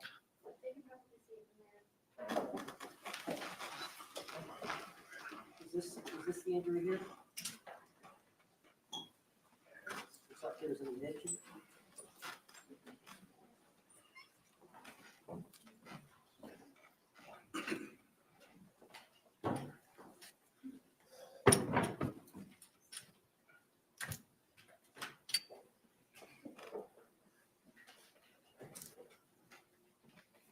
All right, I'm showing you identification T. You recognize that photograph? I do. Yes. All right. Looks like you've got an injury to your lip and to your face.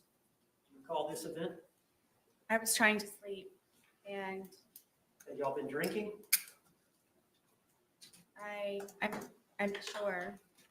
I know that he had been drinking. This was one of the instances where I would go upstairs to try to go to sleep. And But he- y'all drank together a lot, did you not? Sometimes, yes. But there were times where he wanted to stay up and continue to drink and you wanted to go to bed. Many times, yes. You were done, he was not. Correct. Was that one of these times? Yes. So tell us what happened. I'm sleeping in the bed, sound asleep, and he comes into the room and grabs me by my hair a lot of the times. And from here, he scratched me from trying to grab me, and then grabbed my hair and pulled me off of the bed, and then raked my face across the carpet. These are carpet burns. To your lips? Yes. What about to the, looks like the eyebrow area? That's from where from grabbing me, scratched me and got a hold of me by my hair. Why was he mad at you?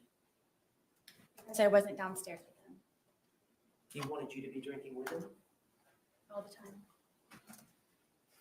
All right, I'd like to introduce identification T and evidence. What was pre-marked as T will be received into evidence without objections. Defense Exhibit 7.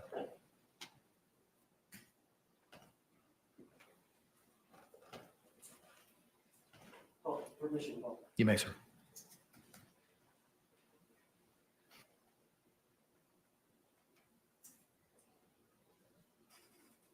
All right, you see the injury between the eyes and the injury to the lip, Yes. as you described? Yes, and the blood going down my eye, yes.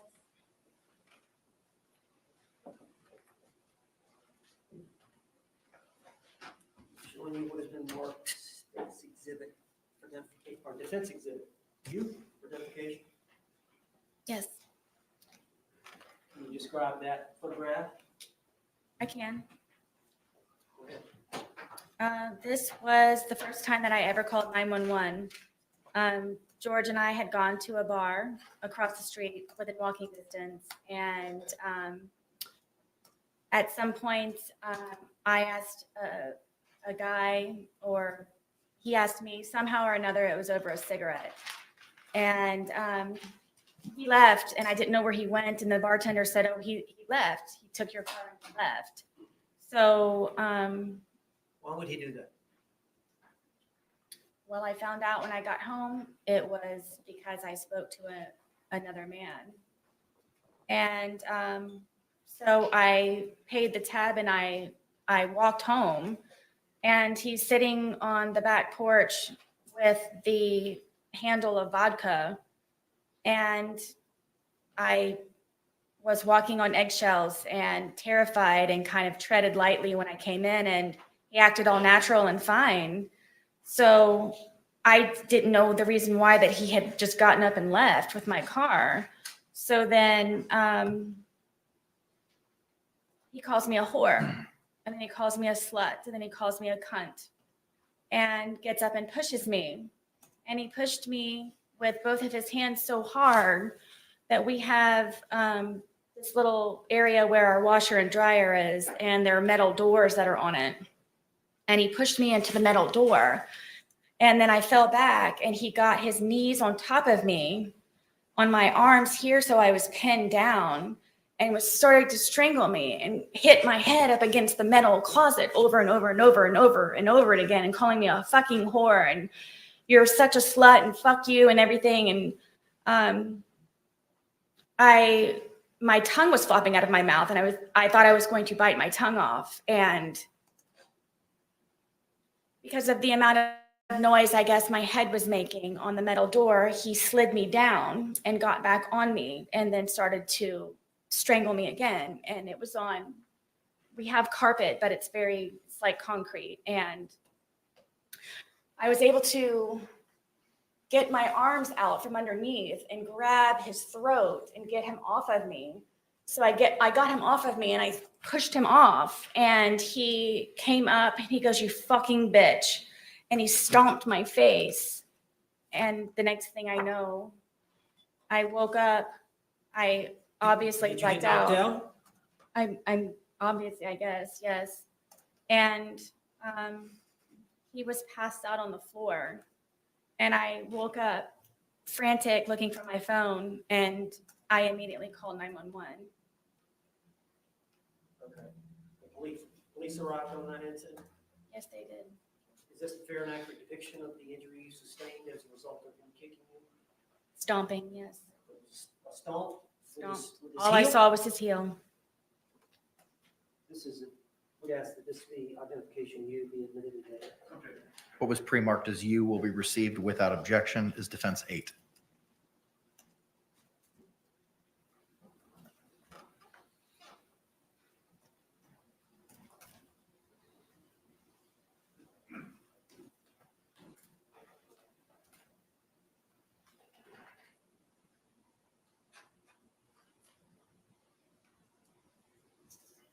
Was that the next day, or is that a few days later?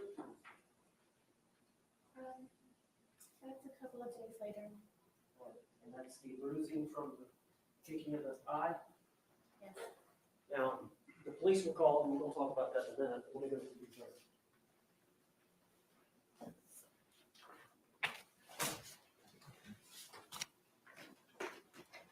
Showing you identification V, defense. Could you recognize that? You have to speak up. Yes. Can you identify that picture? Yes. Is that your leg? Yes. And is that just like the injury to your knee? Yes. Is that a fair and accurate depiction of the injury you sustained to your knee? Yes. Do you remember how that happened? Yes. Did you tell the jury? I was trying to get off of the back porch and he grabbed me and pushed me, and it was a rock or a really sharp piece of mold from him grabbing me and pushing me onto the ground. And I guess I just happened to hit my knee just right on whatever it was. Were y'all drinking? Why did he push you? Because I wanted to get off of the back porch. He wanted to stay out there? Yes. He wanted you to be with him? What's the deal with him wanting to be with you all the time? Insecurity, I guess. I don't know. I don't know. Did you do your best to please him? And then some, yes. All right, I'd like to introduce in evidence identification. What was pre-marked as V will be received into evidence without objection as defense 9. Now, Ms. Boone, were you treated for this, or did you self-treat? Let me show the jury now. No, that was just, I got the first aid kit that I had for my son and I just cleaned it up. You what? I said I got the first aid kit that I had for my son and I just cleaned it up and put a Band-Aid on it.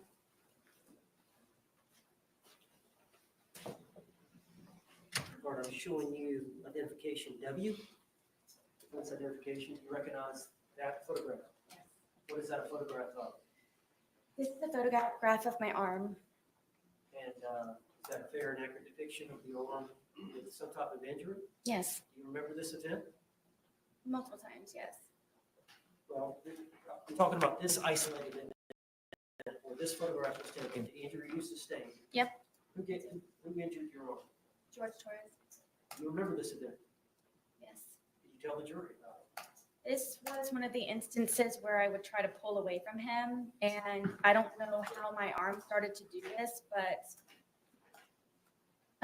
from him pulling from this way, how hard he would pull, with me trying to struggle to get away from him, it would leave these bloody under the skin splotches. So he wouldn't hit you sometimes, he would just grab you and pull you. Yes, from me trying to pull away from him, that's the point of it doing this, from me pulling away from him. Now, this is one of the many times y'all were both intoxicated. I mean, I can't say for sure that, yes, but whenever it would happen, yes, we would be drinking. Identification W in evidence. What was pre-marked as W will be received into evidence without objection as defense exhibit 10.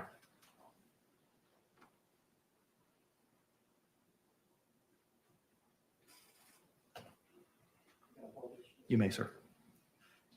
All right, it doesn't look like a wound or anything. Sustained. Tell me, I'm sorry, tell me You said it's just from the grip, him losing his grip?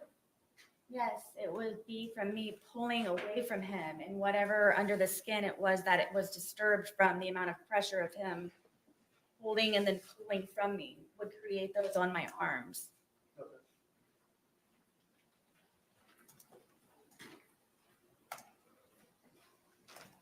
I'm going to show you Defense Exhibit X for identification. Yes. And what is that a picture of? This is a picture of my ear, side of my head. Is that a fair and accurate depiction Yes. of the injury you sustained by Jorge Torres? Yes. Do you remember this event? Yes. Were you drinking? I at the time was not drinking. On this event, you had not consumed any alcohol. I mean, I may have earlier. This was another, I was in the bed trying to sleep. Where was George? Downstairs drinking. All right, and so you were wanting to go to bed, and he wanted you to stay down there with him? Yes, I was in the bed.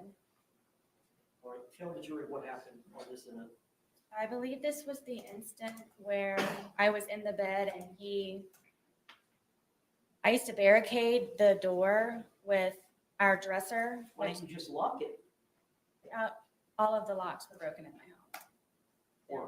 They were from George taking them, including my son's. At one point, I could seek refuge in my son's room, but he broke that one as well. Well, tell me, explain how that happens. Tell the jury, we can't read your mind. George wants me, which he has told me numerous times, that I am to be with him at all times and doesn't like to be apart from me or away from me. So whenever it was even just to go to the bathroom, sometimes he would go with me. And you have to understand, I have a 2-story, 900 square foot townhome, so there's not many places to go. So it just happened to be that it would be upstairs or downstairs, or I'd be in a particular room or not. So inevitably. Did you want some time away? Yes, I did. Even if it were just him upstairs or me downstairs or vice versa. So I rarely got to sleep. This was one of the instances because I had barricaded the door with our, 200-pound dresser that we had. And then I had my nightstand barricaded up against the bed, to where it was even more difficult from the prior times of him breaking in. And he would, I don't know how he would ever do it, but he would get himself in through the crack of the door that he would be able to wedge the dresser in the nightstand. And he pulled me out of the bed and told me I was going to die. And I believe it's this incident, and then punched me, and Punched you in the side of the head? yes, in Was my it- temple and everything. Was it an open fist or a closed fist, or do you know? It was fully closed.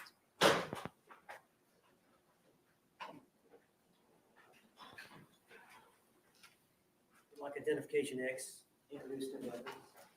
What was pre-marked as X will be received without objection as Defense Exhibit 11.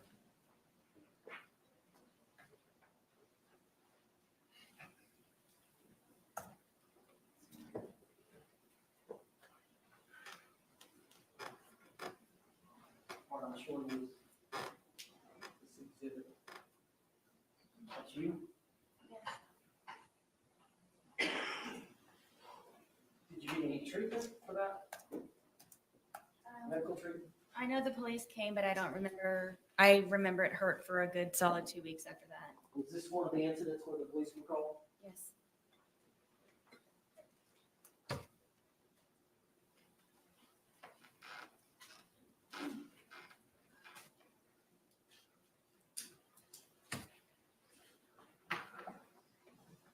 Now, do you recognize this photograph, which is identification Y?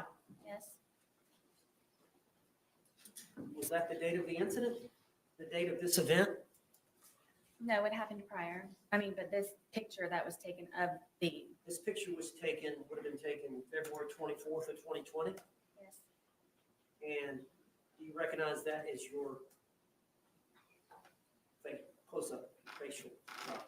Yes, Is that a fair and accurate depiction of how your face looked on February 23rd of 2020? yes.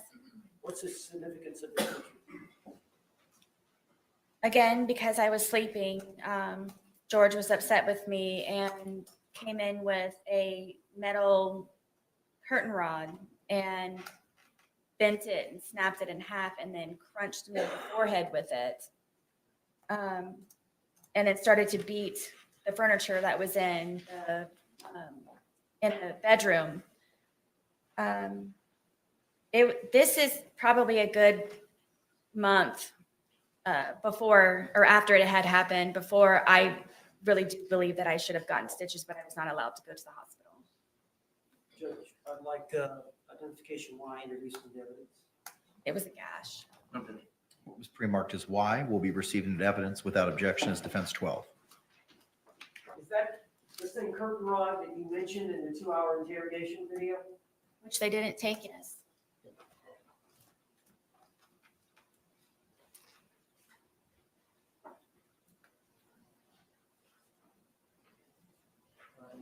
This was photographs that were taken, I guess it would have been the crime scene? Was it the crime scene investigator that came out and took photographs? I don't remember who it was, but yes, someone did on the day of the incident. Was it different from the extraction, the phone extraction expert? Was it somebody different? I think. But isn't this Boone right here? Yes. And remember, that's a month later. And then on that same date, they took, same time, they took this photograph as well, which is identification R. Yes. All right, and what does that do? I believe it's from holding the baseball bat, and Is that an injury to your hand? it's a bruise. Was that taken, February 23rd, 2020, when the investigators came out on February 24th, I believe. February 24th? And I'd like to introduce identification on the evidence.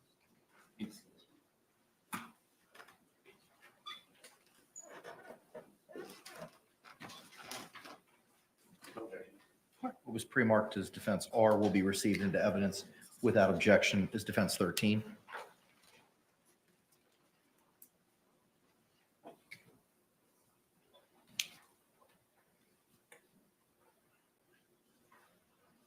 Judge McAlpine. Yes, sir. This is not a great photograph, copy to copy. But February 24th of 2020, is that what you were wearing? Is that you? Yes. And there's some discoloration up here of your palm. You see that? I do. Is that from you jabbing him with a baseball bat? Do Sustained. you know how you suffered that injury? I believe it's from holding the baseball bat. When you poked him with it? Yes, trying to get his hand back in.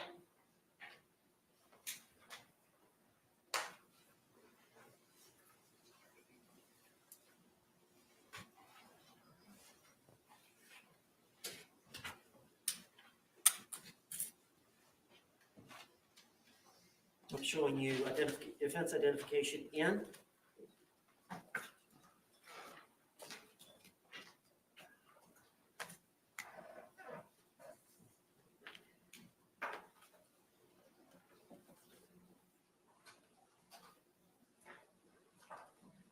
Just like 5 photographs. Can you look at those?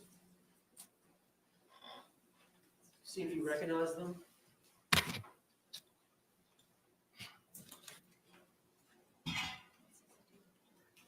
All right, well, let's continue now. Yes. And are those fair and accurate depictions Yes. as a composite of the events that occurred in relation to Jorge Torres and your TV? Yes.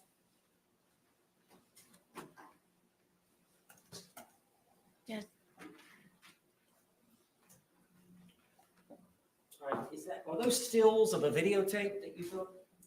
Yes, And is that videotape, was it on your phone? yes, So when law enforcement sees the phone, they would have had access to this video? I believe so, yes. And tell me about it.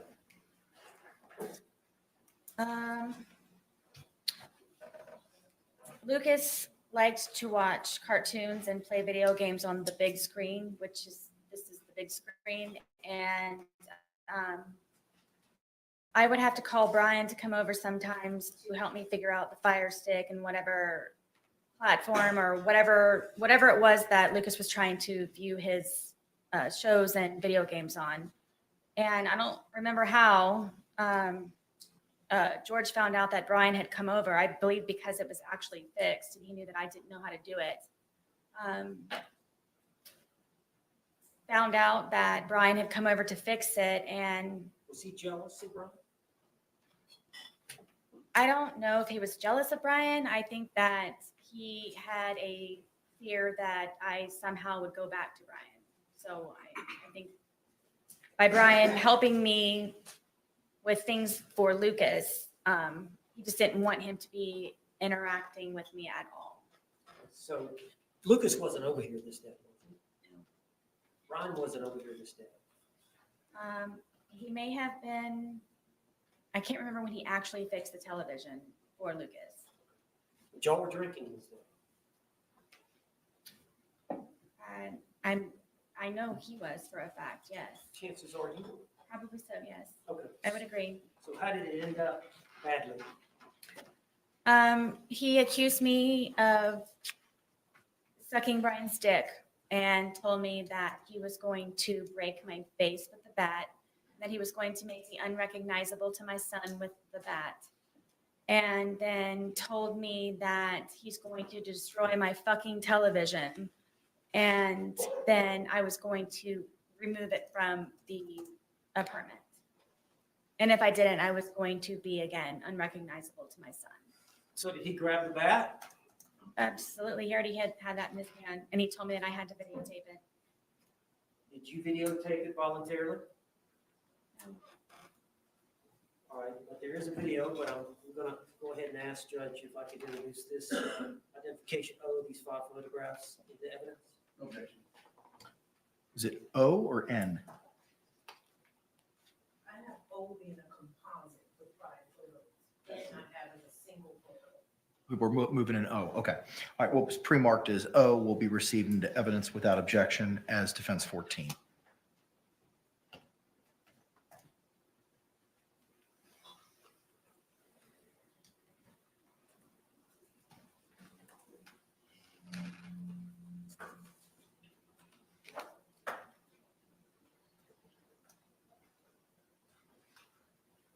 All right, so these are some stills from the video.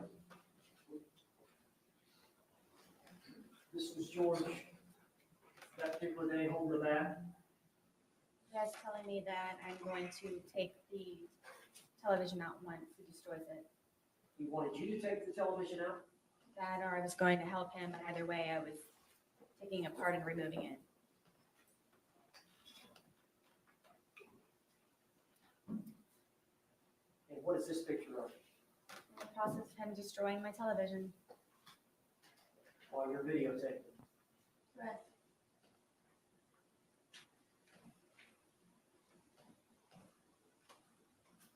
Is that the result?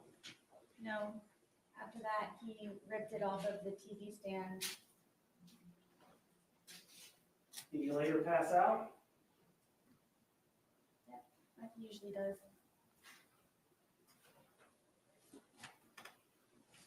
What's he drinking then?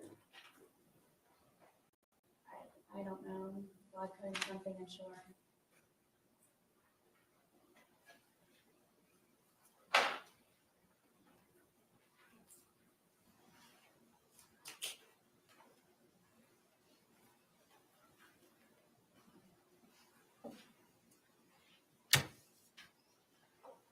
I'm showing you identification N. If you recognize that. Just gonna let it go. In the stairwell. All right, were those, was that a photograph taken by a crime scene? Correct. Is that a fair and accurate depiction of your living room and stairwell? Yes. And I'm going to try to introduce this as identification 9 as an exhibit. It's pre-marked as M, correct? It's got N. N, I apologize. What was pre-marked as N will be received into evidence without objection as defendant's 15.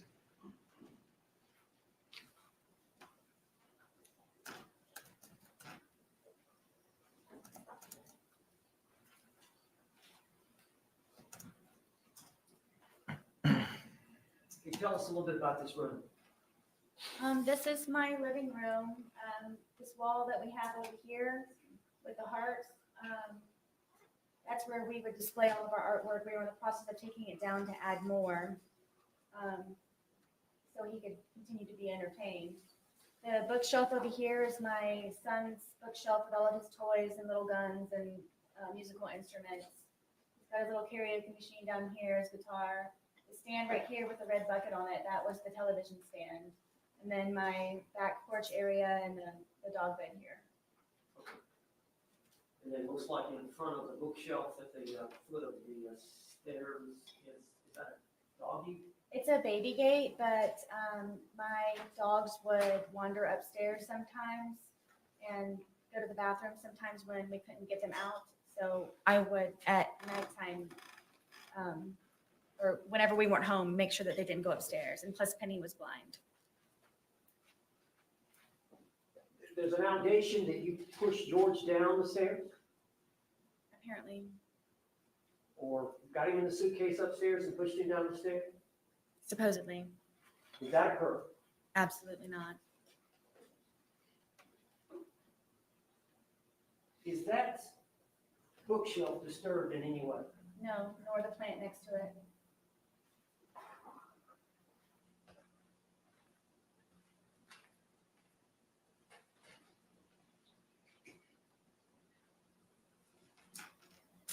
I'm showing you composite 2 photographs, identification M. Did you look at those 2 and see if you recognize them? Yes, this is me sitting on the back porch with my dogs.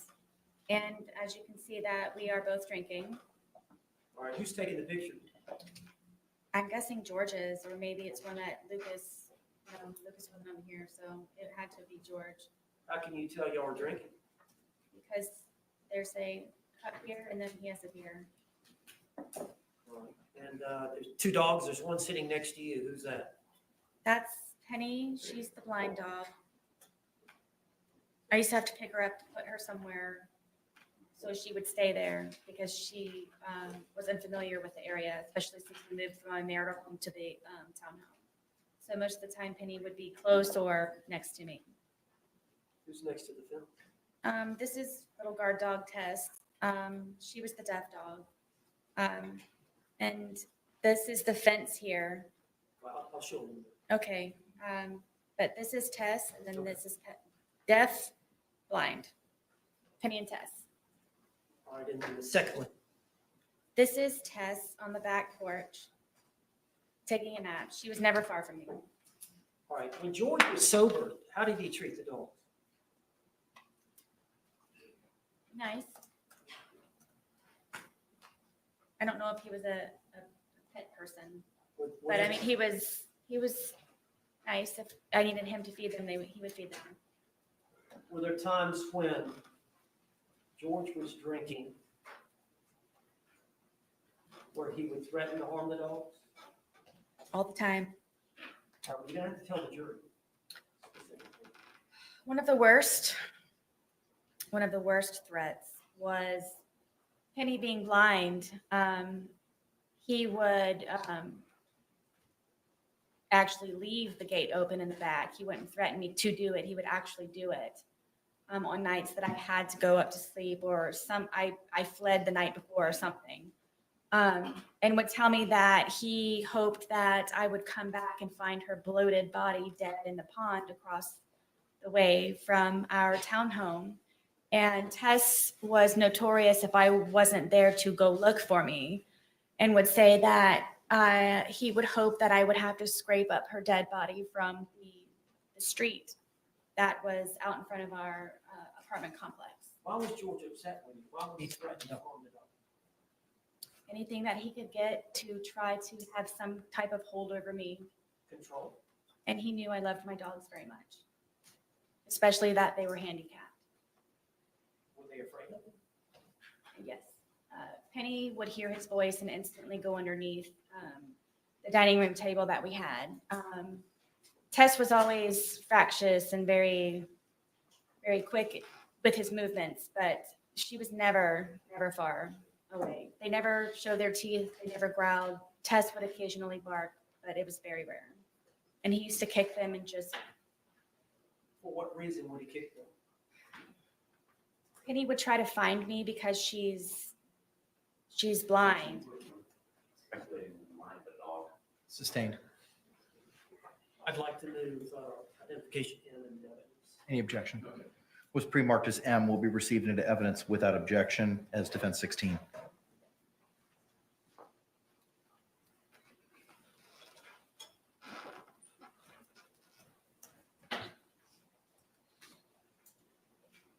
All right. Can you describe this for the jury? This is again is our back porch, and this is the fence that I made for the dogs to have a little bit extra space. Penny is next to me. She's the blind dog, and then Tess is down here guarding the gate. Are these fake rabbits? Is that? Yes. I used to call my son when he was a baby. He was my bunny rabbit. Overruled. He was my bunny rabbit, so I used to collect bunny rabbits, and so I have rabbits here and there throughout my house and in my little garden area. Or this is the alcohol you are consuming? Yes. And this is a close-up of which one? This is Tess. She's the deaf dog. How old were these dogs at that time, 2020? Gosh, maybe 9, maybe 10.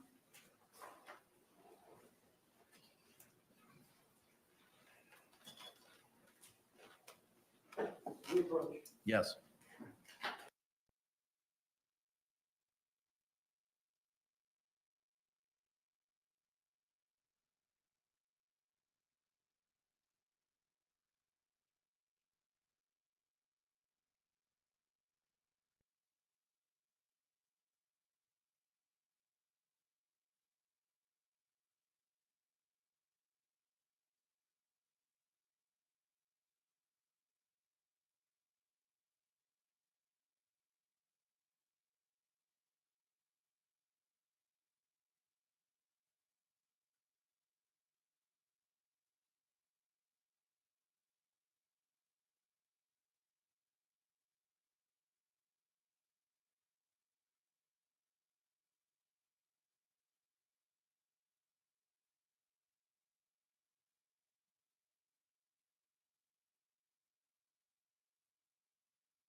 All right, members of the jury, it's 4:03.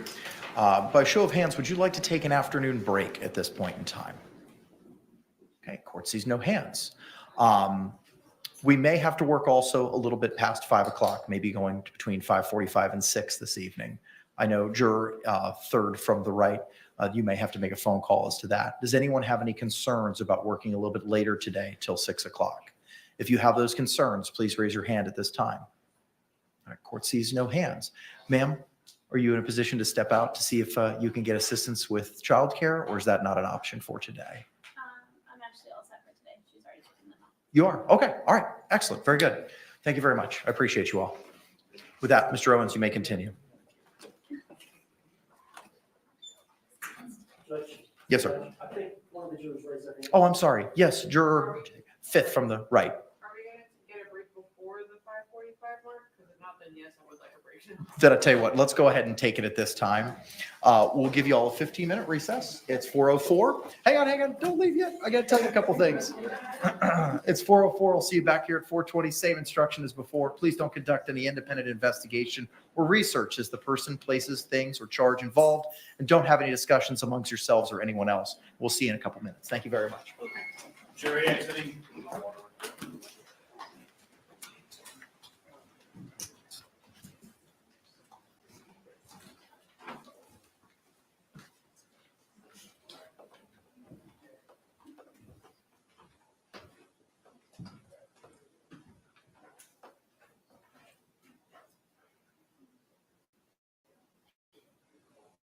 Y'all can be seated. Thank you.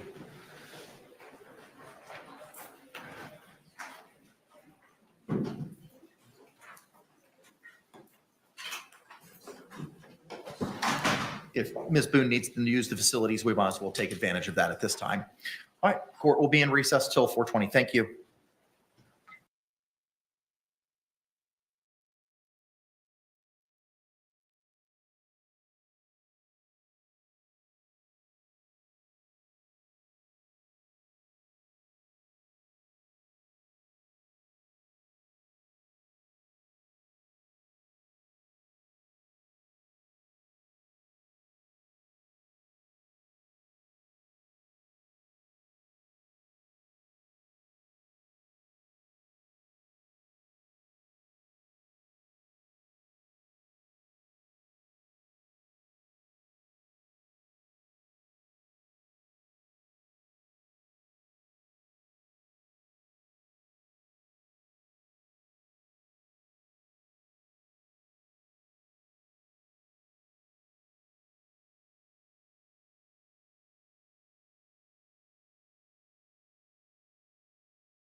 All right, we're back on the record. Case number 2020 CF 2603, State of Florida versus Sarah Boone. State, Dave Ketchum on behalf of the state. William J. for the state. defense. James Owens for the state.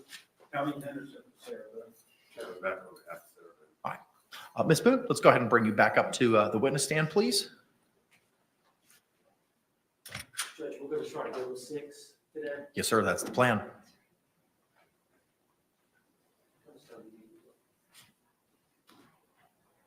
Much of the case, I mean, it's just depends on how it goes. You said about 20. So I guess- All right, we're ready to bring back in our jury. Yes, All right, let's do it. Oh, Judge, hold on. oh, she's up there. I'm sorry. I thought we lost her.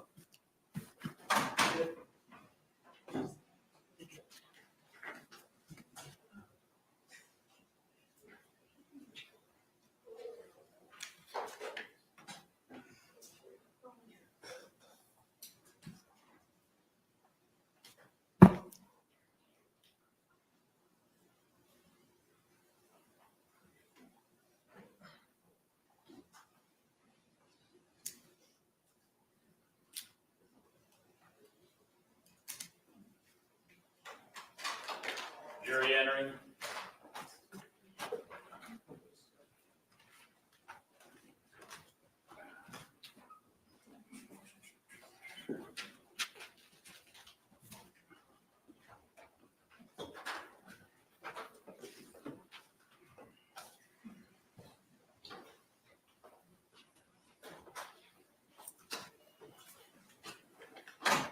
State, do you recognize our jury? Yes, Your Honor. Defense, do you recognize our jury? All right, y'all can be seated. Thank you. Again, members of the jury, if you could. Oh, wait.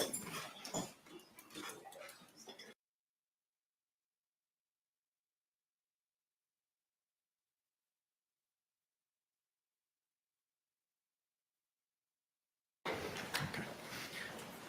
Can the parties approach for a moment?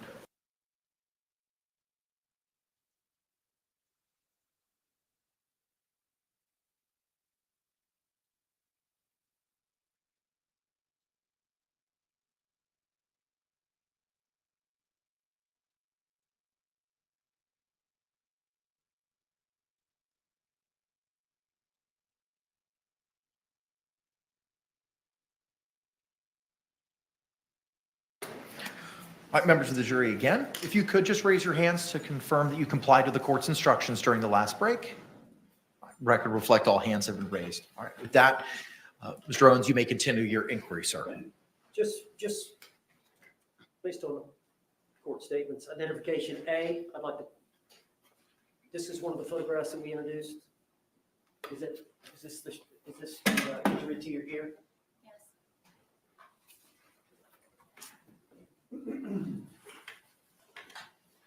And then this is your living room. This is identification C, the blow up. Yes.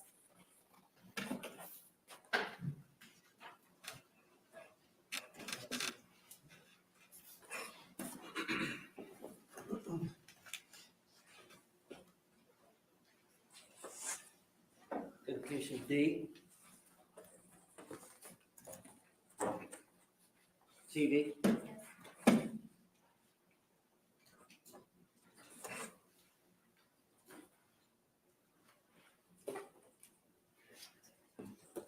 Identification E. Is that your arm? Yes.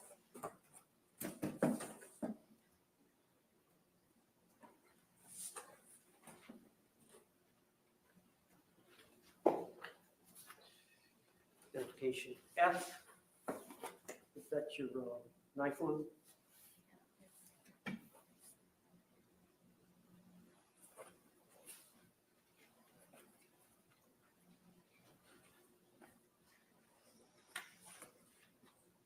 Identification G. Is this the curtain rod?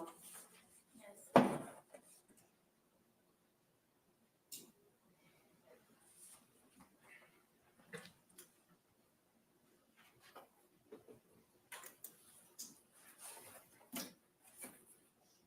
Identification H.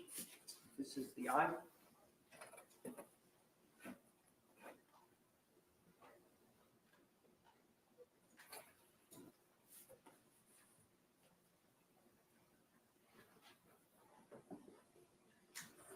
Identification. All right.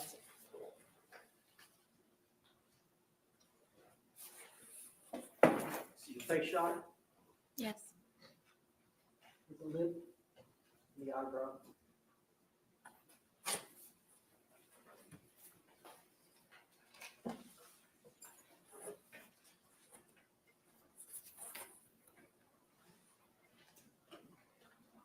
Identification B.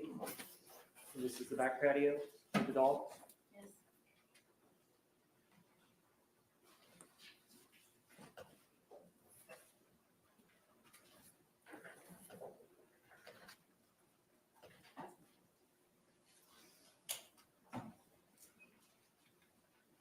Yeah, I'm gonna bounce a little bit, Ms. Boone.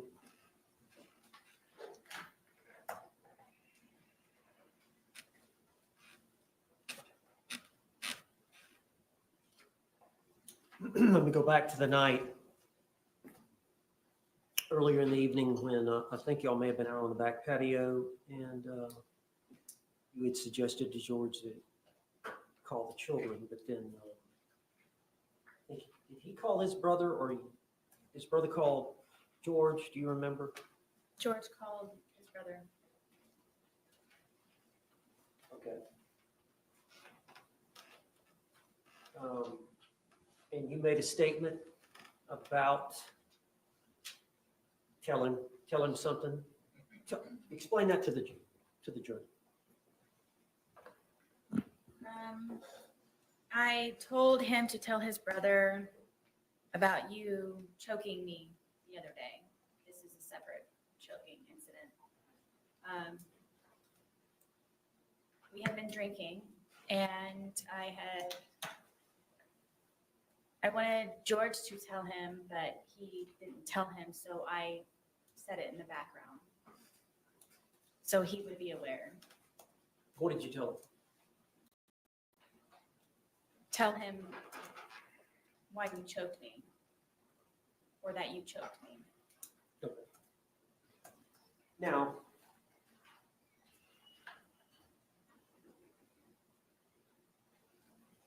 you heard the testimony of the two neighbors, the boys that lived next to you, Yes, and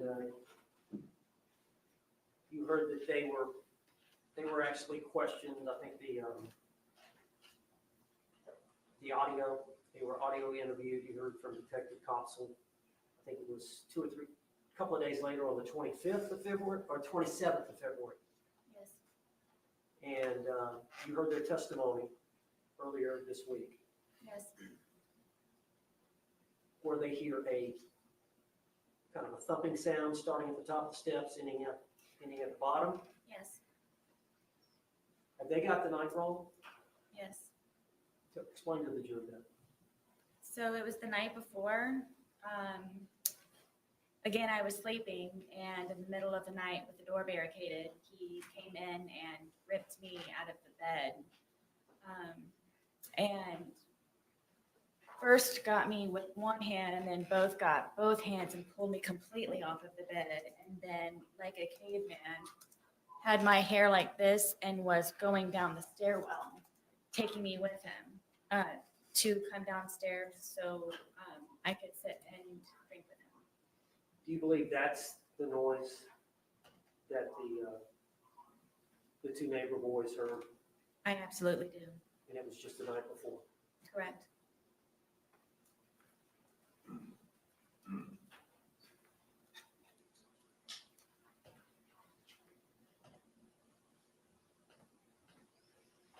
Now, some of the time when this abuse occurred,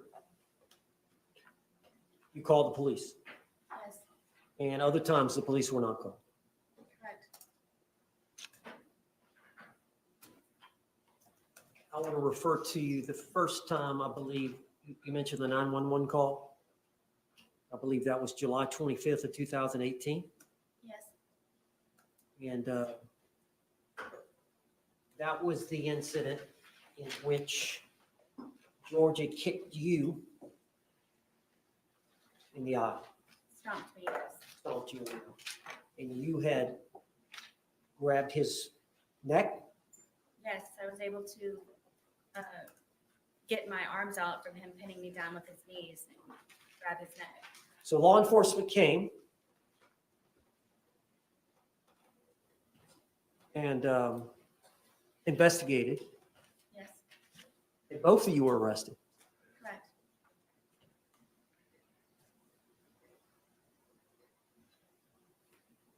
Do you recall asking the officer when you were arrested,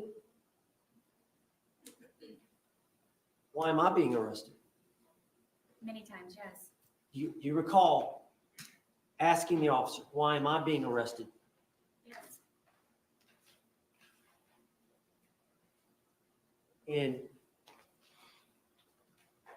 do you recall making any other statements to law enforcement as to why you did what you did to George? That was the first time ever that I actually officially fought back. Did you tell the officer that you were fighting back? Yes, because I was complete shock that I was getting arrested because of it.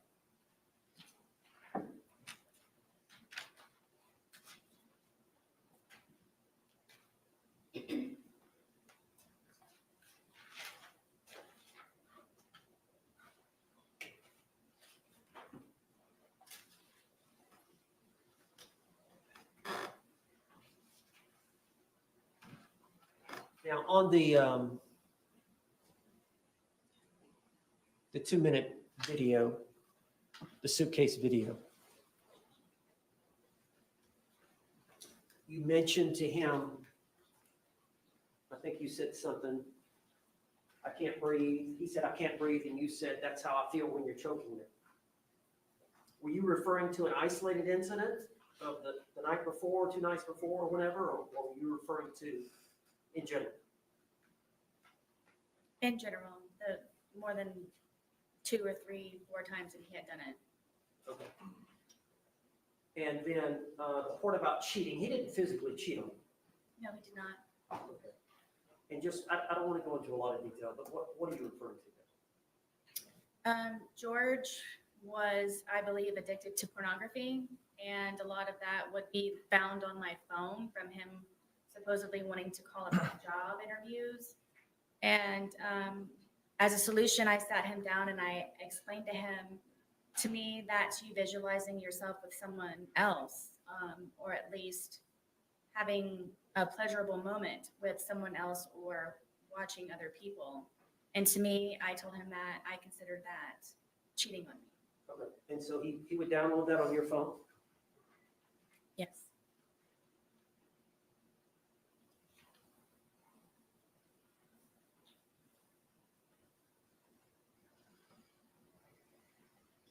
How did you stay with him? As, You got to tell the jury. as anyone who has ever been in love, or when you love someone, or primarily someone or something, you go above and beyond, and you tolerate and you endure and you persevere, and you try to make that person as spectacular as you possibly can, no matter the sacrifice that you may have to go through to serve someone else in a positive light so they can be better people for themselves, and to just make them a happier person. And love is very strong, and love is very deep, and love, I believe, is not fully understood in a lot of ways for how different people react to it. And I very much, deeply, and passionately love George. I love him to this day. Did you not want to be alone? At the beginning, through my divorce, it was very nice to have him around. He was a man to me, and I felt protected, and he's very nice. And as lame as it sounds, he used to compliment me, and it made my day. So yes. During that period of time when you first started seeing George, would it be fair to say that you had low self-esteem? Yes.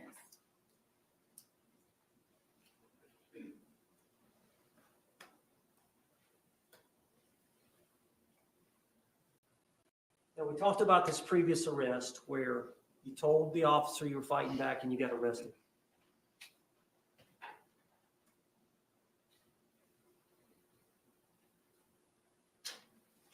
Now, I want to talk about your conversations with law enforcement, but first I want to ask you, why did you go to the police station that day when you were interrogated there? We saw the 2-hour video. Tell the jury. The day of the incident, the detective Copsell gave me her business card with her personal cell phone number on it and said if I happened to remember anything or anything that I would like to add to the day for me to not hesitate to give her a call. So throughout the rest of the evening, something was off. I didn't feel comfortable with what she told me and how she told it to me. How long were you at the scene? Gosh, all day, from the moment that they were there to the moment that the coroner's van drove off. All right, when it ended, did you stay in your home? No, I raced inside and collected some pajamas and a toothbrush, and I went over to where my son was at my ex-husband's house. Did you wake the dogs? I didn't even feed them. It was so fast. All right, and then once you got over to your ex-husband's, what happened? As it relates to Detective Copsell. Something just wasn't sitting right with me, and I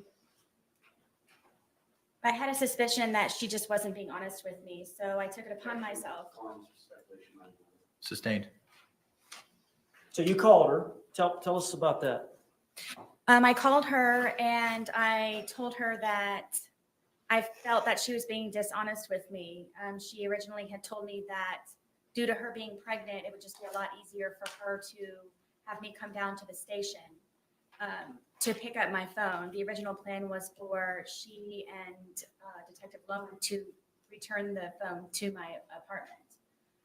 But she said that it would be a lot easier for me to just come down and pick it up because I remember when I was pregnant. That's what she said. You remember when you were pregnant.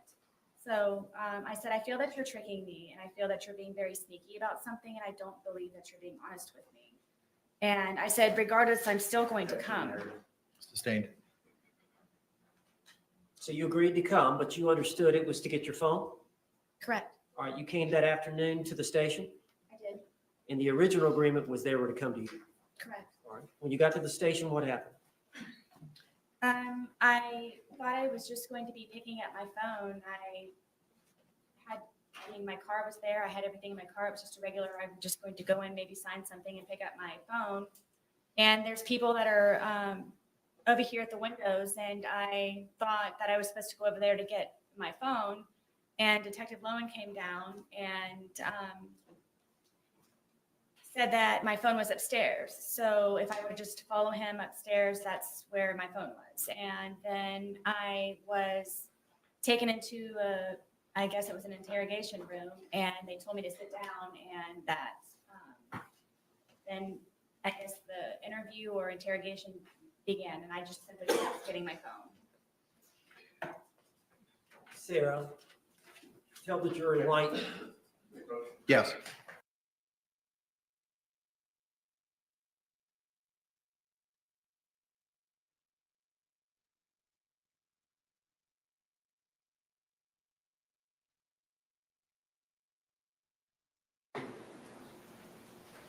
You may proceed. Ms. Boone? Ms. Boone?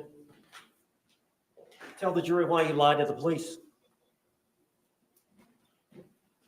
I lied to the police. Basically everyone, because I was extremely fearful of being arrested. I made the first attempt of me calling 911 by telling them what happened. And I thought they were going to help me, but instead I was arrested for calling 911. So you made the decision to lie. I did. Did you stay with that lie? I did. Are you telling the truth today? I am. Now, let me take you back to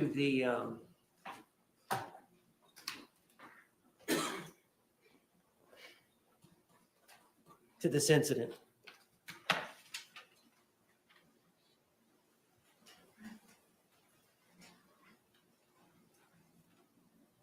Is it fair to say that when Jorge Torres is sober, he commits no violence against you? No. Is that fair to say? Yes. Is it fair to say that every time that he's intoxicated or every time that you're hit by him or harmed by him, it's when he's intoxicated? Yes.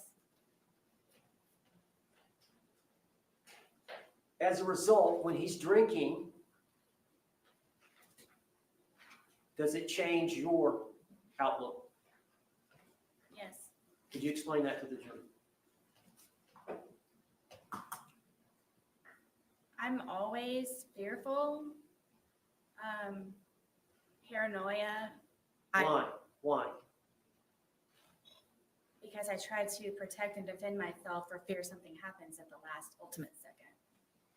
But you're always that way, fearful. Is it because of these prior incidences?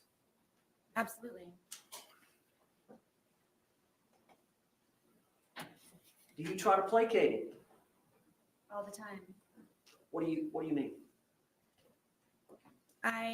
With the puzzles and the painting and feeding the ducks across the way at the pond, listening to music, trying to go for a walk on the trail, anything that I possibly can. I told you I was running out of things to entertain him with. Why do you think George, what bothers him? Sustained. Does he tell you? Sustained.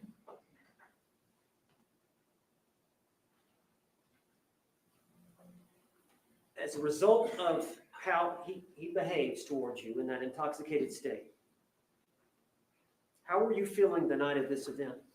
Objection has to be answered. Overruled.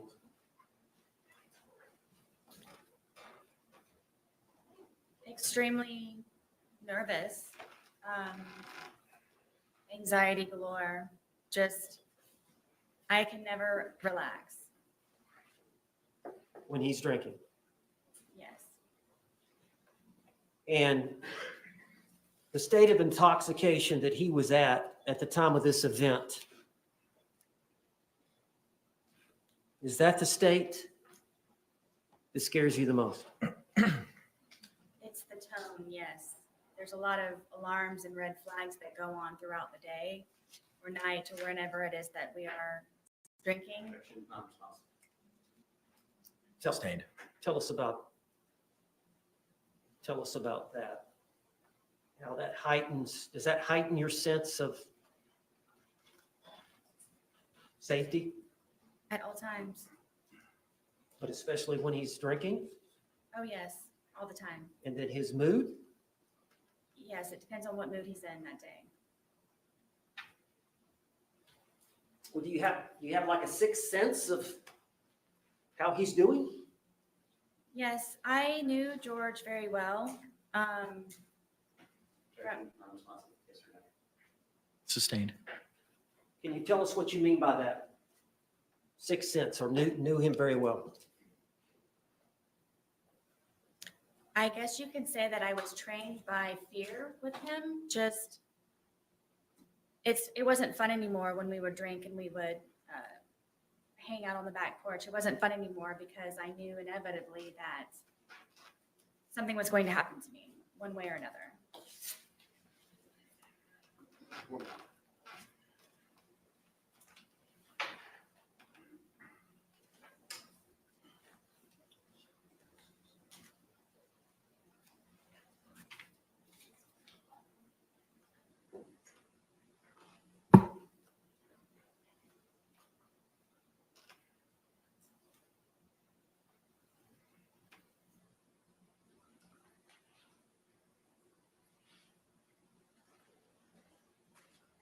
Ms. Boone,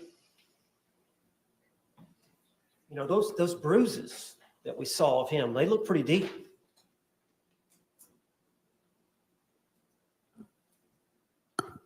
Tell the jury what you were thinking. From the bat, you're Yes. saying? I didn't want to die that night. I can't describe it to you. It's terrifying love to a certain degree, where my plan was to show him the next day, and just I wanted him to be better and treat me nicer and be the person that he was when I originally met him. And I knew that was in him still. I knew that it could be found, and I just couldn't figure out what it was that I was doing wrong in order for it to not be back to where that was. And I was tired of living in fear and just sick all the time of figuring out how I can entertain him so I don't die, and continue a relationship with my son and try to live a normal life. That wasn't a normal life for me. And just, bottom line is I didn't want to die. I would have died, or I would have been disfigured or maimed, or if it weren't me with the bat, it would have been him if he were to have gotten out.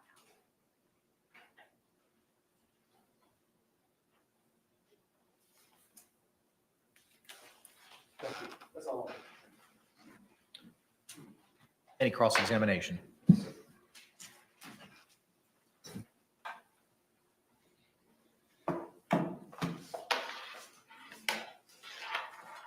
George know somebody named Crystal?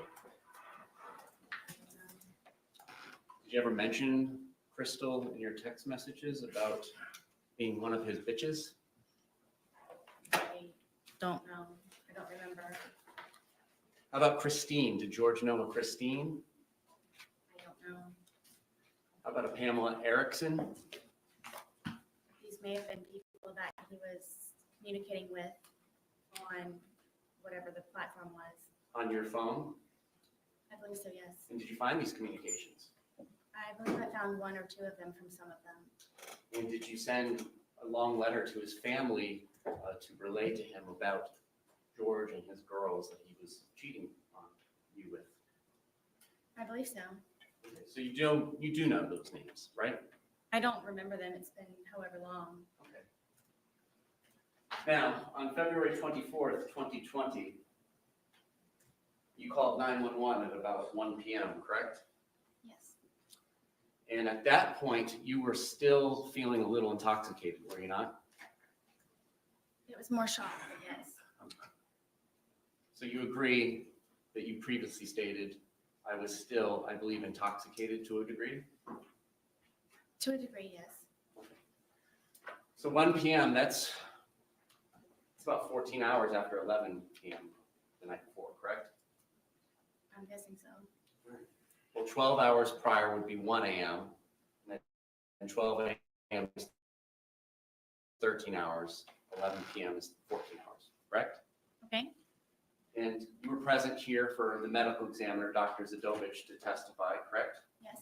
And you heard her talk about all the effects of ethanol that it has on the human body, correct? Yes. And she also mentioned something that it, on average, dissipates at about 0.015 an hour. Do you recall that? I believe so. So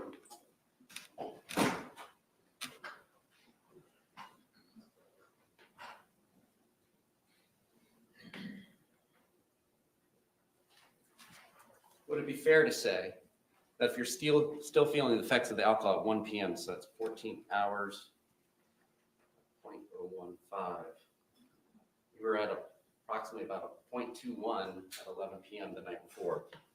Do you feel like you were 2.5 times the legal limit at that time? I don't know how you came to that number. Judge, I'm going to object. Approach.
You may proceed. So you testified earlier that you all had about half of left from the night before, correct? Yes.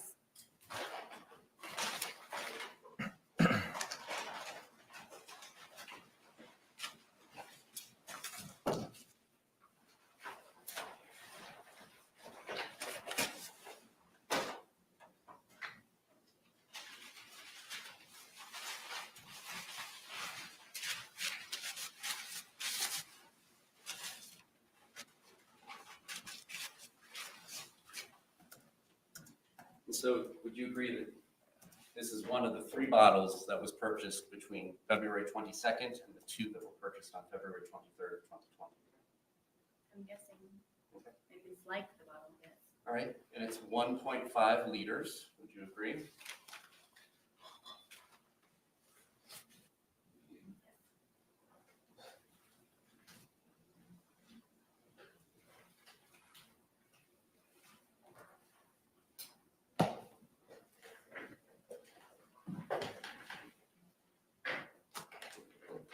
And when you say half, are we talking about to the top of the label was left from the day before? Oh, goodness, no. All right, a little less, halfway through the label? It's too, right about. Okay, about halfway through the label. So in addition to halfway through the label, which you began consuming after going to public at about 12:15, correct? Yeah. So you all would have began consuming around 12:30, is it fair to say, when you got back? I can't tell exactly. Okay. And after finishing what you all had left over from Saturday, the 2 of you consumed 2 1.5 liter bottles, correct? I'm not sure about the second bottle that he purchased, if it was empty or not at the time. Well, you did mention that the police would find 2 empty bottles in the top of your trash, correct? Yes. And we did all see that in the photographs, correct? See that they Two. might be in the garbage, yes. All right, and you say you were about 100 pounds at the time? And we all know Mr. Torres was 103 pounds at the time of his death, correct? That's what he said. All right, so that's 3 liters of wine between 200 pounds split between 2 people over the course of a day, correct?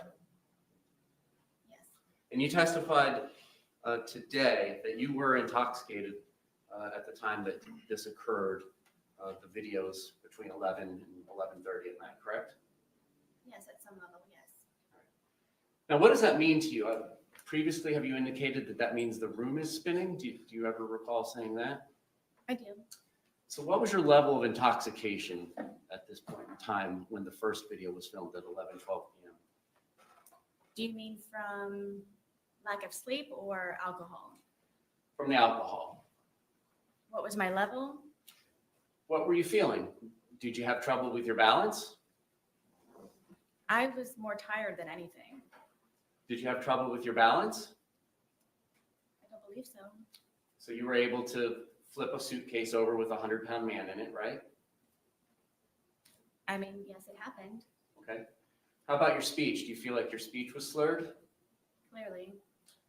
How about your inhibitions? Do you feel like you were doing things that you wouldn't do when you were sober? I wasn't thinking about that. Well, on reflection, do you feel like this is something you would have done when you were sober? I didn't know me and George. I'm just asking you, looking back on this, when he's in the suitcase and you're telling him how you feel, and then you wait 11 minutes and you film another 23 seconds, and then you go upstairs, upon reflection, is that something you would have done and left him in there had you not been drinking? I don't know. I can't say. Okay. If I was scared, then it would be something. All right, now, today you testified about the time frame between the 2 videos, correct? Yes. So you came down from the shower where you were hiding, correct? Yes.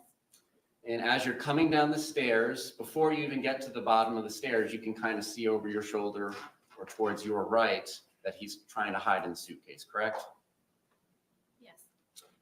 And the lid is down, but it's not closed, and you can tell he's hiding in there. It's not a great hiding spot just yet, right? Correct.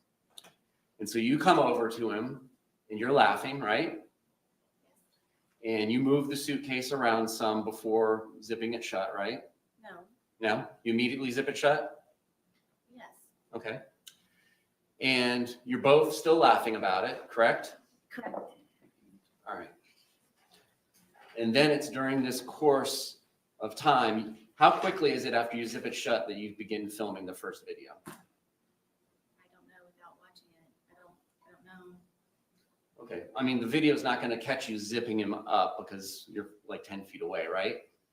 How quickly after you zip him up is it before the video starts, is my question. I don't know. Okay. And then during that 9 minutes and 14 seconds is when he begins to get angry, correct? What 9 minutes? Between the two videos, there's 9 minutes and 14 seconds between the end of 1061 and the beginning of 1062 and 1063. So you got the 2 minute, 3 second video that starts at 11:12:45, correct? I guess. Permission to use state 17? You may.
All right, so we're looking at entry 31107.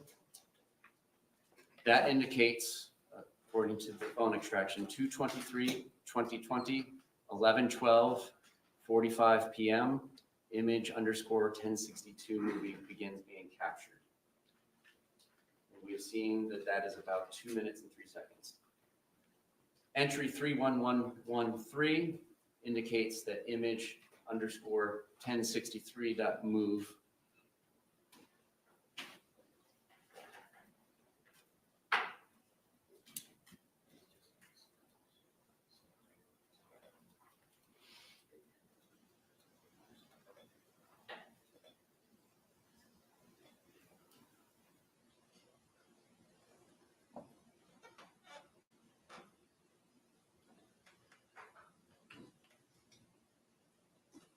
disconnected.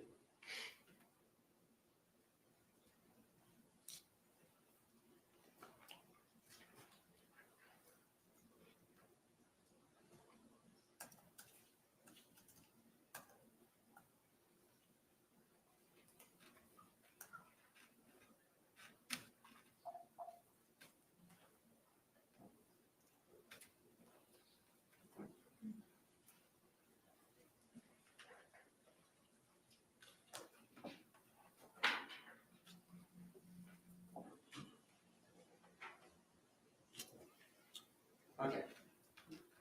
31113, a second movie is captured at 11:23:03 p.m. Your testimony was that after that first video was captured by your phone and you, Mr. Torres began getting angry and trying to push his way out, correct?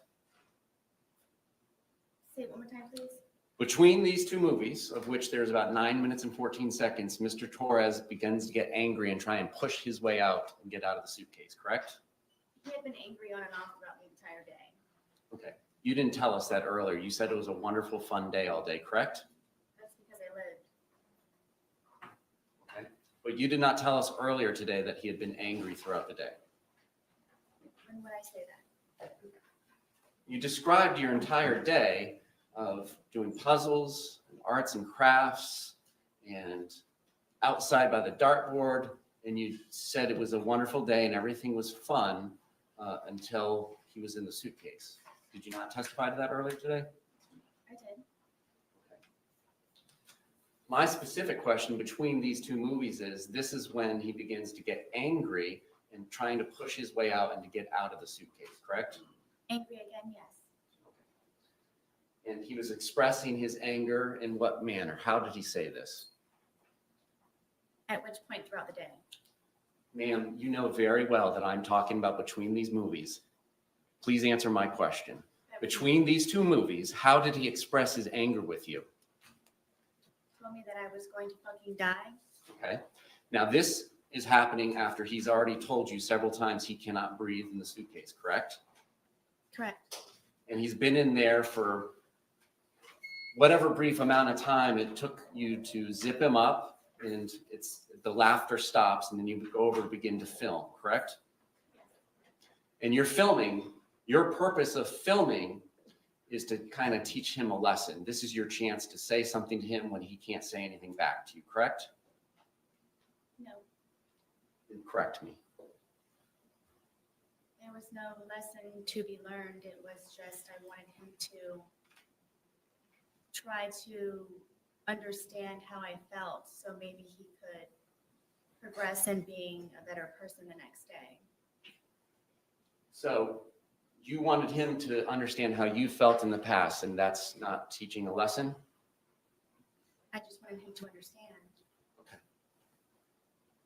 All right, and so immediately prior to zipping him up and putting him into the movie, you had been upstairs, correct? I'm sorry. Immediately before coming down and zipping him up and then filming the first of the two movies, you had been upstairs in the shower, correct? Yes.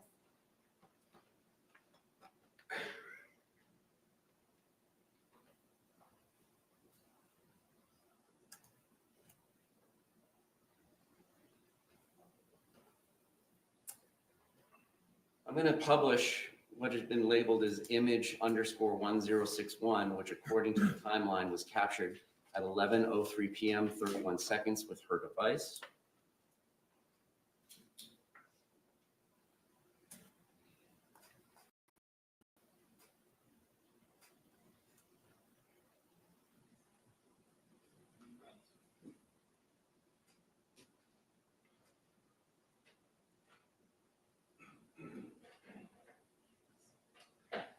All right. Does this appear to be the suitcase that's in question in the two movies that are filmed at 11:12 and 11:23 p.m.?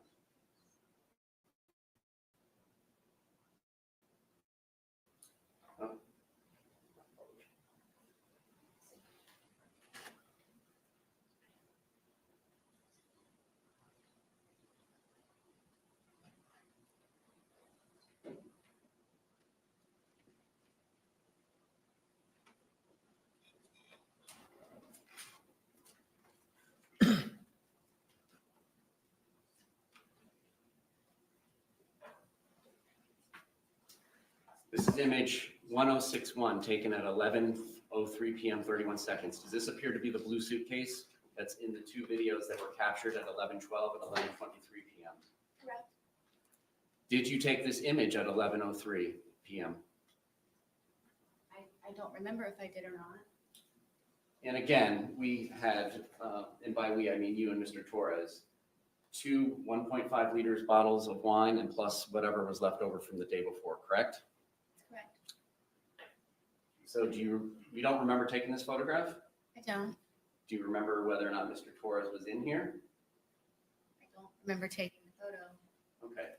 So what is your memory of what happens between 11:03 p.m. and 31 seconds when that image is captured, and then when the movie starts at 11:12:45?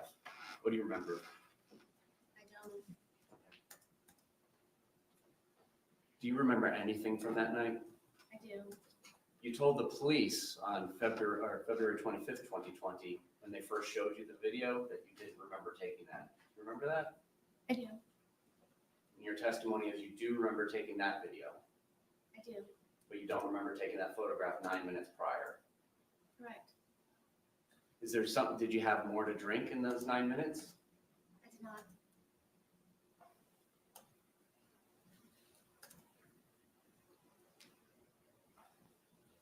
Was Mr. Torres in that suitcase the entire time between 11:03 when that image was taken and then when the second video was taken at 11:23 p.m.?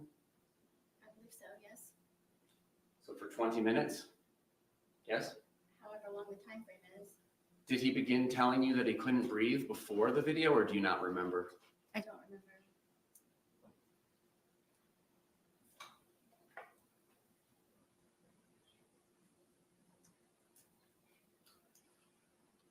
Now, you testified moments ago that your two neighbors must have misremembered which night the loud noise was, correct? Yes. And now you're telling us that you don't remember taking the photograph at 11:03 p.m., correct? Correct.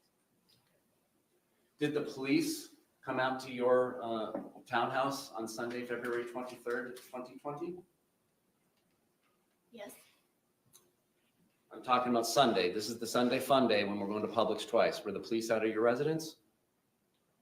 No. It was the day after, Monday the 24th, correct? Yes.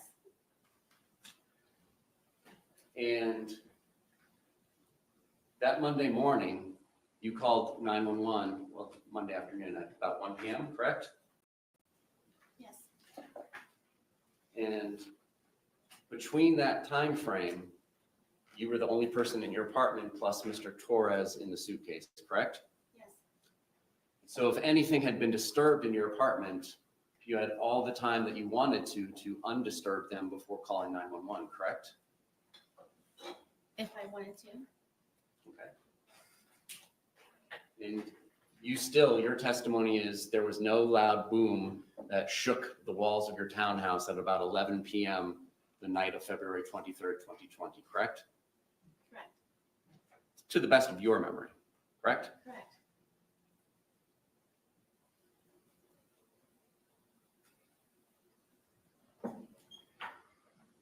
Now, that second video is 22 seconds where you just hear him say Sarah and you don't say anything, or you're familiar with that video, correct? Yes. It's after that that you go upstairs, correct? Yes. How quickly is it that you go upstairs after that?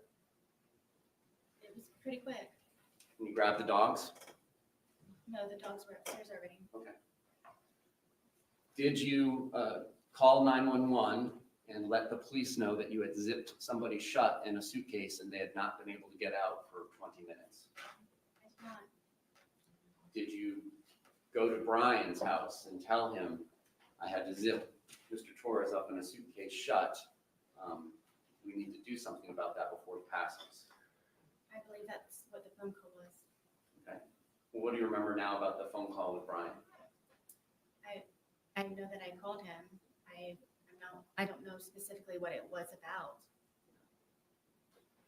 Now, your testimony, it seems like you spend day after day finding things to entertain Mr. Torres to do, correct? Yes. Almost like having a child. You have your own child, correct? I do.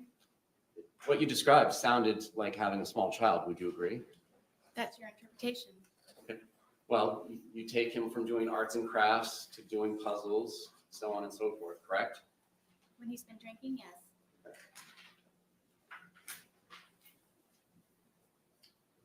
And Mr. Torres was notorious for doing some of these things, correct? What do you mean?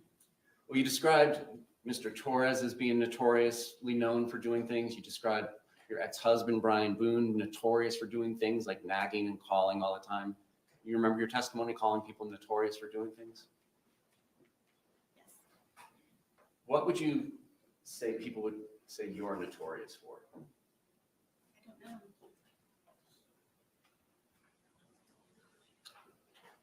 And you would not answer Brian Boone, your ex-husband's phone calls, just so that you could let him know that you're busy and you have things going on, correct? I knew that at whatever time it was that he was calling me, that he could wait for the few moments of me getting up to where Lucas gets out of school at 3:00. Okay. But you wouldn't return his call. You would let him call several times, correct? That day, yes. Okay. How about other days? Would he have to call to remind you to get Lucas on other days?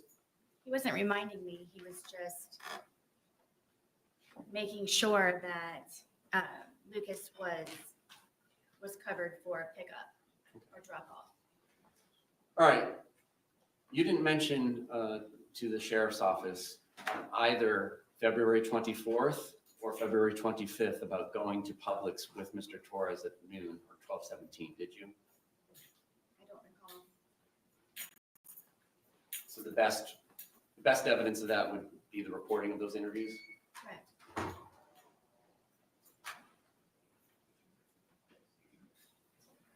Did you not remember going to Publix with Mr. Torres that day?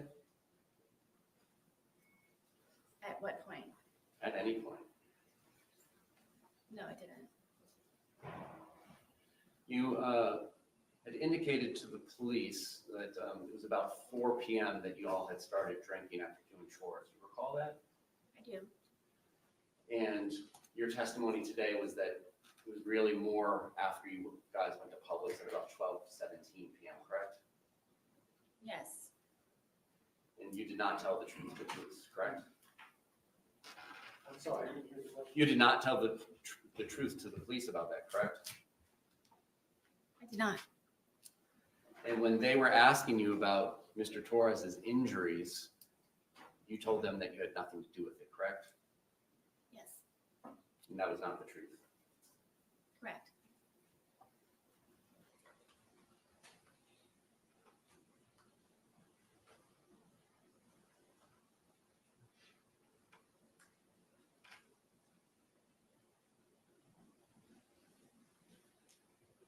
What did y'all have for breakfast on the 23rd? I don't remember. Did y'all have lunch? I believe we had leftovers from, I think, something that we had in the fridge. And do you recall what those were? No, not at this point, no. And then I believe you mentioned having a sandwich of some sort for dinner. No, I believe it was for, I'm guessing he and I ate at the same time.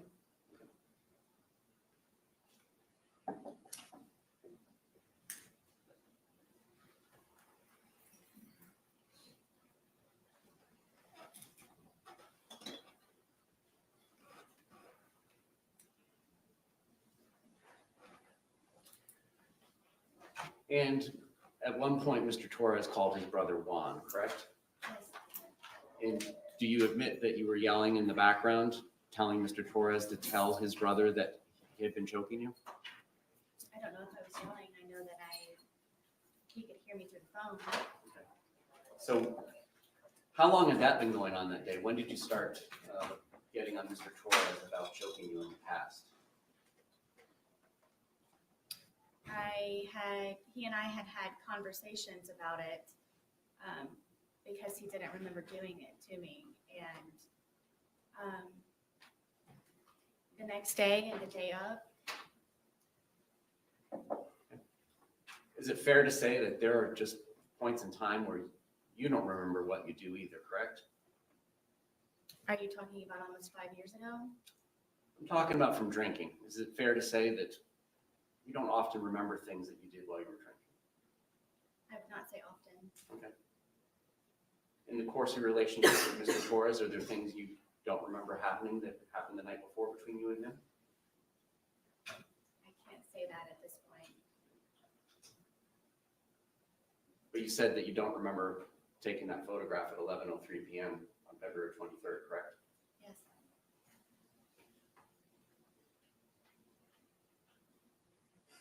Was there anything else that you were telling Mr. Torres that he needed to tell his brother? Not that I can recall. Was there anything you were telling him that he needed to tell his daughters? Not that I can recall.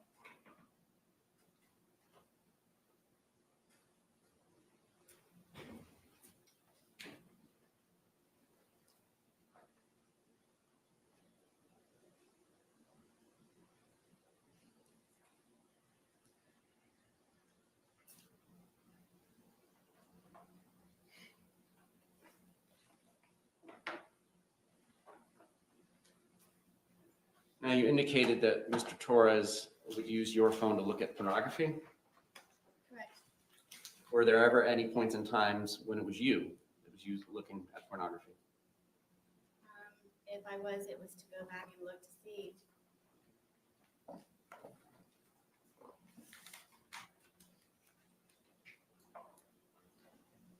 Did you ever threaten to get Mr. Torres arrested if he did not do what you wanted him to do? I wouldn't say threaten. Okay. Well, were there ever points in times where you would like him to call you or return a call? And if he didn't do that, you would threaten to get him arrested? It depends on if he had my keys or something that I needed from him. And it was your townhouse, correct? Mine, yes, plus ours. Well, when did you get him off the lease? I'm not sure what year it was, but I don't think he was actually removed from the lease. Okay. I think he was made a different type of tenant. And did you change the locks so that he couldn't get back in at the points in times when you kicked him out? I did sometimes. And then would you leave the key in the hiding spot that he was aware of? There were multiple hiding places. On any of the 911 calls, did you ever mention that Mr. Torres was aware of where you kept your keys and that's how he got back into the house? I didn't know I needed to. He would never break into my home. All right, and it's your testimony that you did not push him down the stairs, correct? Yes, And in fact, it was him that dragged you down the stairs the night before, correct? yes, Now, by dragged, did you leave your feet? yes. And did you get scrapes on your knees or anywhere from the carpet? I'm not sure. Did you get any injuries, like bruises or abrasions or scrapes? I was missing a lot of my hair. Yes, that was on the stairwell. And you agree that you were photographed on February 24th when the police came out, correct? The day of the incident? Well, the afternoon after the incident. We're not sure when he passed. Yes. Some of those photographs showed ashtrays inside your house. I thought you said you guys couldn't smoke inside your house, We couldn't. but you did, right? Sometimes, yes.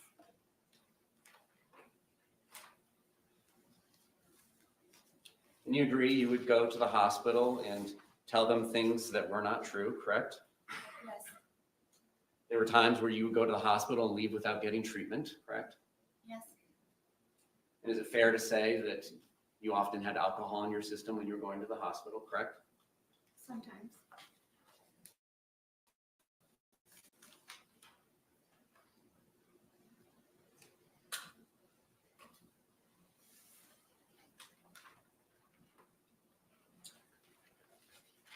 All right, so just to summarize the day to make sure we understand it.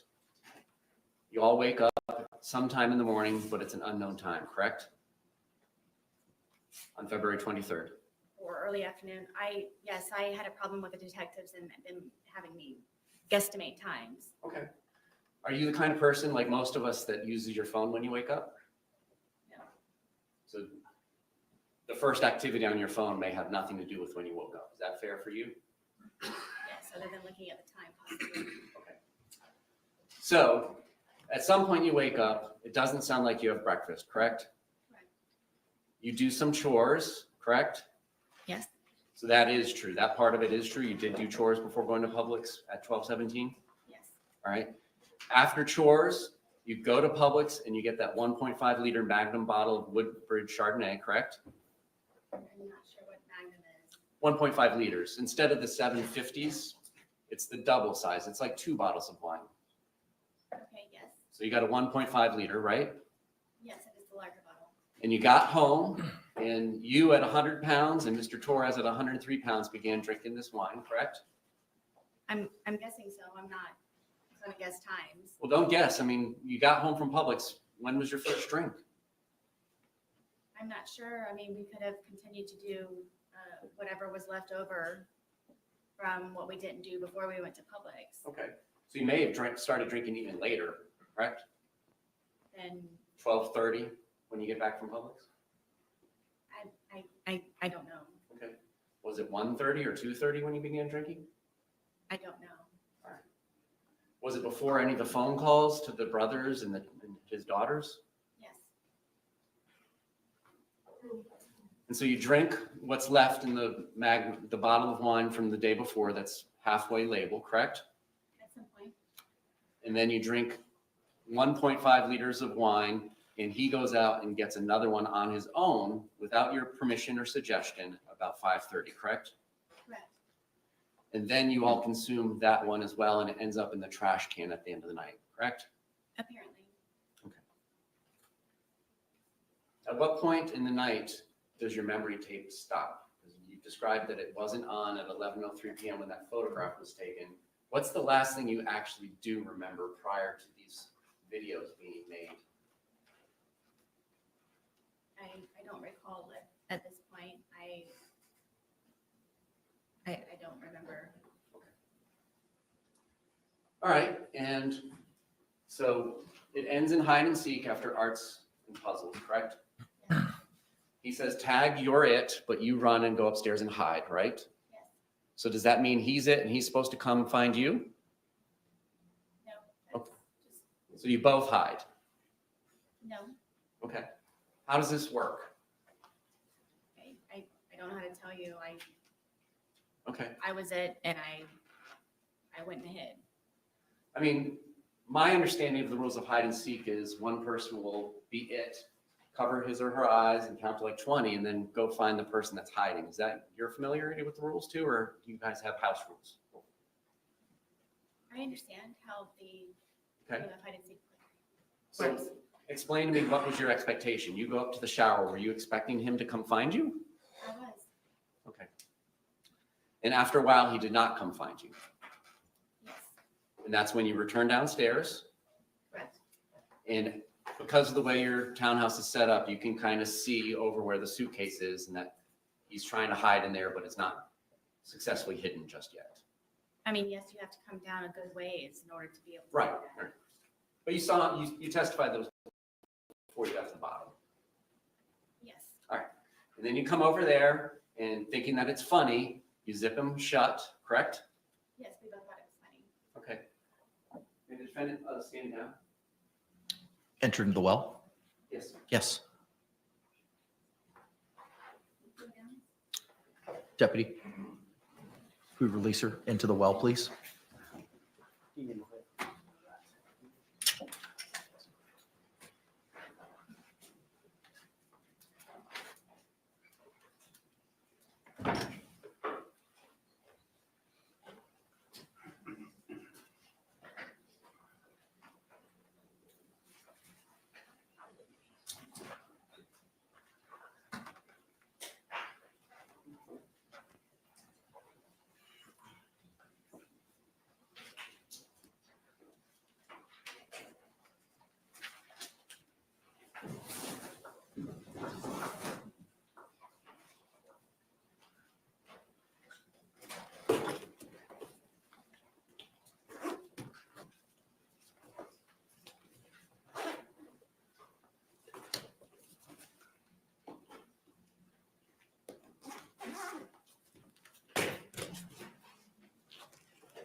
All right.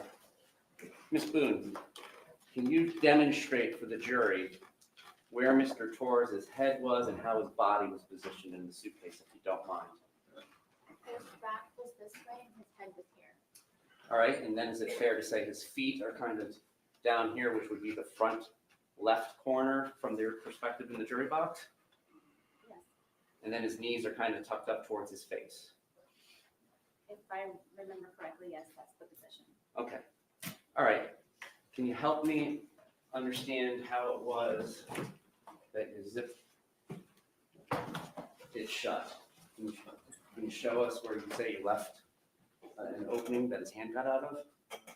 Would it be easier to put it on here? I didn't want to make you go down there. If you're happy doing that, I'll let you. Hold up. Does she need to be wearing gloves? Yes. Agreed. If she's going to be manipulating it.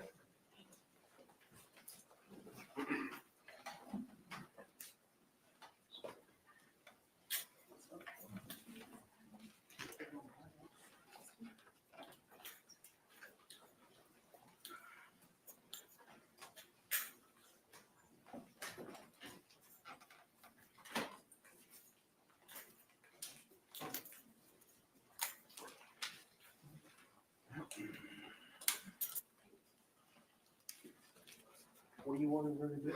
Just demonstrate how she zipped it shut. Okay, well, where's the paperclip? And do you remember which one it was in?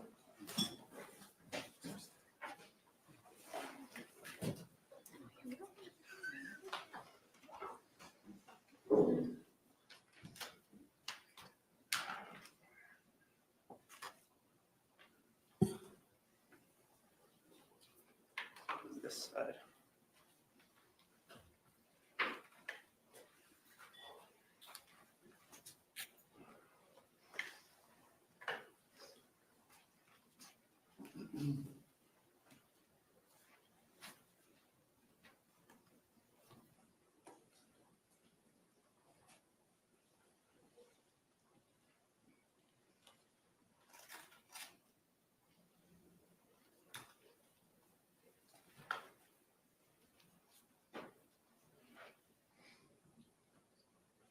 Judge, the paperclip was on when this event occurred. When we pulled the suitcase out earlier, the paperclip was not attached.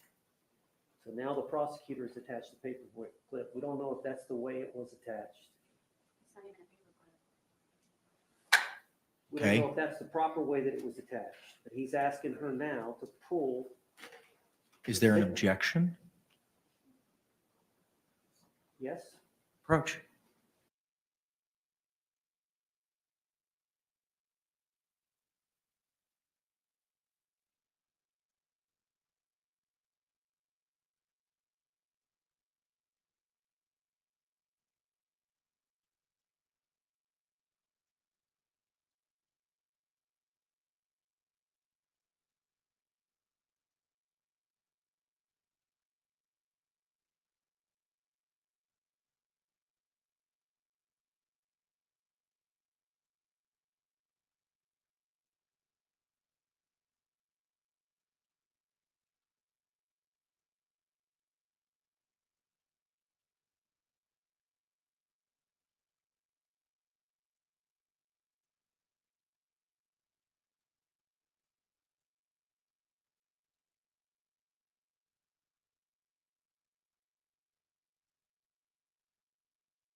Objections overruled. All right, If you feel most comfortable, sir. Madam Corporal, you ready? Can we see how it was that the two zipper parts were positioned when you say that Mr. Torres was able to get his hand out? If you want me to do it, I'm fine to take your direction. From what I remember, this is how the suitcase. This is how the suitcase was.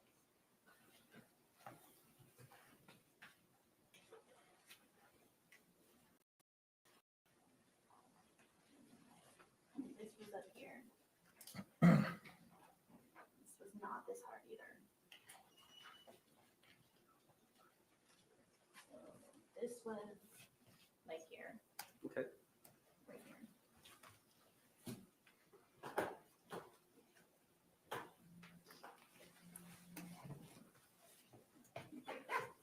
About right there, ma'am? Sure. I assume this one was much closer?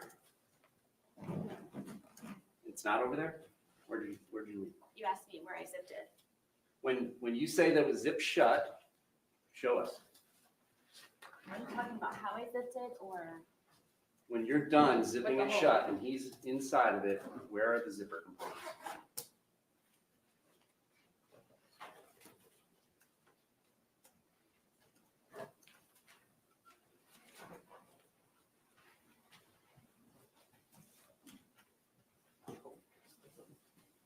Just tell me what it's at. I mean, it was the corner. I mean, the corner was It was right kind here? of open. I mean, it's not.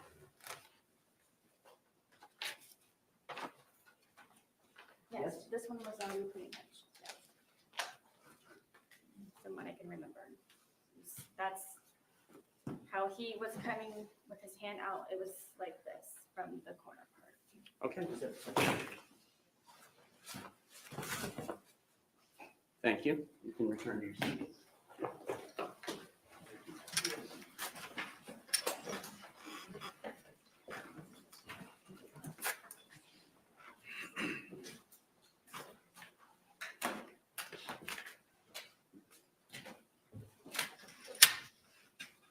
Did you ever change the position of those zippers once you put it in that position? I did not.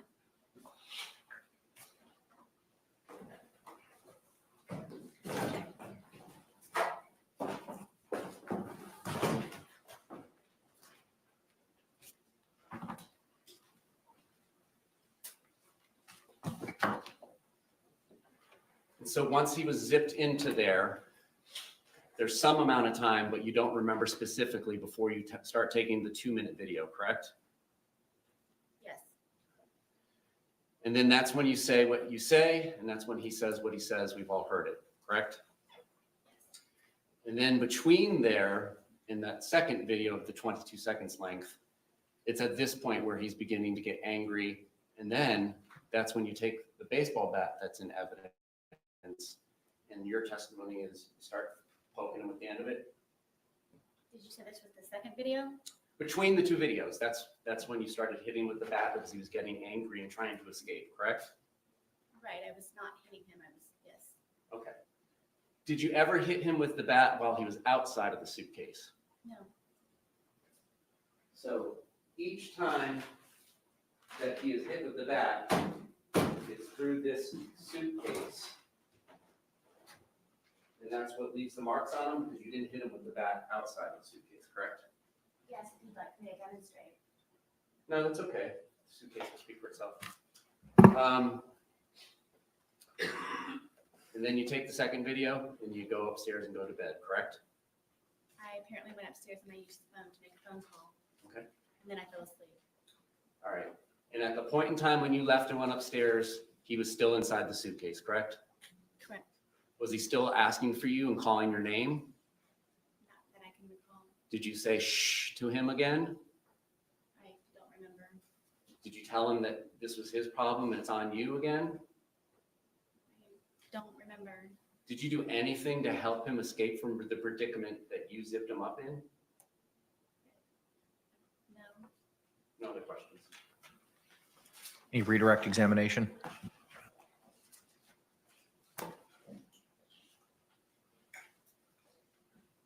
Ms. Boone, he just asked you the question that you poked him and you didn't poke it. You poked, every time you poked him hard with the bat, he was inside the briefcase, The suitcase, yes. the suitcase.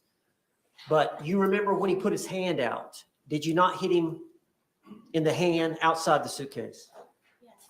Yes. So that was the only time the bat touched Mr. Torres's body outside the suitcase, Yes. was when you hit him with a hand. But all the other injuries were with you poking him pretty hard. I mean, you bruised your hand, correct? Doing that. Thank you. That's all I have. Ma'am, you can return to council's table. Judge, can we approach again? Just a moment. Let me get her situated at table and then we can approach.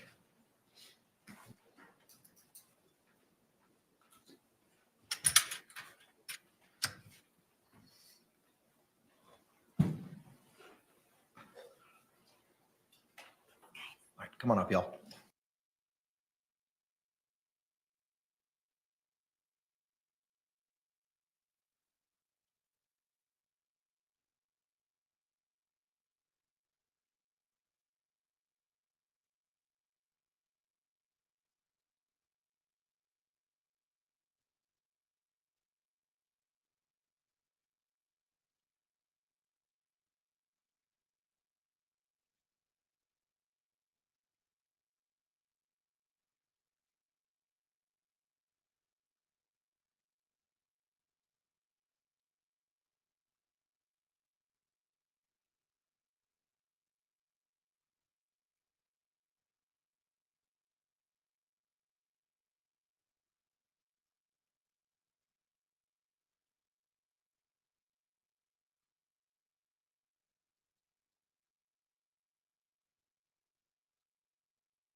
All right, members of the jury, thank you so much. It is 5:42. At this point in time, the court's going to go into recess for the evening.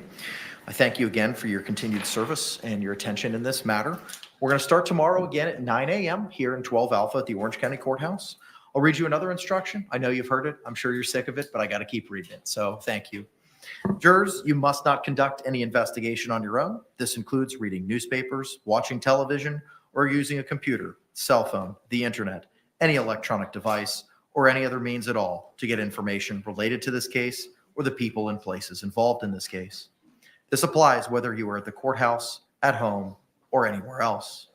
You must not visit places mentioned in the trial or use the internet to look at maps or pictures to see any place discussed during the trial. Jurors do not watch local news or read local newspapers. Jurors must not have discussions of any sort with friends, family members, or even your fellow jurors about the case or the people and places involved. So do not let anyone make comments to you or ask questions about the trial.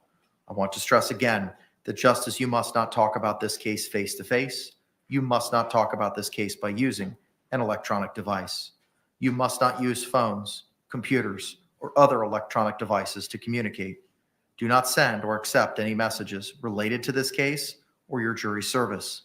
Do not discuss this case or ask for advice by any means at all, including posting information on an internet website, chat room, or blog. With that, members of the jury, I'm going to excuse you for the balance of the evening, and thank you so much.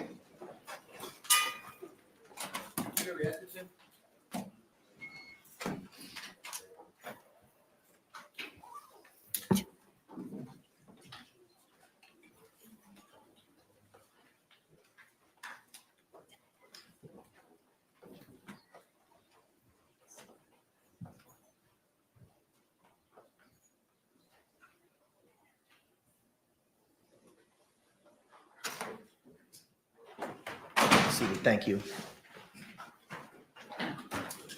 With regard to these medical records, the court previously today had required by 5 p.m. to address those. Unfortunately, they have not yet been addressed.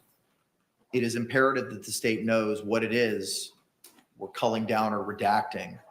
And I understand that you may want to be seeking those into evidence maybe tomorrow, and the state needs to be advised as to what it is that you're seeking to utilize. So where are we in figuring that out? Can I have 1 minute with the client? Yes, sir.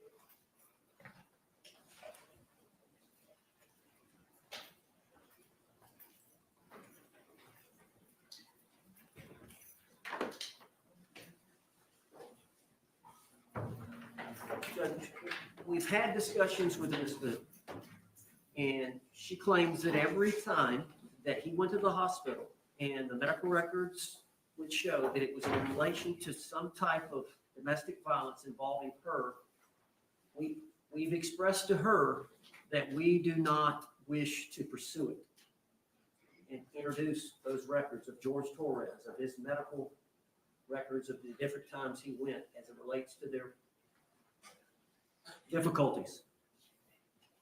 Do you understand that? Okay. Ma'am, earlier we had discussed, anything else to add to that, Mr. Owens? Just that I've explained to her that the lawyers make those decisions. Okay. And I believe she's in agreement now. We just wanted to get it on the record.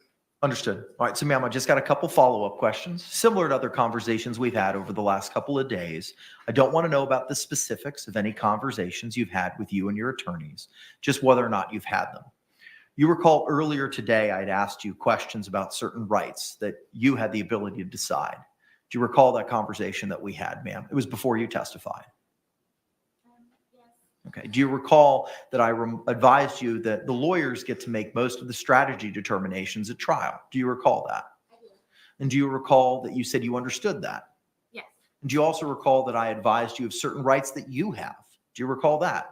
I do. And one of those rights was the right to testify or remain silent. Do you recall that? Yes. And did you understand that? Yes.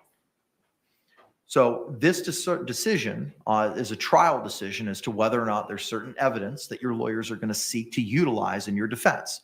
Do you understand that? Yes. Do you understand that they are exercising that trial strategy at this time not to pursue those medical records? I do. Okay. Do you have any questions about that? I don't. Are you on board with that strategy? I am. Are you still on board with the strategy utilized in your defense? All of it, yes. Are you satisfied with your lawyer's representation of you in this matter? Yes. All right. Thank you. State, anything else we need to address before we My retire understanding, for the evening?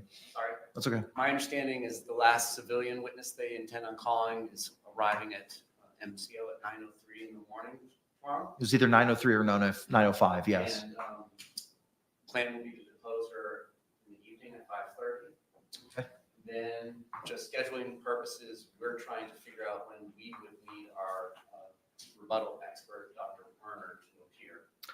I know Mr. Owens had said they were endeavoring to finish by Friday, but I don't know if Dr. Harper's availability issues for tomorrow is going to change that anticipated timeframe. I'll try to reach out to her by text. That's usually how we communicate. But Well, assuming she testifies on Thursday, are you still in a position to rest on Friday, or would that kick us to the next week, sir?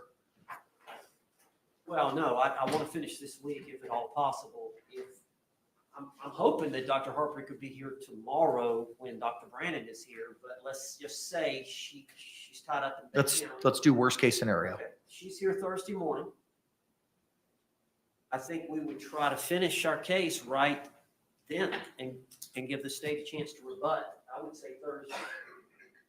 I would have, Okay, my understanding is our expert can't be here in the afternoon on Thursday. I'm going to have to check her availability for Friday. If you would be so kind, and we can address that tomorrow morning. Thank you. Okay, anything else, state? Not- Anything else from the defense? no, All right, the court will be in recess till, yes, sir. I'm sorry, just to give everybody some scheduling, this might help everyone with scheduling. There are going to be 2 officers here in the morning who are going to be ready to testify. There will also be some other witnesses, officers, like the detective who testified, that I need to call back because of some impeachment issues of one of the witnesses. And then we'll get into everybody else's witnesses. So there's about 3 or 4 that I have in the morning time that we'll be proceeding on. Then we'll go from there. Okay, all right, appreciate the lay of the land. All right, we will see you all. That's what, one more, Mr. Owens. Yes, sir. This flying in from New Jersey, I think, is Wednesday at 9 a.m.